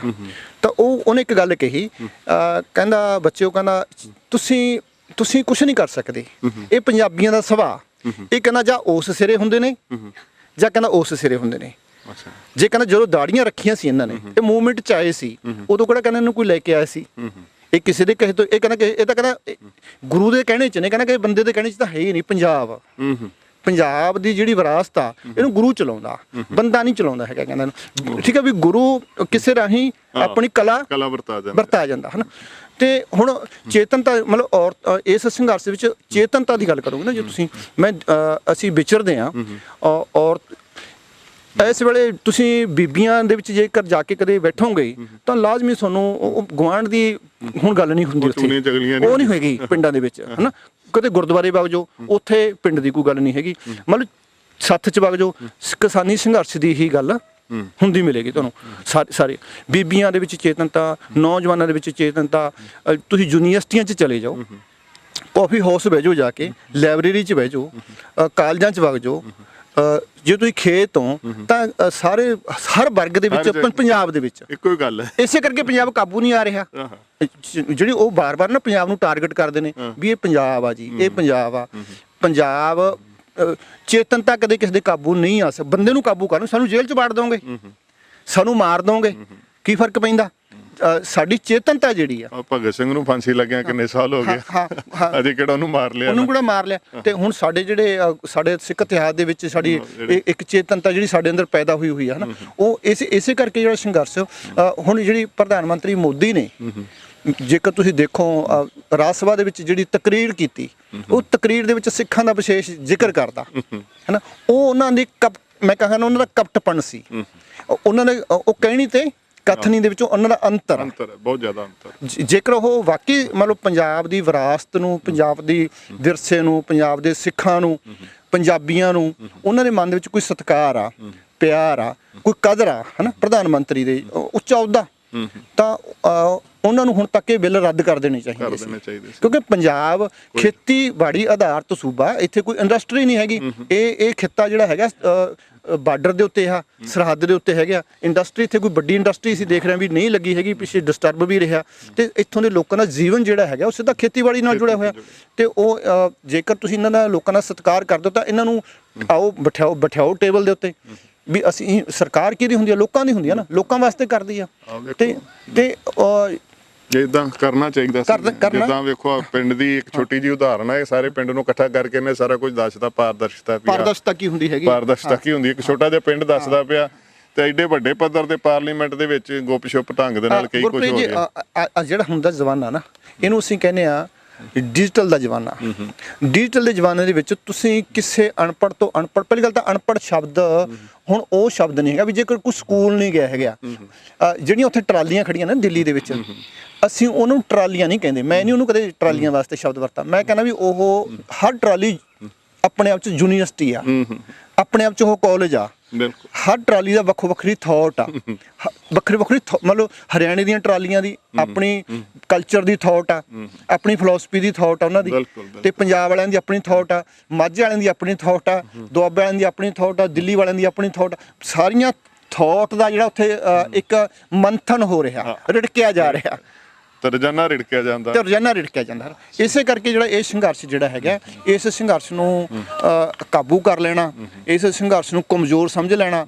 ਉਹ ਜਿਹੜੇ ਹਾਕਮ ਹੁੰਦਾ ਨਾ, ਹਾਕਮ ਮਾਨਾ ਜਿਹੜਾ ਨਾ ਗੁਰਪ੍ਰੀਤ, ਜਿਹੜਾ ਹਾਕਮ ਮਾਨ ਹੁੰਦਾ, ਉਸ ਨੂੰ ਆਮ ਲੋਕ ਦਿਖਦੇ ਨਹੀਂ ਹੈਗੇ। ਉਹ ਸਿਰਾਂ ਦੇ ਉੱਤੋਂ ਦੀ ਨਿਗਾਹ ਜਿਹੜੀ ਹਾਕਮ ਮਾਨ ਦੀ ਹੁੰਦੀ ਆ, ਉਹ ਕ੍ਰਾਸ ਕਰ ਜਾਂਦੀ ਆ। ਤੇ ਇਸੇ ਕਰਕੇ ਕਿਉਂਕਿ ਇਹ ਲੋਕ ਜ਼ਮੀਨ ਨਾਲ ਜੁੜੇ ਹੋਏ ਆ, ਜ਼ਮੀਨ ਨਾਲ ਜੁੜੇ। ਇੱਕ ਹੋਰ ਗੱਲ ਮੇਰੇ ਯਾਦ ਆ ਗਈ, ਫਿਰ ਭੁੱਲ ਨਾ ਜਾਏ, ਇਹਨਾਂ ਦਾ ਪਤਾ ਨਹੀਂ ਹੁੰਦਾ ਵੀ ਜੇ ਭੱਜਦੇ ਪਏ ਤੇ ਭੱਜ ਨਹੀਂ ਰਹੇ ਹੁੰਦੇ। ਉਹ ਵੀ ਇਹਨਾਂ ਦਾ ਪੈਂਤੜਾ ਹੀ ਹੁੰਦਾ। ਕਈ ਵਾਰੀ ਇਤਿਹਾਸ ਦੀਆਂ ਜੰਗਾਂ ਦੀ ਗੱਲ ਆਪਾਂ ਬਾਬਾ ਬੰਦਾ ਸਿੰਘ ਬਹਾਦਰ ਫਿਲਮ ਦੇ ਵਿੱਚ ਉੱਥੇ ਵੀ ਆਪਾਂ ਸਾਰਾ ਦੇਖਿਆ ਸਮਾਂ ਕਿ ਉਹਨਾਂ ਦੀ ਨੀਤੀ ਹੁੰਦੀ ਸੀ ਵੀ ਭੱਜ ਲਓ ਤੇ ਮੁੜ ਕੇ ਹਮਲਾ ਭੱਜ ਲਓ ਤਾਂ ਕਿ ਆਪਾਂ ਉਹਨਾਂ ਦੀ ਰੇਂਜ ਚੋਂ ਬਾਹਰ ਆ ਜਾਈਏ, ਤੋਪਾਂ ਦੀ ਰੇਂਜ ਚੋਂ, ਉਹਨਾਂ ਦੇ ਹਮਲੇ ਦੀ ਰੇਂਜ ਚੋਂ ਬਾਹਰ ਆ ਕੇ ਤੇ ਫਿਰ ਜਦੋਂ ਪੁੱਠੇ ਪੈਂਦੇ ਨੇ ਤੇ ਫਿਰ ਗੋਡਾ ਫਿਰ ਸਿੱਧਾ ਧੌਣ ਤੇ ਹੀ ਹੁੰਦਾ। ਸੋ ਇਹਨਾਂ ਦੀ ਨੀਤੀ ਜਿਹੜੀ ਆ ਨਾ, ਇਹ ਬੜੀ ਖਤਰਨਾਕ ਜਿਹੀ ਹੁੰਦੀ, ਸਮਝ ਨਹੀਂ ਆਉਂਦੀ। ਜਿੱਦਾਂ ਤੁਸੀਂ ਗੱਲ ਕਰ ਰਹੇ ਨੇ ਵੀ ਹਾਕਮ ਕੁਝ ਹੋਰ ਸੋਚਦੇ ਨੇ ਤੇ ਹੁੰਦਾ ਕੁਝ ਹੋਰ। ਗੁਰਪ੍ਰੀਤ ਜੀ, ਜਿਹੜੇ ਜ਼ਮੀਨ ਨਾਲ ਲੋਕ ਜੁੜੇ ਹੁੰਦੇ ਆ, ਹੁਣ ਜੇ ਤੁਸੀਂ ਦੇਖੋ ਵੀ ਬਾਕੀ ਭਾਰਤ ਨਾਲੋਂ ਪੰਜਾਬ ਵੱਖ ਆ, ਖਾਸ ਕਰਕੇ ਮਾਰਸ਼ਲ ਖੇਤਰ ਦੇ ਵਿੱਚ। ਯੂਪੀ ਅਜੇ ਤੱਕ ਆਪਣੇ ਟੋਲ ਪਲਾਜ਼ੇ ਨਹੀਂ ਫਰੀ ਕਰ ਸਕੇ, ਤੇ ਪੰਜਾਬ ਵਾਲਿਆਂ ਨੂੰ ਤਾਂ ਟੋਲ ਪਲਾਜ਼ੇ 5 ਮਹੀਨੇ ਹੋ ਗਏ ਫਰੀ ਕੀਤਿਆਂ ਨੂੰ। ਉਹ ਐਡੀ ਵੱਡੀ ਸਟੇਟ ਆ, ਹਨ। ਸੋ ਬਿਲਕੁਲ ਹਰ ਤੇ ਉਹ ਇਹ ਸਾਡੇ ਲੋਕ ਜਿਹੜੇ ਇੱਥੋਂ ਦੇ ਲੋਕ ਪੰਜਾਬ ਦੇ ਲੋਕ ਜ਼ਮੀਨ ਨਾਲ ਜੁੜੇ ਹੋਏ ਆ, ਇਹਨਾਂ ਦੀ ਬੜੀ ਵੱਡੀ ਅਮੀਰ ਵਿਰਾਸਤ ਆ ਤੇ ਇਹਨਾਂ ਨੂੰ ਇਹਨਾਂ ਦੀ ਜੱਜਮੈਂਟ ਕਰਨੀ ਦਿੱਲੀ ਦੇ ਹਾਕਮਾਂ ਦੇ ਵੱਸ ਦੀ ਨਹੀਂ, ਮੈਂ ਤਾਂ ਕਹਾਂਗਾ। ਸੋ ਬਿਲਕੁਲ ਅਖੀਰ ਦੇ ਵਿੱਚ ਮੈਂ ਇੱਕ ਗੱਲ ਜੋੜਦਾ, ਆ ਜਿਹੜੇ ਵਾਤਾਵਰਣ 'ਚ ਅਸੀਂ ਖੜੇ ਆ ਵੀ ਸਾਡਾ ਦਰਸਾਉਂਦਾ ਕਿ ਅਸੀਂ ਇਸ ਵਿਰਾਸਤ ਦੇ ਨਾਲ ਜੁੜੇ, ਸਾਨੂੰ ਕੋਈ ਪਰਹੇਜ਼ ਨਹੀਂ ਕਿ ਅਸੀਂ ਇੱਥੇ ਪਾਥੀਆਂ ਦੇ ਲਾਗੇ ਖਲੋ ਕੇ ਤੇ ਘੰਟਾ ਅਸੀਂ ਗੱਲਾਂ ਕਰ ਲਈਆਂ। ਹਾਂ, ਸਾਨੂੰ ਕੋਈ ਬਹੁਤ ਵਧੀਆ ਸਟੂਡੀਓ ਵੀ ਨਹੀਂ ਚਾਹੀਦੇ ਸੀ ਸਾਨੂੰ ਆਪਣੀ ਵਿਰਾਸਤ ਦੀ ਗੱਲ ਕਰਨ ਵਾਸਤੇ। ਆ ਵੇਖੋ ਅਸੀਂ ਇੱਥੇ ਖੜੇ ਸੀਗੇ, ਆ ਸਾਰਾ ਜਿਨ੍ਹਾਂ ਤੋਂ ਮੇਰੇ ਖਿਆਲ ਦੇ ਨਾਲ ਕਈ ਲੋਕ ਤਾਂ ਇਦਾਂ ਵੀ ਕਰਦੇ ਹੋਣਗੇ ਤੇ ਲਾਗੋਂ ਦੀ ਲੰਘਣ ਲੱਗਿਆ ਵੀ ਇਦਾਂ ਆਪਣੇ ਆਪ ਨੂੰ ਦਿਖਾਉਣਾ ਵੀ ਮੈਨੂੰ ਬਦਬੂ ਆ ਰਹੀ ਹੈ ਜਾਂ ਇਹ ਹੈ, ਇਹਦੇ ਚੋਂ ਹੀ ਸਾਨੂੰ ਇਹ ਸਾਡੀ ਜੀਵਨ ਦਾ ਹਿੱਸਾ ਹੈ, ਇਹ ਸਾਡੇ ਜੀਵਨ ਦਾ ਹਿੱਸਾ। ਹਾਂਜੀ ਹਾਂਜੀ ਇੱਥੋਂ ਸਾਨੂੰ ਇਹਦੇ ਨਾਲ ਕੋਈ ਕਰਨਾ ਨਹੀਂ, ਸਾਡੇ ਪਿੱਛੇ ਪਸ਼ੂ ਵੱਜੇ ਨੇ, ਉਹਨਾਂ ਦਾ ਚਾਰਾ ਵੀ ਕੁਝ ਪਿਆ, ਉਹ ਗੰਦ ਵੀ ਪਿਆ, ਪਰ ਸਾਨੂੰ ਇਹਦੇ ਵਿੱਚੋਂ ਵੀ ਤਾਕਤ ਮਿਲਦੀ ਆ। ਅਸੀਂ ਇਸ ਜ਼ਮੀਨ ਦੇ ਨਾਲ ਜੁੜੇ ਹੋਏ ਲੋਕ ਆ ਤੇ ਆਹ ਵੇਖੋ ਇੱਥੇ ਹਰ ਉਮਰ ਦਾ ਹਰ ਵਰਗ ਦਾ ਜਿਹੜਾ ਇਨਸਾਨ ਸਾਨੂੰ ਮਿਲ ਜਾਂਦਾ। ਬੱਚੇ ਹੁਣ ਕੁਝ ਸਕੂਲ ਗਏ ਨੇ, ਨਹੀਂ ਤੇ ਉਹ ਵੀ ਇਸ ਵੇਲੇ ਸਾਡੇ ਨਾਲ ਖੇਡਦੇ ਹੋਣੇ ਸੀ ਇੱਥੇ। ਸੋ ਇਹ ਸਾਡੀ ਸ਼ਕਤੀ ਆ, ਮੈਂ ਸਮਝਦਾ ਸਾਨੂੰ ਤਾਕਤ ਮਿਲਦੀ ਆ ਇਸ ਵਾਤਾਵਰਣ ਦੇ ਵਿੱਚ ਆ ਕੇ। ਤੇ ਅਖੀਰ 'ਚ ਮੈਂ ਨਾ ਇੱਕ ਪ੍ਰਧਾਨ ਮੰਤਰੀ ਨੂੰ ਨਾ ਅਸੀਂ ਇੱਥੋਂ ਮੈਸੇਜ ਦੇਣਾ ਚਾਹੁੰਦੇ ਆ, ਪਿੰਡ ਬਛੂਆਣਾ ਜ਼ਿਲ੍ਹਾ ਮਾਨਸਾ ਤੋਂ, ਵੀ ਚੰਗੀ ਗੱਲ ਆ ਜੇ ਤੂੰ ਆਪਣੇ ਚੰਗੇ ਸਲਾਹਕਾਰ ਰੱਖ ਲੈ। ਸਿੱਖ ਤੇ ਪੰਜਾਬ ਅੱਜ ਤੱਕ ਹਰਿਆ ਨਹੀਂ ਕਿਸੇ ਤੋਂ। ਇਤਿਹਾਸ ਪੜ੍ਹ ਕੇ ਦੇਖੋ ਨਾ, ਤੁਸੀਂ ਸਰੀਰ ਮਾਰ ਸਕਦੇ ਹੋ ਸਿੱਖਾਂ ਦੇ, ਤੁਸੀਂ ਜੇਲ੍ਹਾਂ 'ਚ ਦੇ ਸਕਦੇ ਹੋ, ਪਰ ਆਪਣੀ ਲੜਾਈ ਪੰਜਾਬ ਨੇ ਕਦੇ ਛੱਡੀ ਨਹੀਂ ਹੈਗੀ। ਬਿਲਕੁਲ ਇੱਥੇ ਮੱਗਰ ਸਿੰਘ ਨੇ, ਹਾਂ ਮੱਗਰ ਸਿੰਘ ਮੱਗਦੇ ਨੇ ਹਨਾ। ਇਹ ਬਾਹਰੋਂ ਜੇ ਕਿਸੇ ਵੇਲੇ ਇਦਾਂ ਲੱਗੇ ਨਾ ਵੀ ਠੰਡਾ ਪੈ ਗਿਆ ਕੋਲਾ, ਪਰ ਅੰਦਰ ਮੱਗਦਾ ਹੁੰਦਾ ਹੈਗਾ। ਇੱਥੇ ਪੰਜਾਬ ਦਾ, ਇਹ ਪੰਜਾਬ ਆਪਣਾ ਪੰਜਾਬ ਹੀ ਆਪਣੇ ਆਪ 'ਚ ਮੱਗਰ ਸਿੰਘ ਆ, ਪੂਰੇ ਪੰਜਾਬ ਨੂੰ ਮੱਗਰ ਸਿੰਘ ਕਹਿ ਸਕਦੇ ਆ। ਬਾਹਰੋਂ ਹੋ ਸਕਦਾ ਵੇਖਣ ਨੂੰ ਲੱਗੇ ਵੀ ਇਹ ਤਾਂ ਰਾਖ ਆ, ਜਿੱਦਾਂ ਕਹਿ ਰਹੇ ਸੀ ਉੜਤਾ ਪੰਜਾਬ ਵੀ ਉੱਡ ਗਿਆ, ਬੜਾ ਕੁਝ ਗਿਆ ਨਾ, ਪਰ ਹੁਣ ਉਹਨੇ ਸਾਰਾ ਦੱਸਦਾ ਵੀ ਮੈਂ ਸਾਨੂੰ ਮੱਗਰ ਸਿੰਘ ਦੀ ਉਮਰ 80-85 ਸਾਲ ਦੀ ਆ, ਦੇਖਣ ਨੂੰ ਬਜ਼ੁਰਗ ਲੱਗਦੇ ਨੇ, ਪਰ ਮੈਨੂੰ ਇਹ ਯਕੀਨ ਹੈ ਇਹਨਾਂ ਤੇ, ਇਹ ਅੱਜ ਵੀ ਕੁਝ ਵੀ ਕਰ ਸਕਦੇ ਆ। ਮਤਲਬ ਜੇਕਰ ਦਿੱਲੀ ਇਹਨਾਂ ਨੇ ਮਹੀਨਾ ਲਾਉਣਾ ਹੋਵੇ, ਬੜੀ ਸੌਖੀ ਗੱਲ ਆ। ਹਾਂਜੀ ਮੈਂ 26 ਤਰੀਕ ਨੂੰ ਗਿਆ ਸੀ ਜੀ। ਅੱਛਾ ਜੀ, 26 ਵਾਲੇ ਦਿਨ ਮੈਂ ਵਿੱਚ ਤੇ ਜੀ। ਅੱਛਾ, ਜਦੋਂ ਪਹਿਲੇ ਦਿਨ ਗਏ? ਪਹਿਲੇ ਦਿਨ ਚਾਰ ਟ੍ਰੇਨਾਂ ਜਾ ਕੇ ਖਨੌਰੀ ਰੁਕੇ ਜੀ। ਅੱਛਾ, ਉੱਥੇ ਫਿਰ ਉਹ ਬੰਨ ਜਾ ਲਾਇਆ ਜੀ, ਉਹ 'ਚ ਵੀ ਅਸੀਂ ਹਿੱਸਾ ਲਿਆ ਜੀ ਥੋੜਾ ਜਿਹਾ। ਅੱਛਾ ਜੀ, ਉਹ ਜਿਹੜੇ ਪੁੱਟੇ ਹੀ ਮਿੱਟੂ ਪੁੱਟੇ ਦੇ ਜਿਹੜੇ, ਅੱਛਾ 80 ਸਾਲਾਂ ਦੇ ਬਜ਼ੁਰਗ ਆ। ਹਾਂ ਜੀ, ਉਹ ਤੋਂ ਹਿੱਸਾ ਲੈ ਕੇ ਜੀ ਫਿਰ ਅਸੀਂ ਰੋਟੀ ਟੁੱਕ ਬਣਾਇਆ। ਅੱਛਾ, ਉੱਥੇ ਹੀ ਰਹੇ। ਫਿਰ ਤੜਕੇ ਛਦਿਆਂ ਅਗਲਾ ਸਾਹਿਬ ਨੇ ਕਹਿੰਦਾ ਵੀ ਭਾਈ ਛਦਿਆਂ ਟੱਪੋ ਆਪਾਂ, ਫਿਰ ਦੁਬਾਰੇ ਜੇ ਬੰਨ ਸ਼ੋਭਰ ਲੱਗਣ ਲੱਗੇ ਆਪਾਂ ਨੂੰ ਡਿਸਟਨ ਪਈ ਜੂ, ਫਿਰ ਚੱਲ ਪਈ ਗਾਂ ਦੀ। ਸੋ ਇਹਨਾਂ ਨੂੰ ਕੀ ਡੱਕੋਗੇ ਤੁਸੀਂ? ਇਹ ਆਪਣੇ ਮਤਲਬ ਪੰਜਾਬ ਦੀ, ਇਹ ਆਪਣੇ ਪੰਜਾਬ ਆ, ਇਹ ਉਦਾਹਰਨ ਸਾਡੇ ਸਾਹਮਣੇ ਖੜੀ ਹੈ ਜੀ, ਹਾਕਮਾਂ ਵਾਸਤੇ। ਇਹਨਾਂ ਨੂੰ ਚੰਗੀ ਗੱਲ ਆ ਜੇਕਰ ਕਿਸਾਨਾਂ ਨਾਲ ਟੇਬਲ ਦੇ ਉੱਤੇ ਬਹਿ ਕੇ ਇਸ ਮਸਲੇ ਨੂੰ ਨਿਪਟਾਇਆ ਜਾਵੇ। ਗੁਰਪ੍ਰੀਤ ਜੀ, ਜਦੋਂ ਸਾਨੂੰ ਜ਼ਮੀਨਾਂ ਮਿਲੀਆਂ ਨੇ ਨਾ, ਇਤਿਹਾਸ ਦਾ ਥੋੜੀ ਹੋਰ ਗੱਲ ਤੁਹਾਡੇ ਨਾਲ ਸਾਂਝੀ ਕਰ ਲਈ, ਮੌਕਾ ਮਿਲਿਆ ਤੁਹਾਡੇ ਨਾਲ। ਸਾਨੂੰ ਜ਼ਮੀਨਾਂ ਦਵਾਈਆਂ ਨੇ ਬਾਬਾ ਬੰਦਾ ਸਿੰਘ ਬਹਾਦਰ ਨੇ। ਜ਼ਮੀਨੀ ਜਿਹੜੀ ਮਾਲਕੀਅਤ, ਜ਼ਮੀਨਾਂ ਦੀ ਮਲਕੀਅਤ ਦੀ ਹੱਕ ਦਿੱਤਾ ਜ਼ਮੀਨਾਂ, ਉਹ ਮਲਕੀਅਤ ਤੋਂ ਕਿਹਨੂੰ ਦਵਾਈ? ਸਾਨੂੰ ਦਵਾਈ ਸੀ ਉਸ ਵੇਲੇ ਦੇ ਜਿਹੜੇ ਵੱਡੇ ਚੌਧਰੀ ਸੀ, ਕਿਉਂਕਿ ਚੌਧਰੀ ਮੁਗਲ ਕਾਲ ਦੇ ਵਿੱਚ ਚੌਧਰੀ ਹੀ ਜ਼ਮੀਨਾਂ ਦੇ ਮਾਲਕ ਹੋਇਆ ਕਰਦੇ ਹੈਗੇ ਸੀ। ਮਾਲਕ ਹੁੰਦੇ, ਬਾਕੀ ਤਾਂ ਪਕਰਿੰਦੇ ਸੀਗੇ। ਆਪਾਂ ਤਾਂ ਮਜ਼ਾਰੇ ਸੀ, ਮਜ਼ਾਰੇ ਸ਼ਬਦ ਆਉਂਦਾ ਹੈ ਨਾ ਇਤਿਹਾਸ ਦੇ ਵਿੱਚ। ਤੇ ਹੁਣ ਇਹ ਜਿਹੜੇ ਕਾਰਪੋਰੇਟ ਨੇ, ਇਹ ਨਵੀਂ ਕਿਸਮ ਜਿਹੜੇ ਮਾਡਰਨ ਚੌਧਰੀ ਨੇ, ਮਾਡਰਨ ਚੌਧਰੀ ਬਣਦੇ ਫਿਰਦੇ ਨੇ, ਬਣਨ ਦੀ ਕੋਸ਼ਿਸ਼ ਕਰ ਰਹੇ ਆ। ਮਤਲਬ ਨਰਿੰਦਰ ਮੋਦੀ ਅੱਜ ਦਾ ਹਾਕਮ, ਮੁਗਲ ਸਰਕਾਰ ਦਾ ਹਾਕਮ ਕਹਿ ਲਓ, ਤੇ ਅੱਜ ਦੇ ਜਿਹੜੇ ਕਾਰਪੋਰੇਟ ਨੇ ਇਹ ਅੱਜ ਦੇ ਚੌਧਰੀ ਨੇ, ਤੇ ਪੰਜਾਬ ਦੀਆਂ ਜ਼ਮੀਨਾਂ ਦੇ ਉੱਤੇ ਕਬਜ਼ਾ ਕਰਨ ਦੀ ਕੋਸ਼ਿਸ਼ ਕਰ ਰਹੇ ਨੇ। ਪੰਜਾਬੀ ਕਦੇ ਕਾਮਯਾਬ ਨਹੀਂ ਹੋ ਸਕਦੇ। ਇਹ ਬੜੇ ਭੁਲੇਖੇ 'ਚ ਨੇ, ਕਿਉਂ ਆਪਣੀ એનર્ਜੀ ਵੇਸਟ ਕਰਦੇ ਨੇ। ਉਹ ਕਿਤੇ એનર્ਜੀ ਅਡਾਨੀ ਮੋਦੀ ਕਿਤੇ ਹੋਰ ਗੁਜਰਾਤ ਚ ਲਾ ਲੇ, ਮੱਧ ਪ੍ਰਦੇਸ਼ ਚ ਲਾ ਲੇ, ਯੂਪੀ ਚ ਲਾ ਲੇ, ਤੇ ਪੰਜਾਬ ਦੇ ਜੀ ਉਹ ਕਈ ਵਾਰੀ ਇਹ ਕੰਮ ਕਰਦੇ ਆ ਜਿਹੜੀ ਚੌਧਰ ਪਹਿਲੀ ਹੁੰਦੀ ਉਹ ਵੀ ਨਾ ਖੁੱਸ ਜੇ, ਜਿੱਦਾਂ ਹੁਣ ਪੈਟਰੋਲ ਪੰਪਾਂ ਤੇ ਧਰਨੇ ਆ, ਮਾਲਾਂ ਤੇ ਧਰਨੇ ਆ, ਹੋਰ ਕਈ ਜਗ੍ਹਾ ਤੇ ਜੇ ਕੰਮ ਲੰਮਾ ਖਿੱਚਿਆ ਗਿਆ ਤੇ ਕਿਹੜਾ ਕਾਰਪੋਰੇਟ ਘਰਾਣਾ ਜਿਹਦੇ ਉੱਤੇ ਇਹਦਾ ਮਾੜਾ ਅਸਰ ਪੈ ਸਕਦਾ। ਸੋ ਇਹ ਮੈਂ ਸਮਝਦਾ ਪੋਜ਼ਿਟਿਵਲੀ ਇਸ ਚੀਜ਼ ਨੂੰ ਹੱਲ ਕਰ ਲਿਆ ਜਾਏ ਤੇ ਬਹੁਤ ਵਧੀਆ। ਤੇ ਇਸ ਸੰਘਰਸ਼ ਦੇ ਜਿਹੜੇ ਵੱਖ-ਵੱਖ ਰੂਪ, ਵੱਖ-ਵੱਖ ਰੰਗ ਤੇ ਉਹਨਾਂ ਦੇ ਪਿੱਛੇ ਦਾ ਜਿਹੜਾ ਜਜ਼ਬਾ ਹੈ ਉਹ ਅਸੀਂ ਤੁਹਾਡੇ ਨਾਲ ਸਾਂਝਾ ਕੀਤਾ। ਤੇ ਸਾਡੇ ਨਾਲ 80 ਸਾਲਾਂ ਦੇ ਮੱਗਰ ਸਿੰਘ ਜਿਹੜੇ ਨੇ, ਮੈਂ ਸਮਝਦਾ ਉਹਦੀ ਇੱਕ ਸਾਡੇ ਸਾਹਮਣੇ ਮਿਸਾਲ ਹੈ। ਮੋਰਚੇ ਤੋੜਨ ਵਾਲਿਆਂ ਵਿੱਚ ਵੀ, ਲੰਗਰ ਪਕਾਉਣ ਵਾਲਿਆਂ ਵਿੱਚ ਵੀ, ਤੇ ਮੋਰਚਿਆਂ ਤੇ ਜਾ ਕੇ 80 ਸਾਲ ਦੀ ਉਮਰ ਦੇ ਵਿੱਚ ਡਟ ਜਾਣਾ ਹੈ। ਸਾਰਾ ਕੁਝ ਸਾਡੇ ਕੋਲ ਮੌਜੂਦ ਹੈ ਤੇ ਫਿਰ ਸਾਨੂੰ ਕੌਣ ਹਰਾ ਸਕਦਾ ਜੀ। ਸੋ ਅਸੀਂ ਦਰਸ਼ਨ ਸਿੰਘ ਦੇ ਪਰਿਵਾਰ ਦੇ ਕੋਲ ਆਏ ਹਾਂ ਜੀ।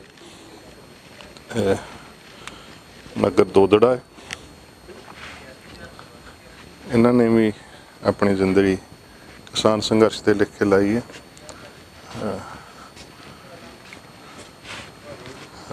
ਪਰਿਵਾਰ ਦਾ ਘਰ ਅਸੀਂ ਪਹੁੰਚੇ ਹਾਂ। ਇਹਨਾਂ ਦਾ ਮਿਹਨਤ ਮਜ਼ਦੂਰੀ ਕਰਕੇ ਆਪਣਾ ਪਰਿਵਾਰ ਪਾਲਣ ਵਾਲੇ ਸੋ ਇੱਥੇ ਕਿਸਾਨੀ ਮੋਰਚੇ ਦੇ ਵਿੱਚ ਗਏ ਹੋਏ ਸੀਗੇ।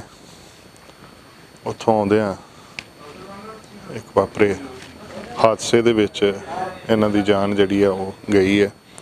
ਸੋ ਹੋਰ ਵਧੇਰੇ ਵਿਸਥਾਰ ਅਸੀਂ ਇੱਥੋਂ ਇਹਨਾਂ ਦੇ ਕੋਲੋਂ ਲੈਣ ਦੀ ਕੋਸ਼ਿਸ਼ ਕਰਾਂਗੇ। ਸੋ ਇਹ ਦਰਸ਼ਨ ਸਿੰਘ ਦੀ ਤਸਵੀਰ ਹੈ ਜੀ। ਹਾਂਜੀ। ਸੋ 24 ਦਸੰਬਰ ਨੂੰ ਇਹ ਹਾਦਸਾ ਵਾਪਰਿਆ ਸੀਗਾ। ਹਾਂਜੀ ਹਾਂਜੀ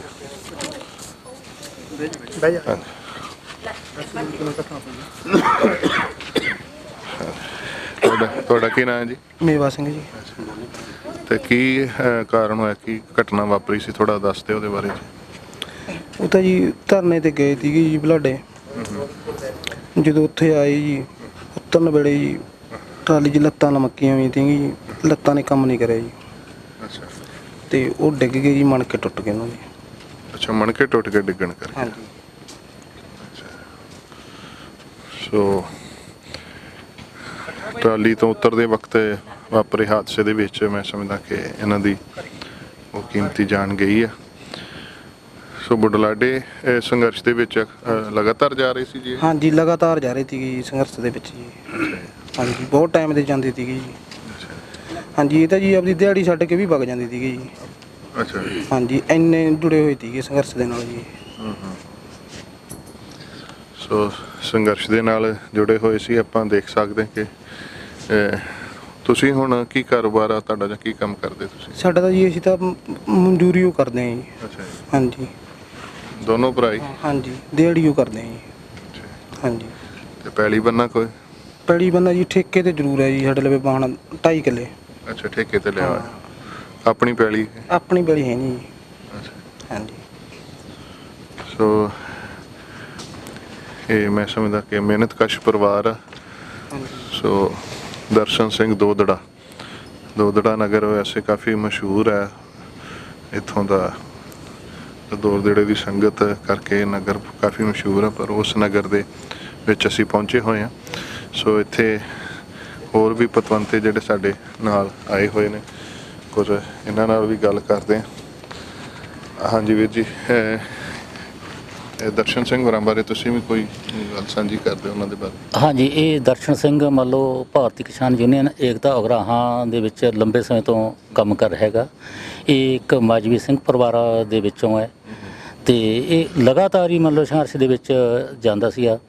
ਜਦੋਂ ਕਿ ਮੰਨ ਲਓ ਇੱਕ ਬੁਢਲਾਡੇ ਬੀਜੇਪੀ ਵਾਲਿਆਂ ਦੇ ਵਿਰੋਧ ਦੇ ਵਿੱਚ ਧਰਨਾ ਲੱਗਿਆ ਹੋਇਆ ਸੀ, ਉੱਥੇ ਰੈਗੂਲਰ ਜਾਣ ਕਰਕੇ ਮੰਨ ਲਓ ਇੱਕ ਦਿਨ ਟਰਾਲੀ 'ਚ ਆ ਰਹੇ ਸੀ, ਟਰਾਲੀ 'ਚ ਉਹਨਾਂ ਦੀਆਂ ਲੱਤਾਂ ਸੁੰਨ ਹੋ ਗਈਆਂ। ਜਦੋਂ ਉਤਰਨ ਲੱਗਿਆ ਤਾਂ ਮੰਨ ਲਓ ਲੱਤਾਂ ਨੇ ਕੰਮ ਨਹੀਂ ਕਰਿਆ ਤੇ ਉਹਦਾ ਸਿਰ ਵੱਜ ਕੇ ਉਹਦਾ ਮਣਕਾ ਟੁੱਟ ਗਿਆ। ਅੱਛਾ, ਇਹਨਾਂ ਜ਼ੋਰ ਦੀ ਗਿਰ ਗਏ ਕਿਤੇ? ਹਾਂਜੀ। ਸੋ ਉਹ ਡਿੱਗਣ ਕਰਕੇ ਇਹਨਾਂ ਦੀ ਉਹ ਹਾਦਸੇ ਦੇ ਵਿੱਚ ਜਾਨ ਚਲੀ ਗਈ ਹੈ। ਸੋ 24/12 ਹਾਂਜੀ 24/12 ਨੂੰ, ਹਾਂਜੀ ਦਸੰਬਰ ਮਹੀਨੇ ਦੀ 24 ਤਰੀਕ ਨੂੰ ਇਹ ਹਾਦਸਾ ਵਾਪਰਿਆ ਸੀ। ਸੋ ਇਹਨਾਂ ਦੇ ਆਪਾਂ ਦੇਖ ਹੀ ਸਕਦੇ ਹਾਂ ਘਰ ਪਰਿਵਾਰ 'ਚ ਅਸੀਂ ਪਹੁੰਚੇ ਹਾਂ। ਦੋ ਬੇਟੇ ਨੇ ਜਿਹੜੇ ਕਿ ਮਜ਼ਦੂਰੀ ਵਗੈਰਾ ਕਰਕੇ ਜਾਂ ਥੋੜੀ ਪੈਲੀ ਕੋਈ ਠੇਕੇ ਤੇ ਲੈ ਕੇ ਕੁਛ ਵਾਹਣ ਵਾਹੁੰਦੇ ਨੇ ਮੇਰੇ ਖਿਆਲ। ਹਾਂ, ਕੁਛ ਮੰਨ ਲਓ ਇਹ ਠੇਕੇ ਤੇ ਲੈ ਕੇ ਆਪਦਾ ਗੁਜ਼ਾਰਾ ਕਰਦੇ ਨੇ। ਮੰਨ ਲਓ ਠੇਕੇ ਵਾਲੀ ਜ਼ਮੀਨ ਦੇ ਨਾਲ ਜੁੜੇ ਕਰਕੇ ਇਹ ਵੱਧ ਮੰਨ ਲਓ ਇਹ ਕਹਿੰਦਾ ਰਿਹਾ ਦਰਸ਼ਨ ਸਿੰਘ ਵੀ ਜੇਕਰ ਮੰਨ ਲਓ ਇੱਕ ਜ਼ਮੀਨ ਹੈ ਜਿਹੜੀ ਮੰਨ ਲਓ ਉਹ ਜ਼ਮੀਨ ਜੇ ਨਾ ਬਚੀ ਤਾਂ ਅਸੀਂ ਮਜ਼ਦੂਰੀ ਕਿੱਥੋਂ ਕਰਾਂਗੇ। ਉਸ ਜ਼ਮੀਨ ਨੂੰ ਬਚਾਉਣ ਵਾਸਤੇ ਮੰਨ ਲਓ ਕਿਸਾਨੀ ਦੇ ਨਾਲ ਮਜ਼ਦੂਰ ਵੀ ਜੁੜੇ ਹੋਏ ਨੇ। ਸੋ ਬਿਲਕੁਲ ਇਹ ਗੱਲ ਜਿਹੜੀ ਹੈ ਮੈਂ ਸਮਝਦਾ ਬੜੀ ਅਹਿਮ ਹੈ ਸਾਡੇ ਵਾਸਤੇ ਕਿ ਜਿਹੜਾ ਆਪਾਂ ਨਾਅਰਾ ਲਾਉਂਦੇ ਹਾਂ ਨਾ ਉੱਥੇ ਕਿ ਕਿਸਾਨ ਮਜ਼ਦੂਰ ਏਕਤਾ ਜਿੰਦਾਬਾਦ, ਉਹਦੀ ਪ੍ਰੈਕਟੀਕਲ ਸਾਡੀ ਹੈਗਾ ਸਾਰਾ ਸਿਸਟਮ ਕਿ ਮਜ਼ਦੂਰ ਜਿਹੜੇ ਨੇ ਆਪਾਂ ਪਹਿਲਾਂ ਪਿੱਛੇ ਵੀ ਦੇਖਿਆ ਸੀ ਕਿ ਜਿਹੜੇ ਆਪਣਾ ਪਰਿਵਾਰ ਕੁਝ ਐਸੇ ਸੀ ਕਿ ਜਿਹੜੇ ਜਿਨ੍ਹਾਂ ਖੇਤੀ ਨਹੀਂ ਸੀ ਕਰਦੇ, ਖੇਤੀ ਦੇ ਜ਼ਮੀਨ ਨਹੀਂ ਸੀ ਹੈਗੀ। ਸੋ ਉੱਦਾਂ ਹੀ ਇਹ ਵੀ ਪਰਿਵਾਰ ਹੈ ਕਿ ਜੋ ਬੇਜ਼ਮੀਨਾ ਪਰਿਵਾਰ ਹੈ ਪਰ ਜੁੜੇ ਹੋਏ ਨੇ ਉਹਦੇ ਨਾਲ। ਸੋ ਮੈਂ ਸਮਝਦਾ ਕਿਸਾਨਾਂ ਦੀ ਮਜ਼ਦੂਰਾਂ ਦਾ ਇਕੱਠਾ ਸੰਘਰਸ਼ ਲੜਿਆ ਜਾ ਰਿਹਾ। ਹਾਂਜੀ, ਮੰਨ ਲਓ ਇਹ ਜਿਹੜੇ ਇਹ ਖੇਤੀ ਮਜ਼ਦੂਰ ਨੇ, ਇਹ ਖੇਤੀ ਨਾਲ ਹੀ ਜੁੜੇ ਹੋਏ ਨੇ ਮਜ਼ਦੂਰ। ਜੇ ਖੇਤੀ ਦਾ ਧੰਦਾ ਇੱਥੋਂ ਚਾਊਟ ਹੁੰਦਾ ਹੈ ਤਾਂ ਇਹ ਵੀ ਇੱਥੋਂ ਇਹਨਾਂ ਦਾ ਰੁਜ਼ਗਾਰ ਵੀ ਖਤਮ ਹੋ ਜਾਣਾ ਹੈਗਾ। ਇਸ ਕਰਕੇ ਮੰਨ ਲਓ ਇਹ ਸੰਘਰਸ਼ ਦੇ ਵਿੱਚ ਕੁੱਦੇ ਹੋਏ ਨੇ ਮਜ਼ਦੂਰ ਵੀ ਤੇ ਕਿਸਾਨ ਤਾਂ ਕੁੱਦੇ ਹੋਏ ਨੇ ਜਿਨ੍ਹਾਂ ਦੀਆਂ ਜ਼ਮੀਨਾਂ ਜਾ ਰਹੀਆਂ ਨੇ। ਅਸੀਂ ਤਾਂ ਮੰਨ ਲਓ ਇਹੀ ਬੇਨਤੀ ਕਰਦੇ ਹਾਂ ਮੋਦੀ ਸਾਹਿਬ ਨੂੰ ਵੀ ਇਹ ਜਿਹੜੇ ਤਿੰਨੇ ਕਾਲੇ ਕਾਨੂੰਨ ਨੇ ਉਹਨਾਂ ਨੂੰ ਵਾਪਸ ਲੈ ਕੇ ਤੇ ਇਹ ਅਜਾਈ ਜਾ ਰਹੀਆਂ ਜਾਨਾਂ ਨੂੰ ਬਚਾਇਆ ਜਾਵੇ। ਸੋ ਬਿਲਕੁਲ, ਚਾਹੇ ਕੋਈ ਹਾਦਸੇ ਦੇ ਵਿੱਚ ਜਾਨ ਜਾ ਰਹੀ ਹੈ ਤੇ ਚਾਹੇ ਕਿਸੇ ਵੀ ਤਰ੍ਹਾਂ ਜਾਣ ਜਾ ਰਹੀ ਹੈ, ਪਰ ਉਹ ਪਰਿਵਾਰਾਂ ਨੂੰ ਇਸ ਸੰਘਰਸ਼ ਦੇ ਵਿੱਚ ਜਿਹੜੇ ਘਾਟੇ ਪੈ ਰਹੇ ਨੇ ਮੈਂ ਸਮਝਦਾ ਕਿ ਉਹ ਨਾ ਪੂਰੇ ਹੋਣ ਵਾਲੇ ਨੇ। ਸੋ ਆਪਾਂ ਪਿੱਛੇ ਜਿਹੜਾ ਯੂਨੀਅਨ ਵੱਲੋਂ ਇੱਕ ਫਲੈਕਸ ਤਿਆਰ ਕੀਤਾ, ਮੈਂ ਸਮਝਦਾ ਕਿ ਉਹ ਸਾਡੇ ਸਾਹਮਣੇ ਆ। ਉਹਦੇ ਉੱਤੇ ਸਾਰਾ ਚੀਜ਼ ਦਰਜ ਹੈ ਜੋ ਘਟਨਾ ਵਾਪਰੀ ਹੈ। ਸੋ 24 ਦਸੰਬਰ ਨੂੰ ਇਹ ਜੋ ਇਹਨਾਂ ਨੇ ਆਪਣੀ ਹਾਦਸੇ ਦੇ ਵਿੱਚ ਜਾਨ ਗਵਾਈ ਹੈ, ਆਪਾਂ ਉਹਨਾਂ ਦੇ ਘਰ ਪਹੁੰਚੇ ਹਾਂ। ਮੈਂ ਸਮਝਦਾ ਕਿ ਬੜਾ ਸੰਘਰਸ਼ੀਲ ਤੇ ਮਿਹਨਤਕਸ਼ ਪਰਿਵਾਰ ਜਿੱਥੇ ਅਸੀਂ ਪਹੁੰਚੇ ਹੋਏ ਹਾਂ ਤੇ ਐਸੇ ਪਰਿਵਾਰਾਂ ਦੇ ਨਾਲ ਆਪਾਂ ਦੁੱਖ ਸਾਂਝਾ ਕਰਦੇ ਹੋਏ ਉਹਨਾਂ ਦੇ ਇਸ ਔਖੀ ਘੜੀ ਦੇ ਵਿੱਚ ਨਾਲ ਅਸੀਂ ਖੜੇ ਹਾਂ ਜੀ ਇਸ ਵੇਲੇ। ਸੋ ਸਰਦਾਰ ਦਰਸ਼ਨ ਸਿੰਘ ਦੇ ਪਰਿਵਾਰ ਨੂੰ ਇਹ ਜਿਹੜੀ ਆ ਤੁਹਾਡੇ ਵੱਲੋਂ ਭੇਜੀ ਹੋਈ ਸੇਵਾ ਜਿਹੜੀ ਉਹ ਭੇਟ ਕਰਦੇ ਪਏ ਹਾਂ ਜੀ। ਸੋ ਅਸੀਂ ਜਿੱਥੇ ਵੀ ਜਾਂਦੇ ਉਸ ਇਲਾਕੇ ਦੇ ਮੋਤਬਾਰ ਮੈਂਬਰ, ਕਿਸਾਨ ਯੂਨੀਅਨ ਦੇ ਜਿਹੜੇ ਮੈਂਬਰ ਨੇ ਉਹਨਾਂ ਨੂੰ ਨਾਲ ਲਈਦਾ, ਪਿੰਡ ਦੇ ਪੰਚ ਸਰਪੰਚ ਉਹਨਾਂ ਨੂੰ ਨਾਲ ਲੈ ਕੇ, ਤਾਂ ਕਿ ਇਹ ਕਾਰਜ ਜਿਹੜਾ ਵਾ ਪੂਰੀ ਪਾਰਦਰਸ਼ਤਾ ਦੇ ਨਾਲ ਹੋ ਸਕੇ। ਸੋ ਇਹ ਸਰਦਾਰ ਦਰਸ਼ਨ ਸਿੰਘ, ਇਹਨਾਂ ਦੇ 2 ਬੇਟੇ ਨੇ। ਸੋ ਦੋਨਾਂ ਨੂੰ ਇੱਥੇ ਦੋਨੋਂ ਹੀ ਮੌਜੂਦ ਨੇ। ਸੋ ਉਹਨਾਂ ਦੀ ਇਹ ਸੇਵਾ ਜਿਹੜੀ ਹੈ ਜੋ ਸੰਗਤ ਏਡ ਵੱਲੋਂ ਤੁਹਾਡੇ ਵੱਲੋਂ ਭੇਜੀ ਗਈ ਹੈ ਉਹ ਅਸੀਂ ਇੱਥੇ ਪਰਿਵਾਰ ਨੂੰ ਭੇਟ ਕਰਦੇ ਪਏ ਹਾਂ, ਕਿਉਂਕਿ ਆਪਾਂ ਦੇਖ ਸਕਦੇ ਹਾਂ ਕਿ ਪਰਿਵਾਰ ਕਾਫੀ ਸੰਘਰਸ਼ਮਈ ਜੀਵਨ ਜਿਹੜਾ ਬਸਰ ਕਰਦਾ ਪਿਆ ਤੇ ਮਿਹਨਤ ਮਜ਼ਦੂਰੀ ਕਰਕੇ ਜਾਂ ਥੋੜ੍ਹਾ ਜਿਹਾ ਕੋਈ 2-2.5 ਏਕੜ ਵਾਹਣ ਠੇਕੇ 'ਤੇ ਲੈ ਕੇ ਆਪਣਾ ਗੁਜ਼ਾਰਾ ਕਰਦਾ ਪਿਆ। ਸੋ ਇਹਨਾਂ ਦੇ ਨਾਲ ਇਸ ਦੁੱਖ ਦੀ ਘੜੀ ਵਿੱਚ ਸ਼ਰੀਕ ਹੁੰਦੇ ਹੋਏ ਸੰਗਤ ਏਡ ਵੱਲੋਂ ਅਸੀਂ ਇੱਥੇ ਪਹੁੰਚੇ ਹਾਂ ਤੇ ਇਹ ਪਰਿਵਾਰ ਨੂੰ ਤੁਹਾਡੇ ਵੱਲੋਂ ਭੇਜੀ ਹੋਈ ਜਿਹੜੀ ਹੈ ਮਾਇਆ ਭੇਟ ਕੀਤੀ ਗਈ ਹੈ। ਸੋ 1 ਲੱਖ ਰੁਪਏ ਦੀ ਜਿਹੜੀ ਸਹਾਇਤਾ ਹੈ ਇਸ ਪਰਿਵਾਰ ਨੂੰ ਦਿੱਤੀ ਗਈ ਹੈ ਇਹਨਾਂ ਸਾਰੇ ਮੋਤਬਾਰ ਸੱਜਣਾਂ ਦੇ ਮੌਜੂਦਗੀ ਦੇ ਵਿੱਚ। ਹਾਂਜੀ, ਸੋ ਇਹ ਮੈਂਬਰ ਪੰਚਾਇਤ ਨੇ ਜੀ ਇਸ ਨਗਰ ਦੇ। ਹਾਂਜੀ, ਵੈਸੇ ਤੁਹਾਡਾ ਕੀ ਨਾਮ ਜੀ? ਮਿੱਠੂ ਸਿੰਘ ਜੀ। ਮਿੱਠੂ ਸਿੰਘ, ਤੁਸੀਂ ਇਸ ਮੌਕੇ ਕੀ ਕਹਿਣਾ ਚਾਹੁੰਦੇ ਹੋ? ਮੈਂ ਬੋਲੇ ਨਹੀਂ। ਹਾਂਜੀ, ਬੋਲਦੇ ਕੋਈ। ਹਾਂਜੀ, ਧੰਨਵਾਦ ਕਰਦੇ। ਹਾਂਜੀ, ਤੁਹਾਡਾ ਕੀ ਨਾਮ ਜੀ? ਮੇਰਾ ਨਾਮ ਅਮਰੀਕ ਸਿੰਘ ਹੈ ਜੀ। ਅੱਛਾ, ਕੀ ਕਹਿਣਾ ਚਾਹੁੰਦੇ ਹੋ? ਸਰਕਾਰਾਂ ਨੂੰ ਕੀ ਸੁਨੇਹਾ ਦਿੰਦੇ ਹੋ? ਐਡਾ ਵੱਡਾ ਨੁਕਸਾਨ ਤੁਹਾਡੇ ਪਰਿਵਾਰ ਦਾ ਹੋਇਆ। ਕਹਿਣਾ ਤਾਂ ਹੀ ਚਾਹੁੰਦਾ ਜੀ, ਸਮਝੌਤਾ ਹੋਵੇ ਜੀ, ਨੁਕਸਾਨ ਹੋਈ ਜਾਂਦਾ ਗਾ, ਪਰਿਵਾਰ ਜਾਈ ਜਾਂਦੇ ਨੇ ਜੀ, ਪਰਿਵਾਰਾਂ ਦੇ ਵਿੱਚੋਂ ਬੰਦੇ। ਹੁਣ ਸਾਨੂੰ ਪਤਾ ਜੀ ਮੇਰਾ ਪਾਪਾ ਵਗ ਗਿਆ, ਸਾਨੂੰ ਬਹੁਤ ਔਖਾ ਗਾ ਘਰ ਵਿੱਚ, ਨਾ ਅਸੀਂ ਕਿਸੇ ਪਾਸੇ ਜਾਣ ਜੋਗਿਆਂਗੇ, ਬਹੁਤ ਔਖਾ। ਅੱਗੇ ਅਸੀਂ ਛੱਡ ਕੇ ਵਗ ਜਾਂਦੇ ਸੀ ਉਹਦੇ ਸਿਰ ਤੇ, ਉਹਨਾਂ ਨੂੰ ਬਹੁਤ ਮੁਸ਼ਕਲ ਹੋਇਆ ਪਿਆ ਜੀ। ਧੰਨਵਾਦ। ਹਾਂਜੀ, ਤੁਸੀਂ ਕੀ ਕਹਿਣਾ ਚਾਹੁੰਦੇ ਹੋ? ਇਹਨਾਂ ਸਰਕਾਰਾਂ ਨੂੰ ਕੀ ਸੁਨੇਹਾ ਦਿੰਦੇ ਹੋ? ਸਰਕਾਰਾਂ ਨੂੰ ਤਾਂ ਜੀ ਇਹੀ ਕਹਿੰਦੇ ਜੀ, ਮਤਲਬ ਕਿ ਛੇਤੀ ਇਹ ਕੰਮ ਨਿਬੜੇ ਜੀ। ਬਹੁਤ ਜਾਨਾਂ ਦਾ ਬਹੁਤ ਔਖਾ ਜੀ, ਬਹੁਤ ਨੁਕਸਾਨ ਹੋ ਰਿਹਾ ਜੀ। ਤੇ ਅਸੀਂ ਤਾਂ ਜੀ ਇਹੀ ਕਹਿਣਾ ਚਾਹੁੰਦੇ ਹਾਂ ਵੀ ਛੇਤੀ ਇਹ ਕੰਮ ਨਿਬੜੇ ਜੀ, ਕਾਲੇ ਕਾਨੂੰਨ ਵਾਪਸ ਲੈਤੇ ਜਾਣ ਜੀ। ਤੇ ਜਿਹੜੇ ਇਹਨਾਂ ਨੇ ਮੋਦੀ ਸਰਕਾਰ ਨੇ ਉਹ ਕਰੇ ਨੇ ਜੀ, ਬਹੁਤ ਲੋਕਾਂ ਦਾ ਬਹੁਤ ਉਹ ਹੈ ਜੀ। ਬਹੁਤ ਧੰਨਵਾਦ ਜੀ। ਸੋ ਔਖਾ ਹੋਇਆ ਉਹਨਾਂ ਪਰਿਵਾਰਾਂ ਦੇ ਵਾਸਤੇ ਜਿਨ੍ਹਾਂ ਦੇ ਮੈਂ ਸਮਝਦਾ ਕਿ ਮੋਢੀ ਇਸ ਸੰਘਰਸ਼ ਦੇ ਵਿੱਚ ਲੇਖੇ ਲੱਗਦੇ ਪਏ ਨੇ, ਕਿਉਂਕਿ ਕੁਦਰਤੀ ਹੁੰਦਾ ਕਿ ਸੰਘਰਸ਼ ਦੇ ਵਿੱਚ ਉਹੀ ਜਾਂਦਾ ਜਿਹੜਾ ਜ਼ਿਆਦਾ ਜ਼ਿੰਮੇਵਾਰੀ ਦਾ ਅਹਿਸਾਸ ਜਿਹਨੂੰ ਹੁੰਦਾ ਜਾਂ ਜਿਹੜਾ ਜ਼ਿਆਦਾ ਮਹਿਸੂਸ ਕਰਦਾ। ਕਿਉਂ ਪ੍ਰੋਫੈਸਰ ਸਾਹਿਬ, ਆਪਾਂ ਜਿੱਥੇ ਵੀ ਗਏ ਜਿਹੜੇ ਪਰਿਵਾਰ 'ਚ ਵੀ, ਉਹ ਪਰਿਵਾਰ ਦਾ ਧੁਰਾ ਹੀ ਜਿਹੜਾ ਹੁੰਦਾ ਉਹ ਹਿੱਲ ਜਾਂਦਾ ਜਦੋਂ ਇਦਾਂ ਦਾ ਕੋਈ ਹਾਦਸਾ ਵਾਪਰਦਾ ਜੀ। ਗੁਰਪ੍ਰੀਤ ਜੀ, ਆਪਾਂ ਬਹੁਤ ਸਾਰੇ ਪਰਿਵਾਰਾਂ 'ਚ ਜਾਏ ਇਸ ਤੋਂ ਪਹਿਲਾਂ। ਇੱਕ ਵਿਸ਼ੇਸ਼ ਗੱਲ ਇਹ ਆ ਵੀ ਜਿੰਨੇ ਵੀ ਪਰਿਵਾਰਾਂ ਦੇ ਵਿੱਚ ਜਿਨ੍ਹਾਂ ਨੂੰ ਇਹ ਸਦਮਾ ਸਹਿਣਾ ਪਿਆ, ਉਹ ਸਾਰੇ ਪਰਿਵਾਰਾਂ ਦੇ ਮੋਢੀ ਆ, ਜਿਹੜੇ ਕਮਾਊ ਦੇ ਸਾਧਨ ਵੀ ਆਪਾਂ ਨਾ, ਤੇ ਜਿਨ੍ਹਾਂ ਦੇ ਸਿਰ ਤੇ ਪਰਿਵਾਰ ਦਾ ਸਾਰਾ ਆਰਥਿਕ ਜ਼ਿੰਮੇਵਾਰੀ ਸੀ, ਆਰਥਿਕ ਸਿਸਟਮ ਚੱਲਦਾ ਹੈਗਾ ਸੀ।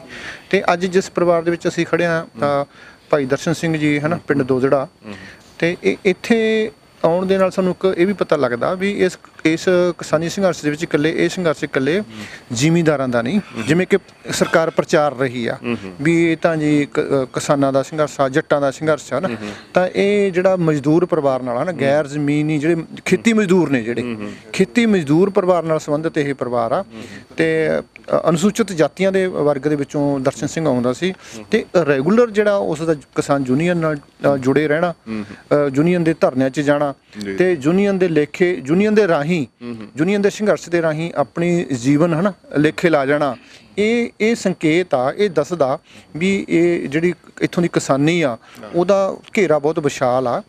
ਕਿਸਾਨੀ ਤਾਂ ਬੜਾ ਵੱਡਾ ਸ਼ਬਦ ਆ, ਬਹੁਤ ਵੱਡਾ ਸ਼ਬਦ। ਇਹਦੇ ਵਿੱਚ ਮਜ਼ਦੂਰ ਵੀ ਨੇ, ਇਹਦੇ ਵਿੱਚ ਜਿੰਨੇ ਪਿੰਡਾਂ 'ਚ ਕਿੱਤਾਕਾਰ ਲੋਕ ਨੇ ਪੁਰਾਣੇ ਸਮਿਆਂ ਦੇ ਵਿੱਚ ਰਹਿੰਦੇ ਸੀ ਜੀ, ਹੈ ਨਾ, ਜਿਹੜੇ ਕਿਸਾਨੀ ਤੇ ਨਿਰਭਰ ਨੇ, ਜਿਹੜੇ ਖੇਤੀਬਾੜੀ ਤੇ ਨਿਰਭਰ ਨੇ, ਉਹਨਾਂ ਦਾ ਸਾਰਿਆਂ ਦਾ ਸੰਬੰਧ ਕਿਸਾਨੀ ਨਾਲ ਹੀ ਆ। ਅੱਜ ਇਹ ਜਿਹੜੇ ਸ਼ਹਿਰਾਂ ਵਾਲੇ ਨੇ ਉਹ ਵੀ ਕਿਸਾਨੀ ਤੇ ਨਿਰਭਰ ਨੇ, ਕਿਉਂਕਿ ਉਹ ਵੀ ਖੇਤੀਬਾੜੀ ਤੇ ਨੂੰ ਅਹਿਸਾਸ ਹੈ ਜਾਂ ਨਹੀਂ ਹੈ, ਪਰ ਨਿਰਭਰ ਹੈਗੇ, ਨਿਰਭਰ ਹੈਗੇ ਹਨ। ਤੇ ਇਹ ਇਹਨਾਂ ਦਾ ਏਕਾ ਹੋਣਾ ਚਾਹੀਦਾ, ਕਿ ਏਕਾ ਹੈ ਵੀ ਆ, ਤੇ ਹੋਰ ਕਿਸਾਨੀ ਸੰਘਰਸ਼ ਦੇ ਰਾਹੀਂ ਇਹ ਵਰਗ ਸਾਰੇ ਇੱਕ ਹੋਰ ਨੇੜੇ ਆਏ ਨੇ, ਏਕਾ ਮਜ਼ਬੂਤ ਹੋਇਆ, ਸੁਸਾਇਟੀ ਦੇ ਵਿੱਚ ਆਪਸ ਦੇ ਵਿੱਚ ਪਿਆਰ ਵਧਿਆ ਹੈਗਾ। ਸਦਮਾ ਪਰਿਵਾਰਾਂ ਨੂੰ ਜਿਹੜਾ ਉਹ ਜਦੋਂ ਬੰਦੇ ਚਲੇ ਜਾਂਦੇ ਆ, ਉਹ ਘਾਟੇ ਪੂਰੇ ਤਾਂ ਨਹੀਂ ਹੁੰਦੇ। ਪੰਜਾਬੀ ਦੀ ਕਹਾਵਤ ਆ, ਜਿਸ ਤਣ ਲਾਗੇ ਸੋ ਤਣ ਜਾਣੇ, ਕੌਣ ਜਾਣੇ ਪੀੜ ਭਰਾਈ, ਹੈ ਨਾ। ਤੇ ਇਹ ਪਰਿਵਾਰ ਨੂੰ ਜ਼ਿਆਦਾ ਅਹਿਸਾਸ ਹੁੰਦਾ ਨਾ, ਕਿਉਂਕਿ ਉਹਨਾਂ ਦੇ ਇੱਕ ਰੌਣਕ ਹੁੰਦੀ ਆ, ਹੈ ਨਾ, ਪਰਿਵਾਰ ਦਾ ਜਿਹੜਾ ਜੀ ਹੁੰਦਾ। ਬਿਲਕੁਲ, ਹਰ ਜੀ ਜਿਹੜਾ ਉਹਦਾ ਆਪਣੀ ਮਹਾਨਤਾ ਹੁੰਦੀ ਹੈ, ਜਿਹਦੇ ਖਾਸ ਤੌਰ ਤੇ ਜਿਹੜਾ ਮੋਢੀ ਆ ਉਹਦੇ ਨਾਲ ਤਾਂ ਫਿਰ ਸਾਰੇ ਜੁੜੇ ਚਲਿਆ ਜਾਣਾ। ਤੇ ਅਸੀਂ ਸੰਗਤ ਏਡ ਇੰਗਲੈਂਡ ਦੀ ਸੰਗਤ ਜਿਹੜੀ ਹੈਗੀ ਆ, ਤੇ ਭਾਈ ਮਹਿੰਦਰ ਸਿੰਘ ਜੀ ਹੈ ਨਾ, ਉਹਨਾਂ ਦੇ ਚੇਅਰਮੈਨ ਨੇ ਟਰਸਟ ਤੇ, ਉਹਨਾਂ ਵੱਲੋਂ ਅੱਜ ਜਿਹੜਾ ਇਸ ਪਿੰਡ ਦੋਦੜੇ ਦੇ ਇੱਕ ਮਜ਼ਦੂਰ ਪਰਿਵਾਰ ਜਿਹੜਾ ਕਿ ਕਿਸਾਨੀ ਅੰਦੋਲਨ ਦੇ ਲਈ ਆਪਣੀ ਸ਼ਹਾਦਤ ਦੇ ਗਿਆ, ਉਹਨਾਂ ਦੇ ਪਰਿਵਾਰ ਨੂੰ ਆਰਥਿਕ ਮਦਦ ਭੇਜੀ ਆ। ਅਸੀਂ ਉਹਨਾਂ ਦਾ ਬਹੁਤ ਬਹੁਤ ਧੰਨਵਾਦ ਕਰਦੇ ਹਾਂ। ਤੇ ਜਿਹੜੀ ਅਸੀਂ ਇੱਕ ਵਿਸ਼ਵਾਸ ਦਿਵਾਉਂਦੇ ਹਾਂ ਇਸ ਇਲਾਕੇ ਵੱਲੋਂ, ਇਹਨਾਂ ਪਰਿਵਾਰਾਂ ਵੱਲੋਂ, ਇਹਨਾਂ ਪਿੰਡਾਂ ਵੱਲੋਂ, ਵੀ ਕਿਸਾਨੀ ਸੰਘਰਸ਼ ਨੂੰ ਜਿੰਨੀ ਵੀ ਮਦਦ ਦੀ ਲੋੜ ਹੋਵੇ, ਜਿੰਨੀ ਵੀ ਕੋਈ ਕਿਸਾਨੀ ਸੰਘਰਸ਼ ਨੂੰ ਚਲਾਉਣ ਲਈ ਸ਼ਕਤੀ ਦੀ ਲੋੜ ਹੋਵੇ, ਤਾਂ ਇਹ ਲੋਕ ਪਿੱਛੇ ਨਹੀਂ ਹਟਣਗੇ। ਠੀਕ ਆ ਵੀ ਇਹ ਜੰਗ ਆ, ਬਿਲਕੁਲ ਜੰਗ ਚੱਲ ਵੀ ਲੰਬੀ ਰਹੀ ਹੈਗੀ ਆ। ਮਾਨਸਿਕ ਤੌਰ ਤੇ ਇਹ ਸਾਰੇ ਪਰਿਵਾਰ, ਇਹ ਸਾਰੇ ਪਿੰਡ ਤਿਆਰ ਨੇ ਵੀ ਅਸੀਂ ਇਹ ਜੰਗ ਜਿੱਤਣੀ ਆ, ਅਸੀਂ ਹਾਰਾਂਗੇ ਨਹੀਂ। ਪੰਜਾਬ ਕਦੇ ਵੀ ਹਾਰਦਾ ਨਹੀਂ, ਪੰਜਾਬ ਦਾ ਕਦੇ ਸਿੱਖ ਹਾਰਦਾ ਨਹੀਂ, ਪੰਜਾਬ ਦਾ ਮਜ਼ਦੂਰ ਤੇ ਕਿਸਾਨ ਜਿਹੜਾ ਹੈਗੇ ਆ। ਜੇ ਅਸੀਂ ਇਤਿਹਾਸ 'ਚ ਦੇਖੀ ਨਾ, ਇਤਿਹਾਸ ਦੇ ਵਿੱਚ ਵੀ ਇੱਥੇ ਬੰਦਾ ਸਿੰਘ ਬਹਾਦਰ ਦੇ ਰਾਹੀਂ ਕਿਸਾਨੀ ਨੇ ਹੀ ਇੱਥੇ ਰਾਜ ਪਲਟਾ ਕੀਤਾ ਸੀ। ਉਹਦਾ ਬਿਲਕੁਲ ਉਹ ਬੜਾ ਵੱਡਾ ਪਲਟਾ ਸੀ। ਹਾਂ, ਤੇ ਖਾਸ ਤੌਰ ਤੇ ਜਿਹੜੀ ਮਾਲਕੀਅਤ ਦੇ ਹੱਕ ਮਿਲਣੇ, ਉਹ ਆਪਣੇ ਆਪ ਵਿੱਚ ਬਹੁਤ ਵੱਡਾ ਕੰਮ ਸੀ, ਜਿਹੜਾ ਉਹਦੇ ਕਰਕੇ ਅੱਜ ਜਿੰਨਾ ਕੋ ਜ਼ਮੀਨਾਂ ਨੇ ਤਾਂ ਹੀ ਉਹ ਮਾਲਕ ਤੇ ਉਹ ਉਦੋਂ ਅਸੀਂ ਇਕੱਲੇ ਜ਼ਮੀਨਾਂ ਦੇ ਮਾਲਕ ਨਹੀਂ ਬਣੇ। ਬਾਬਾ ਬੰਦਾ ਸਿੰਘ ਬਹਾਦਰ ਨੇ ਇਸ ਪੰਜਾਬ ਦੀ ਧਰਤੀ ਤੋਂ ਕਿਸਾਨਾਂ ਦੇ ਰਾਹੀਂ, ਕਿਉਂਕਿ ਬਹੁਤੇ ਕਿਸਾਨ ਜਿਹੜੇ ਹੈਗੇ ਸੀ ਬਾਬਾ ਬੰਦਾ ਸਿੰਘ ਬਹਾਦਰ ਦੀ ਫੌਜ 'ਚ ਆਉਂਦੇ ਨੇ, ਮਜ਼ਦੂਰ ਹੀ ਫੌਜ 'ਚ ਆਉਂਦੇ ਹਨ, ਵਪਾਰੀ ਵਰਗ ਤਾਂ ਕਦੇ ਫੌਜ 'ਚ ਹੀ ਨਹੀਂ ਆਉਂਦਾ। ਤੇ ਉਹਨਾਂ ਨੇ ਜੜ੍ਹਾਂ ਪੱਟੀਆਂ ਮੁਗਲਾਂ ਦੀਆਂ, ਤੇ ਅੱਜ ਜਿਹੜਾ ਕਿਸਾਨੀ ਤੇ ਮਜ਼ਦੂਰ ਦਾ ਜਿਹੜਾ ਏਕਾ, ਇਹ ਸੰਘਰਸ਼ ਆ, ਇਹ ਮੌਜੂਦਾ ਹਾਕਮਾਂ ਦੀਆਂ ਵੀ ਜੜ੍ਹਾਂ ਪੱਟੇਗਾ। ਇਹ ਹੋ ਹੀ ਨਹੀਂ ਸਕਦਾ ਹੈਗਾ ਵੀ ਇਹ ਲੰਬਾ ਸਮਾਂ ਇਹਨਾਂ ਨਾਲ ਪੰਜਾਬ ਦੇ ਕਿਸਾਨਾਂ ਮਜ਼ਦੂਰਾਂ ਦਾ ਜਿਹੜਾ ਏਕਾ, ਇਹਨਾਂ ਦਾ ਜਿਹੜਾ ਇੱਕ ਵਿਰਸਾ, ਵਿਰਾਸਤ ਆ, ਉਹਦੇ ਸਾਹਮਣੇ ਇਹ ਟਿਕ ਸਕਣਗੇ। ਸੋ ਬਿਲਕੁਲ ਇਹ ਗੱਲ ਬਿਲਕੁਲ ਕਲੀਅਰ ਹੈ, ਇਸ ਵੇਲੇ ਨਜ਼ਰ ਆ ਰਹੀ ਹੈ ਜੀ, ਕਿ ਜਿੰਨਾ ਇਹ ਸੰਘਰਸ਼ ਲੰਬਾ ਚੱਲੇਗਾ, ਓਨਾ ਹੀ ਜਿਹੜੀਆਂ ਹਾਕਮ ਧਿਰਾਂ ਨੇ, ਜਿਹੜੀਆਂ ਪਾਰਟੀਆਂ ਰਾਜ ਕਰ ਰਹੀਆਂ ਨੇ, ਉਹਨਾਂ ਦਾ ਨੁਕਸਾਨ ਹੋਣਾ ਕੁਦਰਤੀ ਹੈ। ਕਿਉਂਕਿ ਜਿੰਨਾ ਇਹ ਸੰਘਰਸ਼ ਲੰਬਾ ਜਾਏਗਾ, ਉਨੀ ਹੀ ਲੋਕ ਲਹਿਰ ਜਿਹੜੀ ਹੈ ਹੋਰ ਜਿਹੜੀ ਹੈ ਤਗੜੀ ਹੁੰਦੀ ਜਾ ਰਹੀ ਹੈ। ਲੋਕਾਂ ਦੇ ਮਨਾਂ ਦੇ ਵਿੱਚ, ਬੱਚਿਆਂ ਦੇ, ਪਰਿਵਾਰਾਂ ਦੇ ਘਰ ਘਰ ਦੇ ਵਿੱਚ ਇਹ ਜਿਹੜੀ ਗੱਲ ਪਹੁੰਚ ਚੁੱਕੀ ਹੈ ਕਿ ਇਹ ਜਿਹੜਾ ਧੱਕਾ ਹੋ ਰਿਹਾ ਤੇ ਧੱਕਾ ਕਰਕੇ ਵੀ ਉਹਨੂੰ ਹੁਣ ਉਸ ਤੋਂ ਕਦਮ ਪਿੱਛੇ ਨਹੀਂ, ਜਿੰਨਾ ਚਿਰ ਸਰਕਾਰ ਪੁੱਟਦੀ ਮੈਂ ਸਮਝਦਾ ਇਹ ਸੰਘਰਸ਼ ਹੋਰ ਲਾਮਬੰਦ ਹੁੰਦਾ ਜਾ ਰਿਹਾ ਜੀ। ਬੁਢਲਾਡੇ ਖੇਤਰ ਦੇ ਵਿੱਚ ਖੁਡਾਲ ਕਲਾਂ ਪਿੰਡ ਹੈ ਜੀ, ਉੱਥੇ ਅਸੀਂ ਪਹੁੰਚੇ ਹਾਂ। ਇੱਥੋਂ ਦੇ ਕਿਸਾਨ ਹਰਵਿੰਦਰ ਸਿੰਘ ਔਰ ਭੋਲਾ ਸਿੰਘ ਜਿਹੜੇ ਕਿ ਕਿਸਾਨੀ ਸੰਘਰਸ਼ ਦੇ ਵਿੱਚ ਪਹਿਲੇ ਦਿਨ ਤੋਂ ਹੀ ਗਏ ਸਨ, ਜਦੋਂ 25-26 ਤਰੀਕ ਨੂੰ ਦਿੱਲੀ ਵੱਲ ਕੂਚ ਕੀਤਾ ਗਿਆ ਤੇ ਉਹਨਾਂ ਦੇ ਘਰ ਅਸੀਂ ਪਹੁੰਚੇ ਹਾਂ। ਇੱਥੇ ਕਿਸਾਨੀ ਪਰਿਵਾਰ ਦੇ ਨਾਲ ਸੰਬੰਧਿਤ ਤੇ ਲਗਾਤਾਰ ਮੈਂ ਸਮਝਦਾ ਕਿ ਕਰੀਬ 2 ਮਹੀਨੇ ਉੱਥੇ ਰੁਕੇ ਨੇ। ਇਸ ਸਮੇਂ ਦੌਰਾਨ ਸਿਰਫ ਇੱਕ ਵਾਰੀ ਵਾਪਸ ਆਏ ਸੀ ਆਪਣੇ ਘਰ ਤੇ ਅਸੀਂ ਹੁਣ ਇਸ ਵਕਤ ਉਹਨਾਂ ਦੇ ਘਰ ਇੱਥੇ ਪਹੁੰਚੇ ਹਾਂ ਜੀ। ਖੁਡਾਲ ਕਲਾਂ ਪਿੰਡ ਹੈ, ਬੁਢਲਾਡਾ ਤਹਿਸੀਲ ਮਾਨਸਾ ਜ਼ਿਲ੍ਹੇ ਦੇ ਵਿੱਚ, ਤੇ ਇੱਥੇ ਅਸੀਂ ਉਸ ਪਰਿਵਾਰ ਦੇ ਨਾਲ ਦੁੱਖ ਸਾਂਝਾ ਕਰਨ ਦੇ ਵਾਸਤੇ ਆਏ ਹਾਂ। ਸੋ ਕਿਸਾਨੀ ਦੇ ਨਾਲ ਜੁੜਿਆ ਹੋਇਆ ਹੈ ਪਰਿਵਾਰ। ਸੋ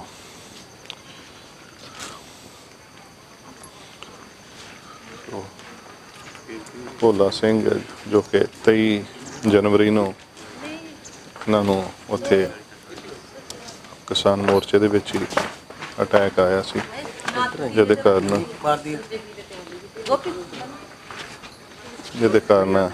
ਇਹਨਾਂ ਦੀ ਮੌਤ ਹੋ ਗਈ ਸੀ।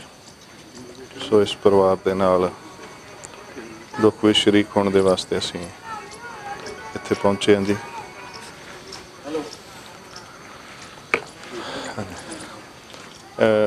ਭੋਲਾ ਸਿੰਘ ਕਿਵੇਂ ਕਿਸਾਨੀ ਮੋਰਚੇ ਨਾਲ ਕਿਸ ਢੰਗ ਨਾਲ ਜੁੜੇ ਸੀਗੇ ਜੀ? ਭੋਲਾ ਸਿੰਘ ਇੱਕ ਸ਼ਰੀਫ ਪਰਿਵਾਰ ਚੋਂ ਵਧੀਆ ਸੁਭਾਅ ਦਾ ਇਨਸਾਨ ਸੀ। ਉਹ ਸ਼ੁਰੂ ਤੋਂ ਹੀ 26 ਨਵੰਬਰ ਨੂੰ ਸਾਡੇ ਉਰੋਂ ਕਾਫਲਾ ਗਿਆ ਸੀ 5 ਟਰਾਲੀਆਂ, ਉਹਨਾਂ ਦੇ ਵਿੱਚ ਗਿਆ ਸੀ ਸ਼ੁਰੂ ਤੋਂ ਹੀ। ਅੱਛਾ ਜੀ, ਪਹਿਲੇ ਹਾਂ ਜੀ, ਪਹਿਲੇ ਦਿਨ ਤੋਂ ਉੱਥੇ ਉਸੇ ਨੇ ਉਹਦੇ ਤੇ ਵੀ ਡੇਰੇ ਲਾ ਰੱਖੇ ਸੀ। ਉਹ ਸਿਰਫ ਇੱਕ ਵਾਰੀ ਘਰ ਆਇਆ ਸੀ। ਉਸ ਤੋਂ ਬਾਅਦ 23 ਜਨਵਰੀ ਨੂੰ ਉਥੋਂ ਫੋਨ ਆਇਆ, ਰੋਟੀ ਟੁੱਕ ਖਾ ਕੇ ਪਿਆ ਸੀ। ਸਾਡੇ ਜੋ ਇਕਾਈ ਦਾ ਪ੍ਰਧਾਨ ਹੈ ਉਸ ਕੋਲੇ ਫੋਨ ਆਇਆ ਵੀ ਭੋਲਾ ਸਿੰਘ ਦੀ ਡੈਥ ਹੋ ਗਈ ਤੇ ਸਾਡੇ ਪਿੰਡ 'ਚ ਪੂਰੀ ਸੋਗ ਦੀ ਲਹਿਰ ਦੌੜ ਪਈ। ਉਹ ਇੱਕ ਸ਼ਰੀਫ ਬੰਦਾ ਸੀ, ਬਹੁਤ 3-4 ਕਿੱਲਿਆਂ ਦਾ ਮਾਲਕ ਸੀ, ਗਰੀਬ ਬੰਦਾ ਸੀ। ਤੇ ਹੁਣ ਅਸੀਂ ਤਾਂ ਇਹੀ ਕਹਿੰਦੇ ਆ ਵੀ ਸਰਕਾਰ ਨੂੰ ਵੀ 10 ਲੱਖ ਰੁਪਈਆ ਤੇ ਇੱਕ ਪਰਿਵਾਰ ਨੂੰ ਨੌਕਰੀ ਦਿੱਤੀ ਜਾਵੇ। ਪਰ ਸਾਡਾ ਪਿੰਡ ਹੁਣ ਵੀ ਉਸ ਤੋਂ ਵੀ ਵੱਧ ਜਾ ਰਿਹਾ ਦਿੱਲੀ। ਇਹ ਕਾਲੇ ਕਾਨੂੰਨ ਰੱਦ ਕਰਾ ਕੇ ਵਾਪਸ ਮੁੜਨਗੇ। ਅੱਛਾ ਜੀ, ਪਹਿਲਾਂ ਤੋਂ ਵੀ ਵੱਧ ਜਾ ਰਹੇ ਨੇ। ਸੋ ਇਹ ਕਿਸਾਨਾਂ ਦਾ ਜਿਹੜਾ ਹੌਸਲਾ ਹੈ ਉਹ ਆਪਾਂ ਦੇਖ ਸਕਦੇ ਕਿ ਚਾਹੇ ਬੜੀ ਕੀਮਤੀ ਜਾਨ ਜਿਹੜੀ ਹੈ ਇਸ ਪਰਿਵਾਰ ਦੇ ਨਾਲ ਜਿਹੜਾ ਘਾਟਾ ਪਿਆ ਉਹ ਆਪਾਂ ਪੂਰਾ ਨਹੀਂ ਕਰ ਸਕਦੇ, ਪਰ ਇਸ ਵੀਰ ਦੇ ਜਾਣ ਤੋਂ ਬਾਅਦ ਵੀ ਇਸ ਪਿੰਡ ਦੇ ਕਿਸਾਨਾਂ ਦਾ ਜੋ ਜਜ਼ਬਾ ਹੈ ਮੈਂ ਸਮਝਦਾ ਉਹ ਬੜੀ ਵੱਡੀ ਗੱਲ ਹੈ। ਹੋਰ ਵੱਧ ਤੋਂ ਵੱਧ ਗਿਣਤੀ ਦੇ ਵਿੱਚ ਕਿਸਾਨ ਜਿਹੜੇ ਨੇ ਇਸ ਸੰਘਰਸ਼ ਦੇ ਨਾਲ ਜੁੜੇ ਹੋਏ ਨੇ ਤੇ ਹੋਰ ਜੋਸ਼ ਦੇ ਨਾਲ ਦਿੱਲੀ ਵੱਲ ਜਿਹੜਾ ਵਾ ਮਾਰਚ ਜਿਹੜਾ ਕੀਤਾ ਜਾ ਰਿਹਾ। ਸੋ ਇਹਨਾਂ ਦੀ ਖੇਤੀ ਵੀ ਕੋਈ ਬਹੁਤ ਵੱਡੀ ਨਹੀਂ, ਜਿਵੇਂ ਭਾਈ ਸਾਹਿਬ ਹੋਰਾਂ ਦੱਸਿਆ ਕਿ 3-4 ਖੇਤਾਂ ਦੀ ਵਾਹੀ ਹੈ ਇਹਨਾਂ ਦੀ। ਤੇ ਹੋਰ ਘਰ ਪਰਿਵਾਰ ਚ ਕੌਣ ਨੇ ਜੀ ਇਹਨਾਂ ਦੇ? ਇਹਨਾਂ ਦਾ ਬੇਟਾ ਹੈ ਜੀ, ਨੂੰਹ ਆ, ਪਤਨੀ ਆ, ਇੱਕ ਬੇਟੀ ਸੀ ਉਹ ਵਿਆਹ ਰੱਖੀ ਆ। ਅੱਛਾ ਜੀ, ਤੇ ਪੋਤਾ ਹੈ ਛੋਟਾ ਜਿਹਾ। ਜੀ ਜੀ, ਅੱਛਾ, ਇਹ ਬੇਟਾ ਜੀ? ਹਾਂਜੀ ਹਾਂ। ਕੀ ਨਾਮ ਤੁਹਾਡਾ ਜੀ? ਹਰਦੀਪ ਸਿੰਘ ਜੀ। ਕਿੰਨੀ ਕੁ ਉਮਰ ਹੈ ਤੁਹਾਡੀ? 23 ਸਾਲ ਦੀ। 23 ਸਾਲ। ਤੇ ਕੀ ਕਰਦੇ ਤੁਸੀਂ? ਵਾਹੀ ਕਰਦੇ ਜਾਂ ਹੋਰ ਵੀ ਕੁਛ ਨਾਲ ਕਰਦੇ? ਨਾ ਜੀ, ਖੇਤੀ ਕਰਦੇ ਜੀ। ਅੱਛਾ ਜੀ, ਸੋ ਖੇਤੀ ਕਰਕੇ ਇਹ ਪਰਿਵਾਰ ਆਪਣਾ ਗੁਜ਼ਾਰਾ ਕਰ ਰਿਹਾ। ਤੁਸੀਂ ਵੀ ਗਏ ਸੀ ਦਿੱਲੀ ਮੋਰਚੇ ਤੇ ਜਾਂ? ਮੇਰੇ ਡੈਡੀ ਗਏ ਹੋਏ ਸੀ ਜੀ। ਅੱਛਾ, ਉਹੀ ਗਏ ਸੀਗੇ। ਹਾਂਜੀ। ਤੇ ਕਿੱਦਾਂ ਕੋਈ ਗੱਲਬਾਤ ਹੁੰਦੀ ਹੋਏਗੀ ਤੁਹਾਡੀ ਫੋਨ ਤੇ, ਜਾਂ ਆਖਰੀ ਸਮੇਂ ਕੀ ਗੱਲਾਂ ਬਾਤਾਂ ਹੁੰਦੀਆਂ ਸੀਗੀਆਂ? ਬਸ ਇਹ ਕਹਿੰਦੇ ਜੀ ਕਾਨੂੰਨ ਵਾਪਸ ਕਰਾ ਕੇ ਮੋੜਾਂਗੇ ਜੀ। ਹਾਂਜੀ।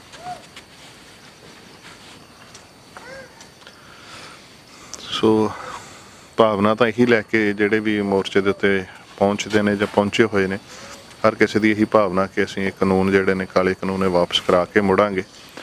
ਤੇ ਉੱਥੇ ਹਰ ਕੋਈ ਇਹੀ ਗੱਲ ਕਹਿੰਦਾ ਕਿ ਅਸੀਂ ਆਪਣੀ ਜ਼ਿੰਦਗੀ ਲੇਖੇ ਲਾ ਦਾਂਗੇ, ਪਰ ਜਿਨ੍ਹਾਂ ਪਰਿਵਾਰਾਂ ਦੀਆਂ ਇਵੇਂ ਜ਼ਿੰਦਗੀਆਂ ਲੇਖੇ ਲੱਗੀਆਂ ਨੇ ਉਹਨਾਂ ਦੀ ਨਾਲ ਅਸੀਂ ਇਸ ਔਖੀ ਘੜੀ ਦੇ ਵਿੱਚ ਸ਼ਰੀਕ ਹੋਣ ਦੇ ਵਾਸਤੇ ਇੱਥੇ ਪਹੁੰਚੇ ਹੋਏ ਹਾਂ।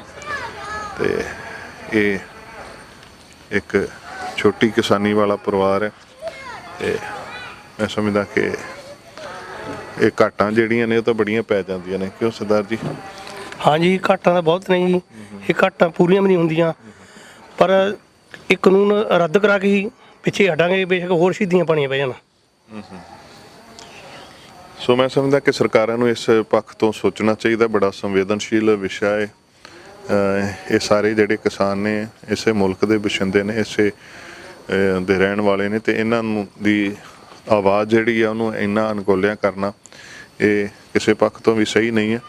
ਸੋ ਆਪਾਂ ਇਸ ਪਰਿਵਾਰ ਦੇ ਇਸ ਦੁੱਖ ਵਿੱਚ ਸ਼ਰੀਕ ਹੋਣ ਦੇ ਵਾਸਤੇ ਆਏ ਹਾਂ। ਸਾਡੀਆਂ ਮਾਵਾਂ ਭੈਣਾਂ ਬੀਬੀਆਂ ਵੀ ਬੈਠੀਆਂ ਹੋਈਆਂ ਨੇ, ਕਿਸਾਨ ਯੂਨੀਅਨ ਦੇ ਸਾਡੇ ਜਿਹੜੇ ਹੈਗੇ ਨੇ ਨੁਮਾਇੰਦੇ ਇੱਥੋਂ ਦੇ ਇਕਾਈਆਂ ਦੇ, ਉਹ ਵੀ ਇੱਥੇ ਪਹੁੰਚੇ ਹੋਏ ਨੇ। ਸੋ ਇਹਨਾਂ ਪਰਿਵਾਰਾਂ ਦੇ ਨਾਲ ਦੁੱਖ ਦੀ ਘੜੀ ਵਿੱਚ ਸ਼ਰੀਕ ਹੁੰਦੇ ਹੋਏ ਸੋ ਇਹ ਜੋ 1 ਲੱਖ ਦੀ ਮਾਇਕ ਸਹਾਇਤਾ ਸੇਵਾ ਦੇ ਰੂਪ ਦੇ ਵਿੱਚ ਭੋਲਾ ਸਿੰਘ ਦੇ ਪਰਿਵਾਰ ਨੂੰ ਜਿਹੜੀ ਹੈ ਉਹ ਭੇਟ ਕੀਤੀ ਗਈ ਹੈ। ਸੋ ਜਿਹੜੀ ਇਹ ਆਪ ਸੰਗਤਾਂ ਵੱਲੋਂ ਇਹ ਸੇਵਾ ਜਿਹੜੀ ਹੈ ਇਕੱਤਰ ਕਰਕੇ ਭੇਜੀ ਗਈ ਹੈ। ਸੋ ਸੰਗਤ ਏਡ ਵੱਲੋਂ ਸਾਡਾ ਇਹ ਉਪਰਾਲਾ ਹੈ। ਸੰਗਤ ਟੈਲੀਵਿਜ਼ਨ ਦੇ ਜ਼ਰੀਏ ਤੁਸੀਂ ਸਾਰਾ ਇਹ ਦੇਖਦੇ ਵੀ ਹੋ। ਅਸੀਂ ਘਰ ਘਰ ਜਾ ਕੇ ਉਹਨਾਂ ਪਰਿਵਾਰਾਂ ਦੇ ਨਾਲ ਉਹਨਾਂ ਦੇ ਸੌਖੀ ਘੜੀ ਦੇ ਵਿੱਚ ਸ਼ਰੀਕ ਹੋਣ ਦੀ ਕੋਸ਼ਿਸ਼ ਕਰਦੇ ਹਾਂ। ਪਹਿਲਾਂ ਵੀ ਫਤਿਹ ਮਾਲੂਕੇ ਆਏ ਸੀ, ਉਸ ਵੇਲੇ ਦੇ ਵੀ ਕੁਝ ਕਿਸਾਨ ਵੀਰੇ ਉੱਥੇ ਵੀ ਸਾਨੂੰ ਮਿਲੇ ਸੀ ਉਦੋਂ, ਪਰ ਉਸ ਵੇਲੇ ਆਪਾਂ ਸਮਝ ਸਕਦੇ ਹਾਂ ਕਿ ਇਹ ਜੋ 23 ਜਨਵਰੀ ਨੂੰ ਇਹ ਸਾਡਾ ਵੀਰ ਜਿਹੜਾ ਹੈ ਇਹ ਉੱਥੇ ਕਿਸਾਨੀ ਸੰਘਰਸ਼ ਦੇ ਲੇਖੇ ਲੱਗਾ। ਸੋ ਕਿਹੜੇ ਬਾਰਡਰ ਤੇ ਇਹ ਸੀਗੇ ਜੀ? ਟਿੱਕਰੀ ਬਾਰਡਰ ਤੇ ਜੀ। ਟਿੱਕਰੀ ਬਾਰਡਰ, ਜਿਹੜਾ ਸਾਡਾ ਪਿੰਡ ਹੈ ਨਾ ਟਿੱਕਰੀ ਬਾਰਡਰ ਤੇ ਸਾਰੇ। ਹਾਂ, ਇਹ ਮਾਲਵੇ ਦਾ ਜ਼ਿਆਦਾ ਸਾਰਾ ਖੇਤਰ ਇੱਧਰ ਟਿੱਕਰੀ ਬਾਰਡਰ ਵਾਲੇ ਪਾਸੇ ਹੀ। ਸੋ ਇਹ ਆਪਾਂ ਦੇਖ ਸਕਦੇ ਕਿ ਉਹਨਾਂ ਦੀ ਧਰਮ ਪਤਨੀ ਤੇ ਬੇਟਾ ਜੋ ਹਨ ਉਹ ਇੱਥੇ ਇਸ ਵਕਤ ਸਾਡੇ ਕੋਲ ਮੌਜੂਦ ਨੇ। ਸੋ ਅਸੀਂ ਭੈਣ ਜੀ ਹੋਰਾਂ ਨਾਲ ਗੱਲ ਕਰਦੇ ਹਾਂ। ਭੈਣ ਜੀ, ਕੀ ਤੁਹਾਡੇ ਨਾਲ ਫੋਨ ਤੇ ਜਾਂ ਕੋਈ ਗੱਲਬਾਤ ਹੁੰਦੀ ਹੋਏਗੀ? ਅਸੀਂ ਕਹਿੰਦੇ ਵੀਰੇ ਵੀ ਮੁੜਾਂਗੇ ਜਿੱਤ ਕੇ ਵੀ ਅਗਲਾ ਅਸੀਂ ਮੁੜਦੇ ਨਹੀਂ ਹੈਗੇ। ਅੱਛਾ ਜੀ। ਜੋ ਉਹਦੇ ਤਾਂ ਜਾਣ ਲੱਗੇ ਤੇ ਇੱਕ ਦਿਨ ਘਰੇ ਹੀ ਰਹੇ ਬਸ। ਅੱਛਾ ਜੀ। ਉਹਦੇ ਤਾਂ ਉੱਥੇ ਹੀ ਜਾਂਦਾ ਸੀ। ਉੱਥੇ ਹੀ ਰਹਿੰਦੇ ਸੀਗੇ ਤੇ ਹਰ ਵਾਰੀ ਇਹੀ ਕਹਿਣਾ? ਹਾਂ, ਇਹੀ ਕਹਿਣਾ ਜੀ ਅਸੀਂ। ਹੁਣ ਵੀ ਅਸੀਂ ਮਿੱਠੇ ਦੀ ਮੁੜਦੇ, ਹੁਣ ਵੀ ਜਾਵਾਂਗੇ ਜਿੱਤੇ ਵੀ ਨਾ ਨਹੀਂ ਅਸੀਂ ਮੁੜਦੇ ਹੈਗੇ ਉੱਥੋਂ। ਅੱਛਾ। ਤੇ ਇੱਥੇ ਜਿਹੜੇ ਤੁਹਾਡੇ ਲਾਗੇ ਇੱਥੇ ਮੋਰਚਿਆਂ ਦਾ ਸੰਘਰਸ਼ ਚੱਲਦਾ ਵਾ, ਉੱਥੇ ਵੀ ਤੁਸੀਂ ਜਾਂਦੇ ਆ ਜੀ? ਪਹਿਲਾਂ ਉੱਥੇ ਜਾਇਆ ਕਰਦੇ ਸੀ, ਉਹ ਦਿੱਲੀ ਵਾਗੇ, ਫਿਰ ਅਸੀਂ ਉਰੇ ਜਾਣ ਲੱਗੇ। ਅੱਛਾ। ਦਿੱਲੀ ਉਹ ਕੱਲੀ ਗਿਆ ਸੀ ਉੱਥੋਂ। ਅੱਛਾ, ਤੁਸੀਂ ਇੱਥੇ ਜਾਂਦੇ ਸੀ? ਹਾਂ, ਅਸੀਂ ਇੱਥੇ ਜਾਂਦੇ ਆ ਜੀ। ਅੱਛਾ, ਹੁਣ ਵੀ ਜਾਂਦੇ ਹੋ ਤੁਸੀਂ? ਹਾਂ, ਹੁਣ ਬਸ ਮੌਸ ਜੀ ਜੀ ਤਾਂ ਹੁਣ ਨਹੀਂ ਗਏ ਹੈਗੇ, 4-5 ਦਿਨ ਹੋ ਗਏ, ਪਹਿਲਾਂ ਜਾਈ ਜਾਂਦੇ ਸੀ। ਅੱਛਾ। ਸੋ ਮੈਂ ਸਮਝਦਾ ਪਰਿਵਾਰਾਂ ਦੇ ਪਰਿਵਾਰ ਜਿਹੜੇ ਇਸ ਢੰਗ ਦੇ ਨਾਲ ਵੇਖੋ ਜੁੜੇ ਹੋਏ ਨੇ, ਤੇ ਉਹਨਾਂ ਸਰਕਾਰਾਂ ਨੂੰ ਕੀ ਕਹਿਣਾ ਚਾਹੁੰਦੇ ਜਿਨ੍ਹਾਂ ਦੇ ਕਰਕੇ ਸਾਨੂੰ ਇਹ ਘਾਟੇ ਪੈ ਰਹੇ ਜੀ? ਘੱਟ ਬਸ ਆਈ ਕਹਿੰਦੇ ਜੀ ਵੀ ਆਪਣੀ ਵਾਪਸ ਕਰੋ ਕਾਨੂੰਨ, ਤੁਸੀਂ ਵੀ ਅਸੀਂ ਕਾਨੂੰਨ ਵਾਪਸ ਲੈ ਕੇ ਹੋਵਾਂਗੇ। ਹੁਣ ਕਿਸਾਨੀ ਕੈਡੀਆਂ ਸਹੀਤੀਆਂ ਪਾਣੀਆਂ ਪੈ ਜਾਣ ਸਾਨੂੰ। ਹੁਣ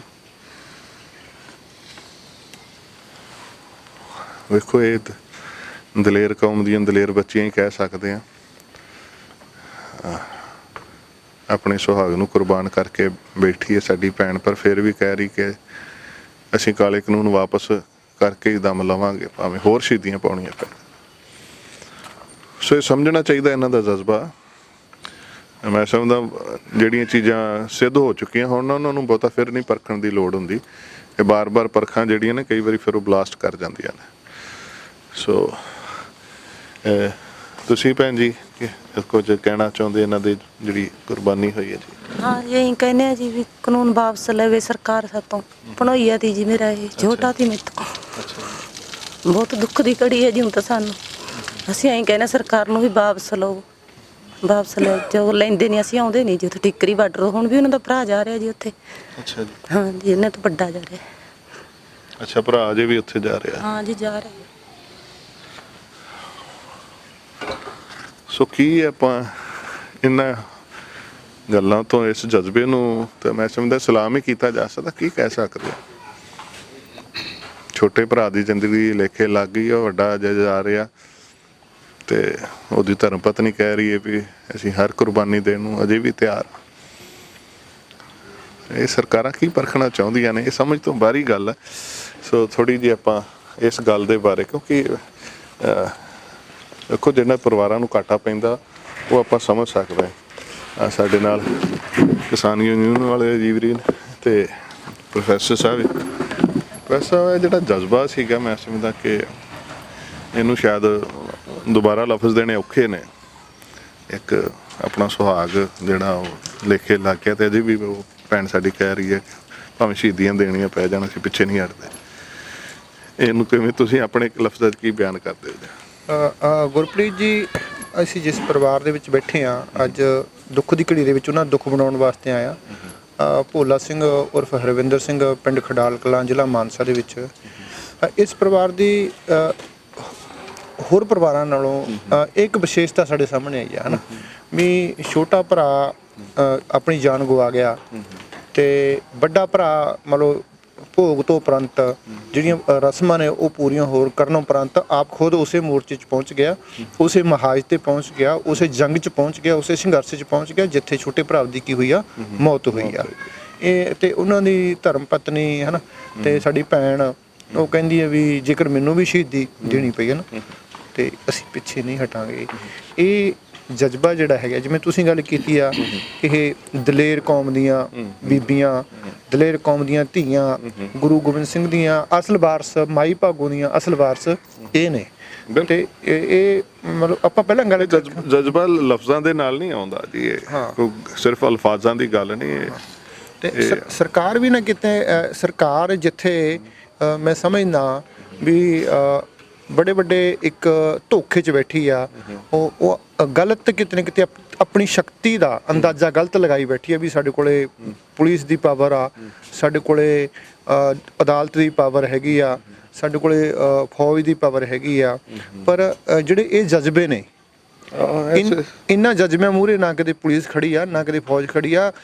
ਇਹ ਜਜ਼ਬੇ ਉਹ ਜਜ਼ਬੇ ਨੇ ਜਿਹੜੇ ਕ੍ਰਾਂਤੀਆਂ ਨੂੰ ਜਨਮ ਦਿੰਦੇ ਆ ਤੇ ਕ੍ਰਾਂਤੀਆਂ ਨੂੰ ਅੱਗੇ ਤੋਰਦੇ ਆ। ਤੇ ਇਹਨਾਂ ਜਜ਼ਬਿਆਂ ਸਦਕਾ ਹੈ ਨਾ, ਇਹਨਾਂ ਦੀ ਬਿਆਨਬਾਜ਼ੀ ਆ, ਜੋ ਇਹਨਾਂ ਨੇ ਆਪਣਾ ਦਰਦ, ਆਪਣੀ ਕਿਸਾਨੀ ਦਾ ਦਰਦ, ਪਰਿਵਾਰ ਦਾ ਦਰਦ ਬਿਆਨ ਹੈ ਨਾ, ਅਸੀਂ ਸਮਝਦੇ ਇਹਨਾਂ ਦਾ। ਤਾਂ ਉਸ ਦੇ ਵਿੱਚੋਂ ਵੀ ਕਿਤੇ ਇਹਨਾਂ ਦੇ ਅੰਦਰ ਮੈਨੂੰ ਉਹ ਜਿਹੜੀ ਲੜਨ ਦੀ ਭਾਵਨਾ ਸਰਕਾਰ ਦੇ ਵਿਰੁੱਧ, ਕਾਲੇ ਕਾਨੂੰਨਾਂ ਦੇ ਵਿਰੁੱਧ ਜਿਹੜੀ ਲੜਨ ਦੀ ਭਾਵਨਾ ਜਿਹੜੀ ਹੈਗੀ ਆ, ਜਜ਼ਬਾ, ਉਹ ਕਿਤੇ ਘੱਟ ਨਜ਼ਰ ਨਹੀਂ ਆਉਂਦਾ ਹੈਗਾ। ਹੋਰ ਨਾ ਵੱਧਦਾ ਜਾ ਪਿਆ। ਇਹ ਵੇਖੋ ਕਿੱਡੀ ਵੱਡੀ ਗੱਲ ਹੈ ਜਿਹੜੀ ਸਾਡੀ ਭੈਣ ਨੇ ਗੱਲ ਕੀਤੀ। ਮੈਨੂੰ ਇਤਿਹਾਸ ਦਾ ਇੱਕ ਵਾਕਿਆ ਯਾਦ ਆ ਗਿਆ ਕਿ ਇੱਕ ਸਮਾਂ ਸੀ ਜਦੋਂ ਸਾਡੇ ਸਿਰਾਂ ਦੇ ਮੁੱਲ ਪਏ ਸੀ ਤੇ ਉਸ ਵੇਲੇ ਕਿਸੇ ਮਾਂ ਦਾ ਪੁੱਤ ਬਿਮਾਰ ਪੈ ਜਾਂਦਾ ਸੀ ਨਾ ਤੇ ਉਹ ਅਰਦਾਸ ਕਰਦੀ ਸੀ ਕਿ ਮਹਾਰਾਜ ਇਹਨੂੰ ਇਦਾਂ ਹੀ ਲੈ ਜਾਣਾ, ਕਿਤੇ ਕੌਮ ਦੇ ਲੇਖੇ ਲੱਗੇ, ਕਿਸੇ ਕੌਮ ਦੇ ਲੇਖੇ, ਇਹਨੂੰ ਤੰਦਰੁਸਤੀ ਦੇ। ਤੰਦਰੁਸਤੀ ਕਾਹਦੇ ਲਈ ਦੇ ਕਿ ਇੱਕ ਤੇ ਕੌਮ ਦੇ ਲੇਖੇ ਲੱਗੇ। ਜਦੋਂ ਇਤਿਹਾਸ ਦੇ ਬੋਲ ਪੜ੍ਹੀਦੇ ਸੀ ਨਾ ਤੇ ਮਨ ਦੇ ਵਿੱਚ ਬੜੇ ਸਾਰੇ ਹੁੰਦਾ ਸੀ ਵੀ ਯਾਰ ਕੈਸੇ ਲੋਕ ਸਨ। ਪਰ ਮੈਂ ਸਮਝਦਾ ਇਸ ਸੰਘਰਸ਼ ਦੇ ਵਿੱਚ ਸਾਡੇ ਸਾਹਮਣੇ ਬਹੁਤ ਸਾਰੀਆਂ ਐਸੀਆਂ ਮਿਸਾਲਾਂ ਆਈਆਂ ਜਿਨ੍ਹਾਂ ਨੇ ਇਤਿਹਾਸ ਨੂੰ ਸਾਡੇ ਸਾਹਮਣੇ ਦੁਬਾਰਾ ਖੜਾ ਕਰ ਦਿੱਤਾ, ਦੁਬਾਰਾ ਰਿਪੀਟ ਕੀਤਾ, ਸਨਮੁਖ ਇਤਿਹਾਸ ਨੂੰ ਸਾਡੇ ਸਾਹਮਣੇ ਲਿਆਂਦਾ। ਸੋ ਬਿਲਕੁਲ ਵੈਸੇ ਤੁਸੀਂ ਕੀ ਕਹਿਣਾ ਚਾਹੁੰਦੇ ਹੋ ਇਹਨਾਂ ਸਰਕਾਰਾਂ ਨੂੰ, ਇਸ ਪਰਿਵਾਰ ਦੇ ਜਜ਼ਬੇ ਦੇ ਕਿਵੇਂ ਵਿਖਿਆਨ ਕਰਦੇ? ਅਸੀਂ ਤਾਂ ਇਹਨਾਂ ਸਰਕਾਰਾਂ ਨੂੰ ਇਹੀ ਬੇਨਤੀ ਕਰਨੀ ਚਾਹੁੰਦੇ ਹਾਂ ਕਿ ਜਿਹੜੇ ਮੋਦੀ ਤੇ ਅਮਿਤ ਸ਼ਾਹ ਨੇ ਇਹ ਕਾਨੂੰਨ ਅਸਲ ਵਿੱਚ ਅਡਾਨੀ ਤੇ ਅਬਾਨੀ ਨੇ ਬਣਾ ਕੇ ਦਿੱਤੇ ਨੇ ਇਹਨਾਂ ਨੂੰ। ਤੇ ਹੁਣ ਮੋਦੀ ਤੇ ਮਤਲਬ ਅਮਿਤ ਸ਼ਾਹ ਇਹ ਵਿੱਚ ਵਿਚਾਲੇ ਫਸੇ ਹੋਏ ਨੇ ਵੀ ਜੇ ਉਧਰੋਂ ਪਿੱਛੇ ਹਟਦੇ ਤਾਂ ਉਹ ਖਿੱਚਦੇ ਨੇ, ਜੇ ਇੱਧਰੋਂ ਪਿੱਛੇ ਹਟਦੇ ਤਾਂ ਕਿਸਾਨ ਇਹਨਾਂ ਦੇ ਉੱਤੇ ਭਾਰੂ ਹੋ ਰਹੇ ਨੇ। ਇਸ ਕਰਕੇ ਇਹਨਾਂ ਨੂੰ ਕਾਨੂੰਨ ਵਾਪਸ ਲੈ ਲੈਣੇ ਚਾਹੀਦੇ ਨੇ ਅਤੇ ਕਿਸਾਨਾਂ ਨੂੰ ਖੇਤੀ ਦੇ ਕਿੱਤੇ ਵੱਲ ਨੂੰ ਤੋਰ ਦੇਣਾ ਚਾਹੀਦਾ ਗਾ। ਜਿਹੜੀਆਂ ਜ਼ਮੀਨਾਂ ਨੇ ਉਹ ਕਿਸਾਨਾਂ ਕੋਲ ਹੀ ਫਵਣਗੀਆਂ। ਕਿਸਾਨ ਹੀ ਮਤਲਬ ਇੱਕ ਅਨਾਜ ਤੋਂ ਬਗੈਰ ਇੱਥੇ ਕੋਈ ਵੀ ਮਨੁੱਖ ਜੀਵਤ ਨਹੀਂ ਰਹਿ ਸਕਦਾ। ਜਦੋਂ ਅਨਾਜ ਹੀ ਨਹੀਂ ਸਾਡਾ ਪੂਰਾ ਹੋਊਗਾ ਅਸੀਂ ਭੁੱਖਮਰੀ ਦਾ ਸ਼ਿਕਾਰ ਹੋ ਕੇ ਇੱਥੋਂ ਬਹੁਤ ਜ਼ਿਆਦਾ ਮੌਤਾਂ ਹੋਣੀਆਂ ਸ਼ੁਰੂ ਹੋ ਜਾਣਗੀਆਂ ਜਦੋਂ ਸਾਡਾ ਪੇਟ ਹੀ ਨਾ ਭਰਿਆ। ਤੇ ਸਾਡਾ ਜਦੋਂ ਖੇਤੀ ਨਾਲ ਹੀ ਜਿਹੜੀਆਂ ਮੱਝਾਂ ਰੱਖਦੇ ਹਾਂ, ਗਾਈਆਂ ਰੱਖਦੇ ਹਾਂ, ਜਿਹੜਾ ਦੁੱਧ ਹੈ ਉਹ ਸਾਡਾ ਖੇਤੀ ਨਾਲ ਹੀ ਜੁੜਿਆ ਹੋਇਆ ਹੈ। ਜੇ ਖੇਤੀ ਅਡਾਨੀ ਹੋ ਰਿਆਂ ਨੇ ਇੱਥੇ ਆ ਕੇ ਜਾਲ ਮਾਰ ਲਏ ਜ਼ਮੀਨਾਂ ਦੇ ਉੱਤੇ ਤਾਂ ਸਾਨੂੰ ਉੱਥੋਂ ਹਰਾ ਚਾਰਾ ਬੀਜਣ ਵਾਸਤੇ ਵੀ ਸਾਡੇ ਕੋਲੇ ਜ਼ਮੀਨ ਨਾ ਹੋਈ, ਤੂੜੀ ਵਾਸਤੇ ਵੀ ਸਾਡੇ ਕੋਲੇ ਕੁਛ ਨਾ ਜ਼ਮੀਨ ਨਾ ਹੋਈ ਤਾਂ ਮੰਨ ਲਓ ਸਾਡੇ ਕੋਲੇ ਇਹ ਜਿਹੜਾ ਦੁੱਧ ਹੈਗਾ ਗਾਈਆਂ ਮੱਝਾਂ ਨੇ ਇਹ ਵੀ ਖਤਮ ਹੋ ਜਾਣਗੀਆਂ, ਨਾਲੇ ਇਹ ਭੁੱਖੇ ਮਰਨਗੇ, ਨਾਲੇ ਅਸੀਂ ਤਾਂ ਮੰਨ ਲਓ ਆਪਦਾ ਕੁਛ ਨਾ ਕੁਛ ਕੋਈ ਹੀਲਾ ਵਸੀਲਾ ਕਰਾਂਗੇ ਪਰ ਇਹ ਭੁੱਖੇ ਮਰ ਜਾਣਗੇ। ਇਹਨਾਂ ਦੀ ਸੋਚ ਮਾੜੀ ਹੈ, ਇਹ ਇਸ ਵੱਲ ਨੂੰ ਸੋਚਣ ਵੀ ਸਾਡੇ ਲਈ ਅੱਗੇ ਕੀ ਹੋਣ ਜਾ ਰਿਹਾ ਹੈਗਾ। ਬਿਲਕੁਲ ਇਹ ਭਵਿੱਖ ਦੇ ਬਾਰੇ ਸੋਚਣਾ ਮੈਂ ਸਮਝਦਾ ਬੜਾ ਜ਼ਰੂਰੀ ਹੈ ਤੇ ਬੜਾ ਲਾਜ਼ਮੀ ਹੈ ਕਿ ਭਵਿੱਖ ਇਕੱਲਾ ਇੱਕ ਫਿਰਕੇ ਦਾ ਨਹੀਂ ਜਾਂ ਇੱਕ ਪ੍ਰਾਂਤ ਦਾ ਨਹੀਂ, ਇਹ ਸਾਰੇ ਮੁਲਕ ਦੇ ਭਵਿੱਖ ਦੀ ਗੱਲ ਹੈ। ਸੋ ਸਾਡੇ ਨਾਲ ਹੋਰ ਵੀ ਕਿਸਾਨ ਵੀਰ ਬੈਠੇ ਹੋਏ ਨੇ, ਕੁਝ ਇਹਨਾਂ ਨਾਲ ਗੱਲਬਾਤ ਕਰਦੇ ਹਾਂ। ਹਾਂਜੀ ਵੀਰ ਜੀ, ਤੁਹਾਡਾ ਕੀ ਨਾਮ ਜੀ? ਮੇਰਾ ਨਾਮ ਨਿਰਮਲ ਸਿੰਘ ਹੈ ਜੀ। ਮੈਂ ਬਰੇਟੇ ਸਾਡੇ ਲਾਗੇ ਪਿੰਡ ਹੈ। ਅੱਛਾ ਜੀ। ਤੇ ਅਸੀਂ ਵੀ ਭੋਲਾ ਸਿੰਘ ਦੇ ਘਰੇ ਅੱਜ ਦੁੱਖ ਬਣਾਉਣ ਆਏ ਹਾਂ। ਹਾਂਜੀ। ਤੇ ਸਾਨੂੰ ਪਤਾ ਲੱਗਿਆ ਜੀ ਤੁਹਾਡੇ ਆਉਣ ਦਾ ਜੀ। ਹਾਂਜੀ। ਤੇ ਕਿਵੇਂ ਦੇਖਦੇ ਹੋ ਇੰਨੀਆਂ ਸਾਡੀਆਂ ਕੀਮਤੀ ਜਾਨਾਂ ਜਿਹੜੀਆਂ ਸੰਘਰਸ਼ ਦੇ ਲੇਖੇ ਲੱਗੀਆਂ ਨੇ ਤੇ ਸਰਕਾਰਾਂ ਦੇ ਰਵੱਈਏ ਬਾਰੇ ਕੀ ਸਮਝਦੇ ਤੁਸੀਂ? ਇਹ ਸਾਡਾ ਅਸਲ 'ਚ ਸਬਰ ਪਰਖਿਆ ਜਾ ਰਿਹਾ ਜੀ। ਇਹ ਸਬਰ ਦੀ ਜ਼ਬਰ ਨਾਲ ਲੜਾਈ ਆ। ਜਿਵੇਂ ਪਿਛਲੇ ਦਿਨਾਂ 'ਚ ਅਸੀਂ ਮੋਦੀ ਦੇ ਬਿਆਨ ਸੁਣੇ ਨੇ, ਕੱਲ੍ਹ ਦਾ ਵੀ ਜਿਹੜਾ ਉਹਦਾ ਟੀਵੀ ਦੇ ਉੱਤੇ ਅਸੀਂ ਦੇਖਿਆ ਕਿ ਉਹ ਹੱਸ-ਹੱਸ ਗੱਲਾਂ ਕਰਦਾ ਤੇ ਸਾਡੀਆਂ 170 ਕੀਮਤੀ ਜਾਨਾਂ ਚਲੀਆਂ ਗਈਆਂ ਤੇ ਉਹਦੇ ਚਿਹਰੇ ਤੇ ਅਸੀਂ ਕੋਈ ਵੀ ਹਜੇ ਤੱਕ ਦੁੱਖ ਨਹੀਂ ਦੇਖਿਆ। ਇਹੋ ਜਿਹਾ ਅਸੀਂ ਤਾਂ ਹੁਣ ਲੋਕਤੰਤਰ ਦੀ ਪਰਿਭਾਸ਼ਾ ਹੈ ਕਿ ਲੋਕਾਂ ਦਾ ਲੋਕਾਂ ਲਈ ਲੋਕਾਂ ਦੁਆਰਾ ਇਹ ਲੋਕਤੰਤਰ ਹੈ। ਇਹ ਤਾਂ ਕਿਸੇ ਵੀ ਤਰ੍ਹਾਂ ਲੋਕਾਂ ਦੀ ਸਰਕਾਰ ਨਹੀਂ ਲੱਗਦੀ, ਇਹ ਕਾਰਪੋਰੇਟ ਦੇ ਹੱਥਾਂ 'ਚ ਚਲੀ ਗਈ ਆ। ਤੇ ਇਹ ਜਿਹੜਾ ਕਿਸਾਨੀ ਦੇ ਉੱਤੇ ਹਮਲਾ ਹੋਇਆ, ਪ੍ਰੀ ਪਲੈਨਡ ਜਿਹੜਾ ਹਮਲਾ ਹੋਇਆ, ਅਸੀਂ ਚਿੰਤਤ ਹਾਂ। ਇੱਕ ਤਾਂ ਸਾਡੀਆਂ ਜਾਨਾਂ ਜਾ ਰਹੀਆਂ ਨੇ, ਲੋਕ ਔਖੇ ਹੋ ਰਹੇ ਆ, ਸਾਡੇ ਬਜ਼ੁਰਗ ਬਾਰਡਰਾਂ 'ਤੇ ਬੈਠੇ ਆ ਤੇ ਜਿੰਨੀ ਛੇਤੀ ਸਰਕਾਰ ਇਹਦੇ ਬਾਰੇ ਫੈਸਲਾ ਕਰੇ, ਇਹਨੂੰ ਵਾਪਸ ਲਵੇ, ਉਹਦੇ 'ਚ ਹੀ ਸਭ ਦੀ ਭਲਾਈ ਆ। ਸੋ ਬਿਲਕੁਲ ਇਹ ਸਰਕਾਰਾਂ ਨੂੰ ਆਖਰ ਲੋਕਾਂ ਦੇ ਦੁਆਰੇ ਤੇ ਆਉਣਾ ਹੀ ਪੈਂਦਾ ਹੁੰਦਾ। ਇਹ ਸਮਾਂ ਹੀ ਹੁੰਦਾ। ਹੁਣ ਹੋਰ 2-3 ਸਾਲ ਨੇ, ਫਿਰ ਕੋਈ ਨਾ ਕੋਈ ਚੋਣ ਇਹਦੇ ਆ ਜਾਣੀ ਆ। ਸੋ ਮੈਂ ਸਮਝਦਾ ਕਿ ਇਹ ਆਵਾਮ ਹੈ, ਇੱਥੋਂ ਦੇ ਬਸ਼ਿੰਦੇ ਨੇ ਇਸੇ ਮੁਲਕ ਦੇ, ਇਹਨਾਂ ਦੀਆਂ ਵੋਟਾਂ ਦੇ ਨਾਲ ਹੀ ਸਰਕਾਰਾਂ ਬਣਦੀਆਂ ਨੇ ਤੇ ਸਰਕਾਰਾਂ ਨੂੰ ਇਹਨਾਂ ਦੀ ਆਵਾਜ਼ ਜਿਹੜੀ ਆ ਉਹਨੂੰ ਅਣਗੌਲਿਆ ਨਹੀਂ ਕਰਨਾ ਚਾਹੀਦਾ। ਸੋ ਅਸੀਂ ਆਪਣੇ ਇਸ ਵੀਰ ਦੇ ਨਾਲ ਵੀ ਥੋੜ੍ਹੀ ਜਿਹੀ ਹੋਰ ਗੱਲਬਾਤ ਕਰਦੇ। ਤੁਸੀਂ ਕੀ ਕਹਿਣਾ ਚਾਹੁੰਦੇ ਹੋ ਇਹਨਾਂ ਸਰਕਾਰਾਂ ਦਾ ਜੋ ਰਵੱਈਆ ਜਾਂ ਕੀ ਮੰਗ ਕਰਦੇ ਹੋ? ਸਾਡੇ ਡੈਡੀ ਦੀ ਇਸੇ ਮਸਲੇ ਦੇ ਵਿੱਚ ਕੁਰਬਾਨੀ ਹੋਈ ਹੈ ਤੇ ਸਰਕਾਰਾਂ ਤੋਂ ਕੀ ਮੰਗ ਕਰਦੇ ਹੋ ਕਿ ਇਹ ਜਿਹੜੇ ਕਾਲੇ ਕਾਨੂੰਨ ਇਹਨਾਂ ਬਾਰੇ ਕੀ ਕਹਿੰਦੇ ਹੋ? ਵੀ ਵਾਪਸ ਲਵੇ ਦੇ ਕਾਨੂੰਨ ਜਿਹੜੇ ਲਏ ਹੈ ਮੋਦੀ ਆਦੇ ਰੱਦ ਕਰਾਏ ਨਾ। ਬਿਲਕੁਲ ਰੱਦ ਕਰਵਾਉਣਾ ਚਾਹੁੰਦੇ ਨੇ ਜੀ ਇਹ ਸਾਰੇ ਹੀ ਸਾਡੇ ਭੈਣ ਭਰਾ ਇੱਥੇ ਜਿੰਨੇ ਵੀ ਬੈਠੇ ਨੇ, ਸਾਰਿਆਂ ਦੇ ਮਨ 'ਚ ਇਸ ਸੋਗ ਦੀ ਘੜੀ ਦੇ ਵਿੱਚ ਵੀ ਇਹੀ ਆਪਣੀ ਜਿਹੜੀ ਡਿਮਾਂਡ ਇੱਕ ਕਹਿ ਲਈਏ ਜਾਂ ਇਹਨਾਂ ਦੇ ਮਨ ਦੀ ਇਹ ਭਾਵਨਾ ਹੈ ਕਿ ਇਹ ਕਾਲੇ ਕਾਨੂੰਨ ਜਿਹੜੇ ਨੇ ਰੱਦ ਹੋਣੇ ਚਾਹੀਦੇ ਨੇ। ਸੋ ਸਭ ਤੋਂ ਵੱਡੀ ਗੱਲ ਇਹੀ ਆ ਕਿ ਜਦੋਂ ਤੱਕ ਇਹ ਰੱਦ ਨਹੀਂ ਹੁੰਦੇ, ਇਹ ਸੰਘਰਸ਼ ਜਿਹੜਾ ਹੈ ਉਹ ਇੱਦਾਂ ਹੀ ਚੱਲੇਗਾ ਤੇ ਇਹਦੇ ਵਾਸਤੇ ਸਮਰਪਣ ਤੇ ਇੱਕ ਜਜ਼ਬਾ ਜਿਹੜਾ ਉਹ ਅਸੀਂ ਦੇਖ ਹੀ ਸਕੇ ਹਾਂ ਕਿ ਭਰਾ ਫਿਰ ਉੱਥੇ ਪਹੁੰਚਿਆ ਹੋਇਆ ਵਾ ਭੋਗ ਤੋਂ ਬਾਅਦ ਤੇ ਪਤਨੀ ਜਿਹੜੀ ਆ ਉਹ ਕਹਿੰਦੀ ਹੈ ਕਿ ਅਸੀਂ ਕੋਈ ਵੀ ਕੁਰਬਾਨੀ ਦੇਣ ਵਾਸਤੇ ਤਿਆਰ ਬੈਠੇ ਹਾਂ। ਸੋ ਐਸੇ ਪਰਿਵਾਰਾਂ ਨੂੰ ਮੈਂ ਸਮਝਦਾ ਕਿ ਕੋਈ ਵੀ ਸਰਕਾਰ ਹਰਾ ਨਹੀਂ ਸਕਦੀ ਜਿਨ੍ਹਾਂ ਦੇ ਜਜ਼ਬੇ ਏਡੇ ਵੱਡੇ ਹੋਣ, ਜਿਨ੍ਹਾਂ ਦੀ ਕੁਰਬਾਨੀ ਦਾ ਜਜ਼ਬਾ ਏਡਾ ਵੱਡਾ ਹੋਏ। ਸੋ ਇਹ ਸਾਡੇ ਵਾਸਤੇ ਇੱਕ ਫਖਰ ਦੀ ਵੀ ਗੱਲ ਹੈ ਕਿ ਅੱਜ ਵੀ ਸਾਡੇ ਵਿੱਚ ਐਸੇ ਲੋਕ, ਐਸੇ ਜਜ਼ਬੇ ਵਾਲੇ ਲੋਕ ਮੌਜੂਦ ਨੇ ਤੇ ਨਾਲ ਹੀ ਨਾਲ ਜਿਹੜੀ ਤੁਸੀਂ ਸੇਵਾ ਭੇਜੀ ਆ ਉਹ ਅਸੀਂ ਇਸ ਪਰਿਵਾਰ ਨੂੰ, ਸਰਦਾਰ ਭੋਲਾ ਸਿੰਘ ਉਰਫ ਰਵਿੰਦਰ ਸਿੰਘ, ਉਹਨਾਂ ਦੇ ਪਰਿਵਾਰ ਤੱਕ ਅਸੀਂ ਤੁਹਾਡੀ ਸੇਵਾ ਪਹੁੰਚਾ ਸਕੇ। ਸੋ ਮੈਂ ਸਮਝਦਾ ਕਿ ਆਪਾਂ ਇਵੇਂ ਹੀ ਰਲ ਮਿਲ ਕੇ ਇਸ ਸੰਘਰਸ਼ ਦੇ ਨਾਲ ਜੁੜੀਏ, ਇਹਨੂੰ ਕਾਮਯਾਬ ਕਰਨ ਦੇ ਵਾਸਤੇ ਜੋ ਕਰ ਸਕਦੇ ਹਾਂ ਉਹ ਕਰੀਏ।